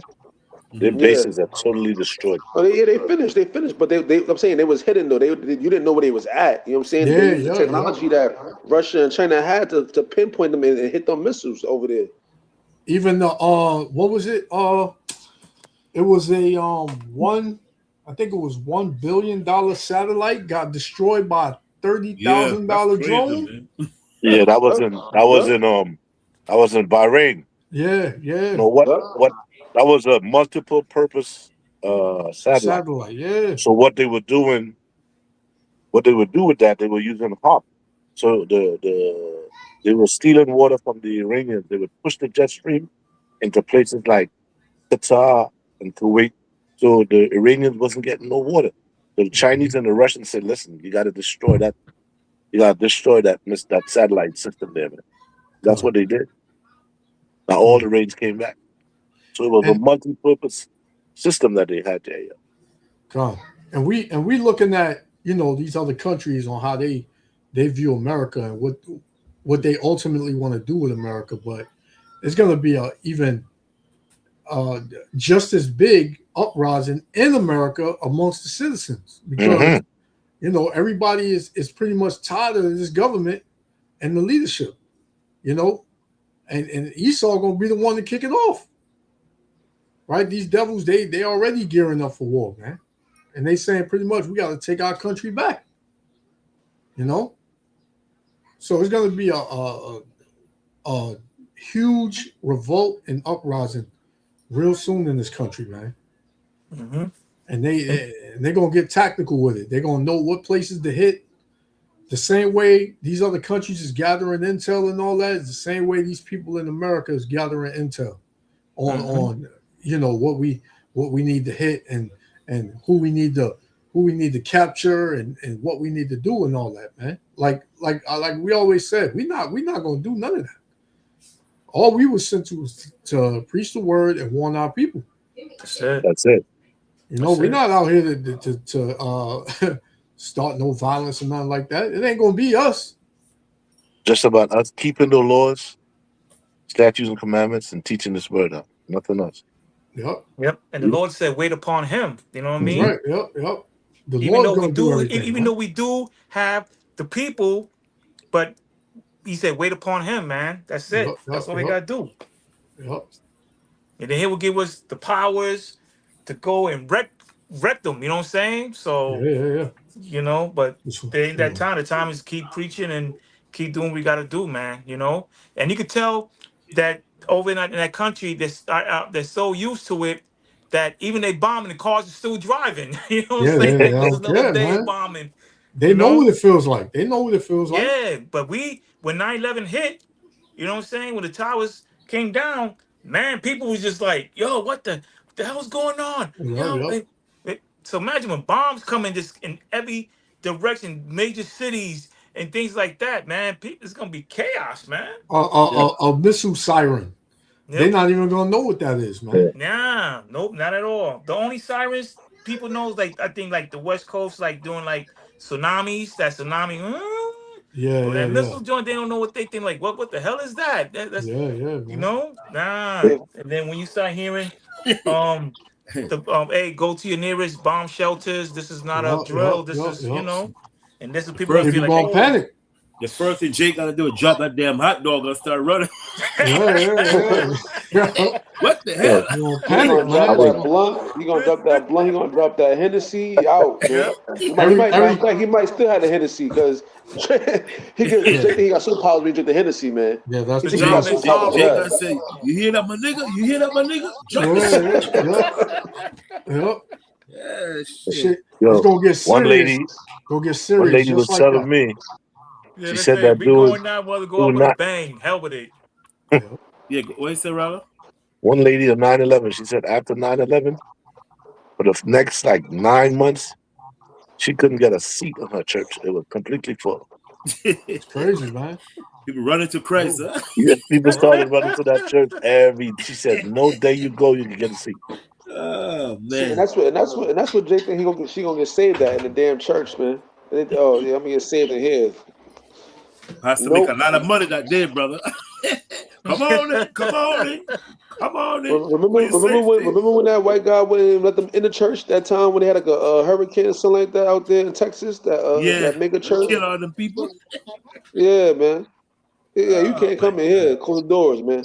Oh, and over there, Houston, Texas. Yeah, that was Yeah. crazy. One of the sisters said, "Oh no, I will not forgive him. I'm sorry, I ain't gonna forgive him." One of the sisters talk about, "Lord, hope the Lord have mercy on him." Man, shut the hell. Shut a dumb woman. Man. So, oh, the Lord have Shut mercy that on his soul. door. That's a stupid woman. What? Even my what? Like that's a dumb woman. How the hell you gonna forgive the guy? The woman, the people that are not even buried yet. You talk about to forgive them. I hope the Lord have mercy on them. All people are so stupid. It's a shame, man. They just use that in Benjamin song. Have mercy. Yep, it's crazy, man. Have mercy. Yeah, man. This is yeah, man. When think it's gonna be man, I can't even fathom, you know, how this is gonna look out here, man. It's gonna Yep. I can't even Crazy. fathom how it's gonna look like out here, man. It's gonna be real. Oh man. Stand. That's true, man.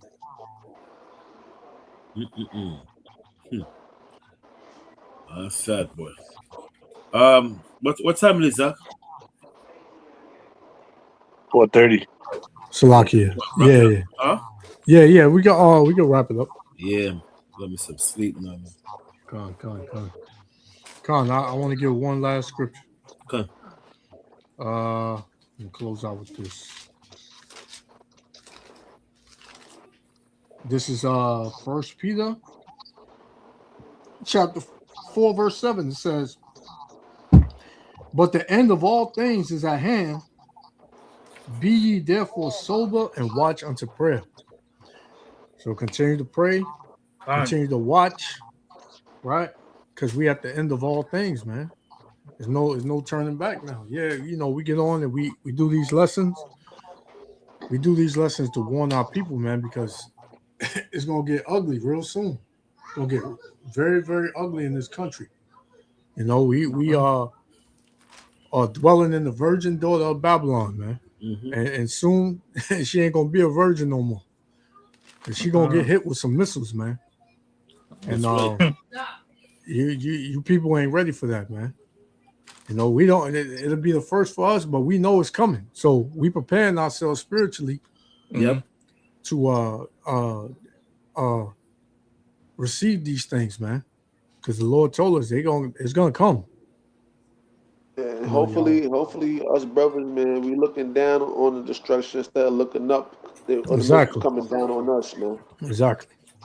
Come. I read the scripture here real quick.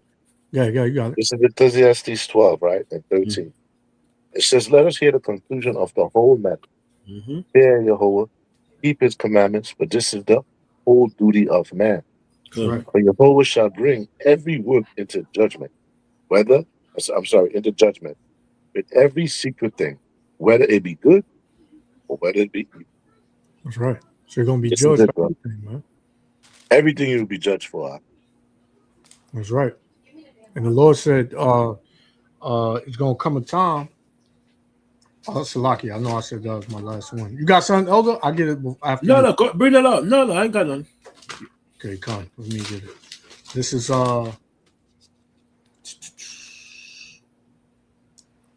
This is Malachi chapter 3. And Malachi, right? Malachi chapter 3, I'm gonna start at 16. It says, "Then they that feared the Lord spake often one to another, and the Lord hearkened and heard it. And the book of remembrance was written before him for them that feared the Lord and that thought upon his name. So that would be the elect, man. That's the ones that's going to fear the Lord and think upon his name and call upon his name. It says, and they shall be mine, saith the Lord of hosts. In that day, we're in that day right now, when I make up my jewels, and I will spare them, as a man spareth his own son that serveth him. And we pray to be that son that the Lord, finds favor in. Verse 18, it says, then shall you return and discern between the righteous and the wicked, between him that serveth the Most High and him that serveth him not. So the Lord knows who's serving him right now and the ones that's not. So the Lord got, that book of remembrance, and he see, like what rheologists brought out, that every work is going to be brought into judgment, whether it be good or evil. Us that's doing good in the sight of the Lord is us that's doing the work and keeping the commandments to the best of our ability. And the ones that's going to be get a reward for what's bad and evil is the ones that's playing around pretty much. That's not taking this serious. That hear the word and throw it behind them. So this is why we do these lessons and not just, we don't just do these things. We don't just do this on the camera. We do this off the camera as well, man. We walk in this. So that should be scary to you. I fear what you like, to have your goods and your bads be brought to you in the day of judgment, man. That should scare you, man. Because think about all the things that you did bad, man. More than you know what I'm saying, things you did good in this life, man. You know what I'm saying? Like that should really put fear in you, because the Lord is not lying to us, man. He's gonna do that, man. And every day I think about that, man. I think of all the bad things I did, man. Because you think about Job, man. Job didn't even do anything. He basically, you know what I mean? But he still got things happening to him, afflictions and all that stuff, man.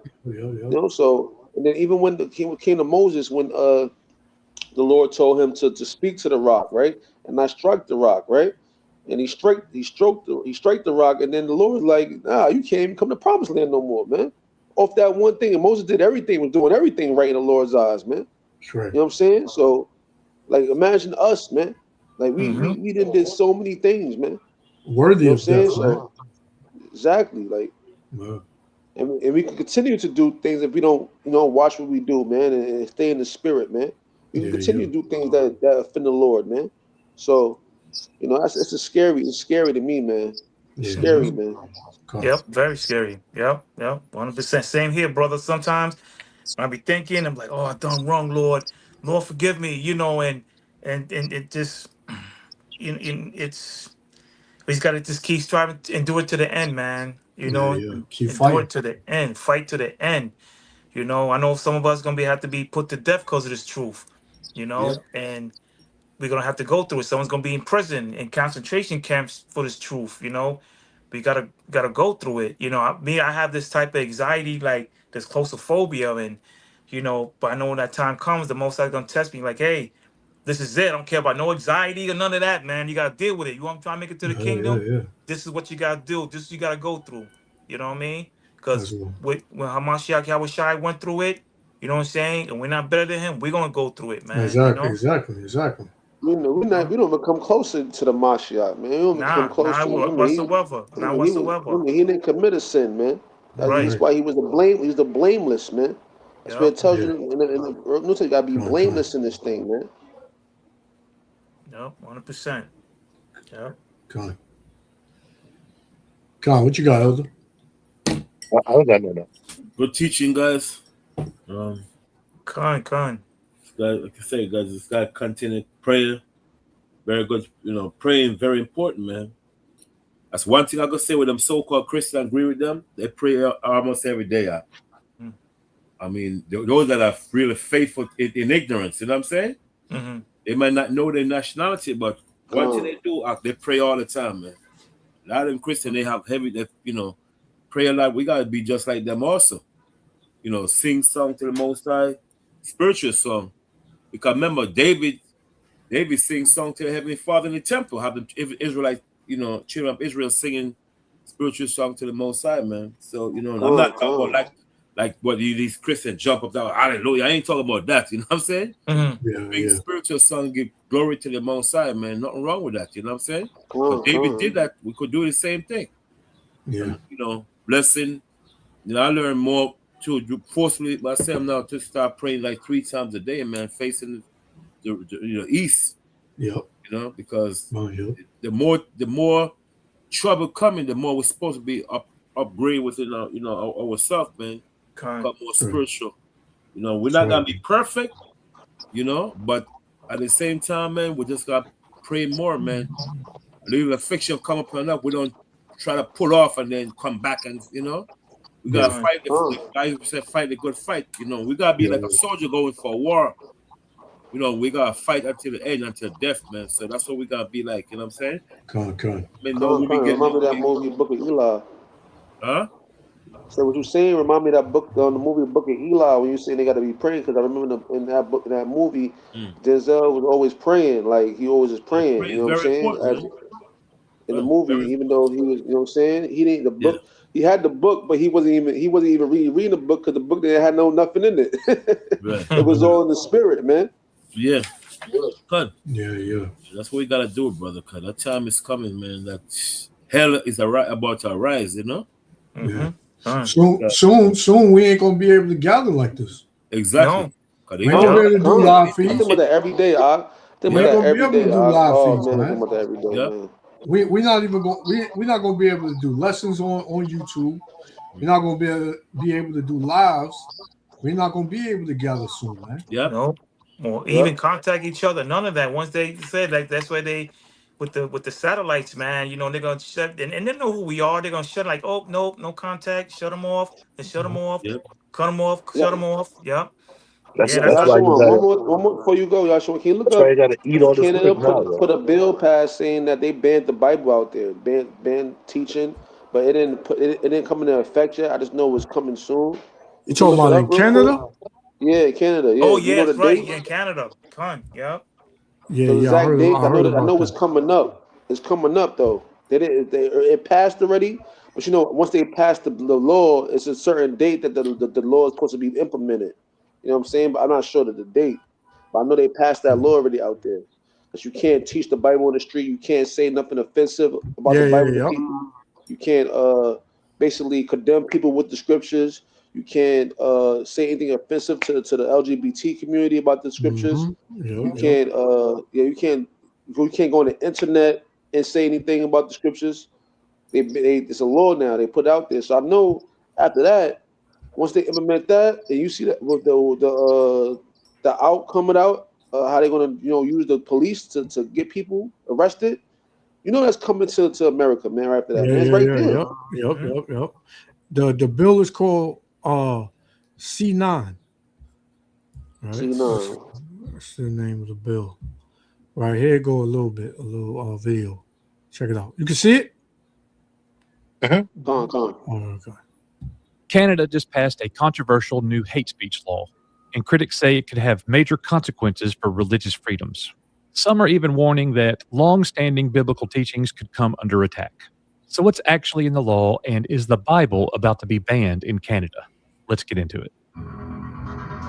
And this is from 1 month ago. Canada's Combating Hate Act, known as Bill C9, has become one of the country's most controversial pieces of legislation. Supporters say the law is designed to combat rising hate crimes, protect places of worship, and strengthen penalties for hate-motivated offenses. The legislation creates new hate crime provisions, expands protections for religious and cultural institutions, and introduces new offenses related to intimidation and obstruction. But one provision has become the center of a growing political storm, because critics aren't focused on what was added, they're focused on what was removed. One of the most debated aspects of Bill C9 is the removal of a longstanding criminal code defense related to good faith religious expression. Critics argue that removing this protection could make religious speech more vulnerable to hate speech complaints in the future. Religious liberty organizations, civil liberties groups, and some lawmakers have warned that the change could create uncertainty for pastors, churches, and people expressing traditional religious beliefs. And that's exactly where claims about the Bible began circulating online. And they're not wrong for having the concern. It's important to separate fact from speculation right now. There's currently no evidence that Canada has classified the Bible as hate speech. There is also no evidence that the law bans religious text. Instead, the debate centers around whether future interpretations of hate speech laws could place certain religious expressions under greater legal scrutiny. That's a very different claim than saying the Bible has been banned. But we certainly recognize that this is a pathway to banning the Bible down the road, and that is where the danger lies. So if the critics are worried, what does the government have to say? Supporters of Bill C-9 argue that the legislation is being misrepresented. Government officials maintain that freedom of religion remains protected under Canada's Charter of Rights and Freedoms. They argue that the law targets hate crimes, intimidation, and the promotion of hatred, not legitimate religious belief or peaceful religious practice. Supporters also point to rising hate crime statistics as justification for stronger legal tools. But why does this matter? The debate goes far beyond Canada. Across the Western world, governments are wrestling with the same question. How do you combat hatred without restricting free expression? Where is the line between protecting people and limiting speech? And who gets to decide where that line exists? Those questions are why this story is generating so much attention. If you just look at the Old Testament in the Bible and you go to the book of Leviticus, I believe it's chapter 28, where it's talking about same-sex marriage is an abomination in God's eye. Well, is that going to be considered hate speech in Canada to people who are proponents of same-sex marriage? And if it is hate speech, now you have a pathway to having that speech legally banned. So I can't even share parts of the Bible that exist and has actually exist for centuries. That is, and that kind of goes back to the slave Bible, where they only let you teach or let you read and bring out certain scriptures. They're not going to let you bring out the whole Bible in its entirety. You know, that Leviticus 20 and 13, that's a very sensitive topic. People get upset, man. And man, Elder, I gotta play this last little short. Yeah, no problem. Being that they brought this out, being that the problem. Brother had me get. So what do you think? Is Canada's Combating Hate Act a necessary response to rising hate crimes? Or are the critics right to worry about its impact on free speech and religious liberty? Let us know in the comments below. If you enjoyed this video, please hit like and subscribe and join us here at Screenaholics Report. I'm Coach. We'll see you guys on the next one. They don't just want to come out. Huh? Send me a copy of that. Okay, come. You know what I've been doing? A lot of these videos. My daughter showed me how I could put it on what call it, DVD. Yeah. And you know, so she's doing it for me. I was saving a lot of 100 of these videos, saving them. You know, a lot of video brought us, like, you know, and all send me. I'll be saving them video on DVD because you'll never know, you know. Yeah. So I try to wipe them off. I have them, you know, backup. Con. So being that Kazak told me to bring that out, and that Edomite brought up Deuteronomy 20. He said 28, but it's 20 about the LG, you know, whatever, colorful community. 2013. You know, this pretty much is how people get when you talk about that subject. So you got these two Christians, you know, was out, you know, teaching, and they brought that topic up. So this dude that you see in the screen, I seen this video last night. You seen it, right? With the jersey, he got pretty upset. You know, now all I was thinking was, if this Jake came up to any camp and tried to do this, he won't leave the same way he came. He gets stomped on. But you know, these dudes are Christians, and you know how them Christians are. Well, just something like that happened one time at Times Square. He was teaching out there. It's faggot, man. Two faggots, man. They didn't like what was being said, man. They came up there, but they had to back off. Police came and said, like, yo, you know, you can't tell people what to say. But y'all, I'm telling you, man, they lucky, yo. They were lucky. Yeah. But the alphabet community are mentally unstable people anyway, because you have to have a And they're mental very disorder. violent, man. They're very violent Yeah, too. yeah. Because you have to have the mental disorder in order to operate like that. That's unnatural. What the Lord said to do something that's unnatural to you, so it's not natural. So that's Got why that your heavy mind has demon to on be them. corrupted. They got that heavy, deep demon on them. Right? So check this out. Oh, wait, let me put this on. I don't give a you guys stop this right now. Go to another corner. Go to another corner. I don't give a go to another corner. Peace in the name of Jesus. Go to another corner. Peace. You talk that gay, get outside of here. I'm not afraid of you. Get the gay out your speeches. Because I got gay that work in here, and you guys are disrespecting them. And I'll beat the out of you guys. Stop. No, I'm not. Bro, I want peace, brother. I'll slap the shit out of both of you guys. In the name of Jesus Christ. Don't say nothing about the gay no more. Don't say nothing. Then you'll get your ass whooped. Hey, bro, no contact. No contact. Right? Thank you. We call for peace, bro. We call for peace, bro. Don't let me know. If I hear that gay one more time, I'm going to slap the out you guys. Say something else. So nobody wants Say to help something us. else. Nobody's going to Say call the something police for us because we're Say something else. Say it one more time. In the name of Jesus, we call for peace. And we're praying for you, bro. I'm gonna pray for you every day. Praying for you, brother. I'm gonna pray for you every day. We're praying for you, brother. No. Where was that? That's Canada? I don't know where this is, but man, this dude would not have done that to brothers, man. Let me tell you something. Most of the time you see people come up like that talking. They never come up to brothers. They never come to brothers who say, yo, to hell with those gay people, man. We hate y'all according to the Bible. Yep. Y'all gonna burn in fire and brimstone. They don't come to you like that, yo. Yep. He only did that because he's figuring less than I could challenge these men. They don't look. Yeah, exactly. Yep. And it was two of them, and this dude right here was saying, none of y'all gonna help us. None of y'all are gonna call the police. Come on, man. Hey, they would have been in their right to pretty much put hands on the him. hell out. Yeah. Of course. I tell him Once he straight got up, up to him like, hey man, you got a problem that, with it this was teaching? over. You take that up with the Most High, not me. Exactly. You don't let no man come up on you like that, man. You know, he could have really did some bodily harm to this dude. Yeah. He could have easily hit him right there with his shoulder, his head. Yeah, you know what I'm saying? anything, Like, you're too close. But this is how people gonna be, you know, going down the line to brothers, you know, because we dealt with threats. Like we was at camp a lot of times and dudes threatened us, got too close, and you know, it ain't work out for them. But you know, they wound up just going up the street threatening us, saying, "Yeah, I'll be back," and this and that. But like Raul said, man, they just be talk. That's what they did to the prophets, though. They exactly. The prophets used to have to run. Remember, how many prophets had to run, man, from the people when they was prophesying, man, out there, man, had to run. Exactly. Like the scripture says, nothing new under the sun, man. Yeah. You know? Yeah.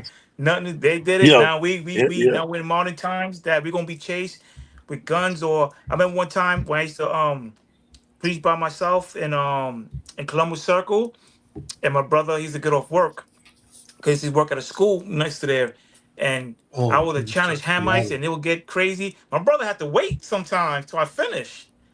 Oh, that was in Seattle. They was trying to gang on me, you know, and he was like, a lot of Hamites over there. I'm good, man, I'm good. He was like, nah, I'm gonna stay right here until you finish, man. You know, they was to get hostile, so he had to wait sometimes, you know, for me to finish. So, you know, because he was like, yo, this is what you go through. And I was like, yay, I'm not the only one that goes through it. You know what I'm saying? I mean, I remember one time when I was preaching with, it was years ago with 14th Street, years ago, and they threw a bottle, you know, across the street. And I was like, what? I said, this is what we got to go through? I was scared for it. I was scared. This is my first time. And I was like, damn, this is what we got to go through, man. And and it's like, hey, this is what it is, man. You know what I mean? Like, People and I used to get people a don't lot of understand. confrontations, man. A lot, Do you think lot. that I'm on back dude. then they could I was still in have that smell? Pennsylvania preaching. Dude had a gun on him. He's like, what? I was like, yo, pull out them bus, man. I ain't scared, man. Do what you gotta do, bro. You know what I'm saying? Do what you gotta do, man. So I just got used to it, man. One time I was preaching in South Carolina and Charleston. I don't know what happened, but I know I was preaching the word, and I noticed it was like 30 people surrounding me. It was Jake, Edomites, and one Edomite like, yeah, we're gonna hang you, nigga. We're gonna drag you, nigga. So I got a little scared a little bit because it's the South, right? So a cop came in, and he had his gun in his holster, and he was like, if nobody wanna hear this word, disperse, right? And he said, listen, I can't save you all the time, you know what I'm saying? And I said, well, I ain't asked for your help, you know what I'm saying? The Most High, the angels brought you over here. And he thought he was like, yo, you right. Exactly. So every time I finish preaching, the cops always want to escort me home. It's like, yo, you need a ride home? I was like, nah, I'm good. I'm gonna go get, I'm gonna, relax, get something to eat, and things like that. Yeah, they'll always offer me home all the time when I finish. Like, you need a ride home? I said, nah, I'm good. So yeah, so we all have to go through that, man. God. We've been fighting the Hamites forever, man. We all have I to go through still that. I think that the Hamites had that smell from back then. That's how we Can you could. brothers That's how hear we me? could tell it. Yeah, We could tell it was them, man. Like, Yo, that smell, man. I don't know.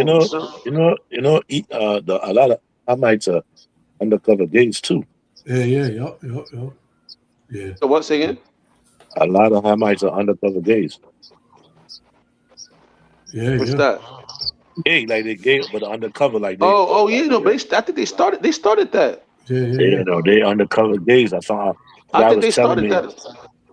in Africa, man. He said, G, he's African. He said, yo, man, there's a lot of gay people out there, G. I said, what do you mean? I'm trying to hear what he was saying. He was telling me, so Africa is mad gays there, man. He said, but it's Yeah, suppressed. they started that, man. He said there's a lot of gays out there too. A So lot of them in that community, man. A lot of them. Gotta kind Like of watch. in Egypt and stuff. They had a lot of homosexuality in Egypt. When you go read books about Egypt and all that stuff. There was a lot of homosexuality in Egypt, man. Con. Yup. Yep. Well, they got a law over in Africa right now in some parts that is if they catch you, with homosexuality, they're gonna kill you right there and then, man. Persecute you right there. Yeah, man. I'm talking about ancient Egypt. Ancient when the Israelites was was captive. Like it was if you read like old books and stuff like that, history, you see that there was a lot of homosexualities going out there, man. And they was the ones that first promote the woman being over the man in the household too. That came from them too. I had read something about that. Wow. Where the woman like if you look at the certain images, the hieroglyphics, you see the woman the man holding the woman like a man, like how one supposed to hold a man, the man's holding the woman like that in the pictures. Con. Over Man. 30 countries in Africa, they passed laws against gays. So. Yeah. That's good. That was the whole Obama's that was his agenda, man, to go over there and push that madness out, man. They told that dude, get the hell out of here. They Get have out of there with that, man. So yeah. But yeah, we're gonna close out, the water for listening. And the water hit that like button too, yo. Come. And if you ain't got nothing else, Elder, we shut it down. Well, what about you? No, I'm good. Okay, brother. Next week we'll continue on the same subject until we finish it up. Lord willing. Yeah. If, is that right, Ra'ala? I'm good. Yeah. I'll just put part 2. Yeah, okay, cut. What's good, Come. man? Yeah, I'm gonna get me some sleep now, brother, because my brain. All right, man. Shalom. I don't get no sleep, man. Shit. And I'm brother, myself too. That My whole brothers be family safe. in Florida. I was like, Stay damn, strong. crazy. Huh? See you brothers be safe and stay strong, man, for the weekend. Yeah, same to y'all. Same to your brother Akim. All right, Shalom. brother. Shalom. Shalom, y'all. Okay, shalom.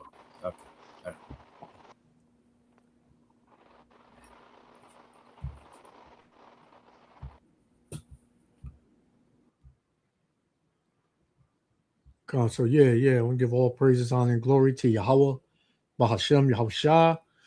Amen. To the next lesson. Shalom.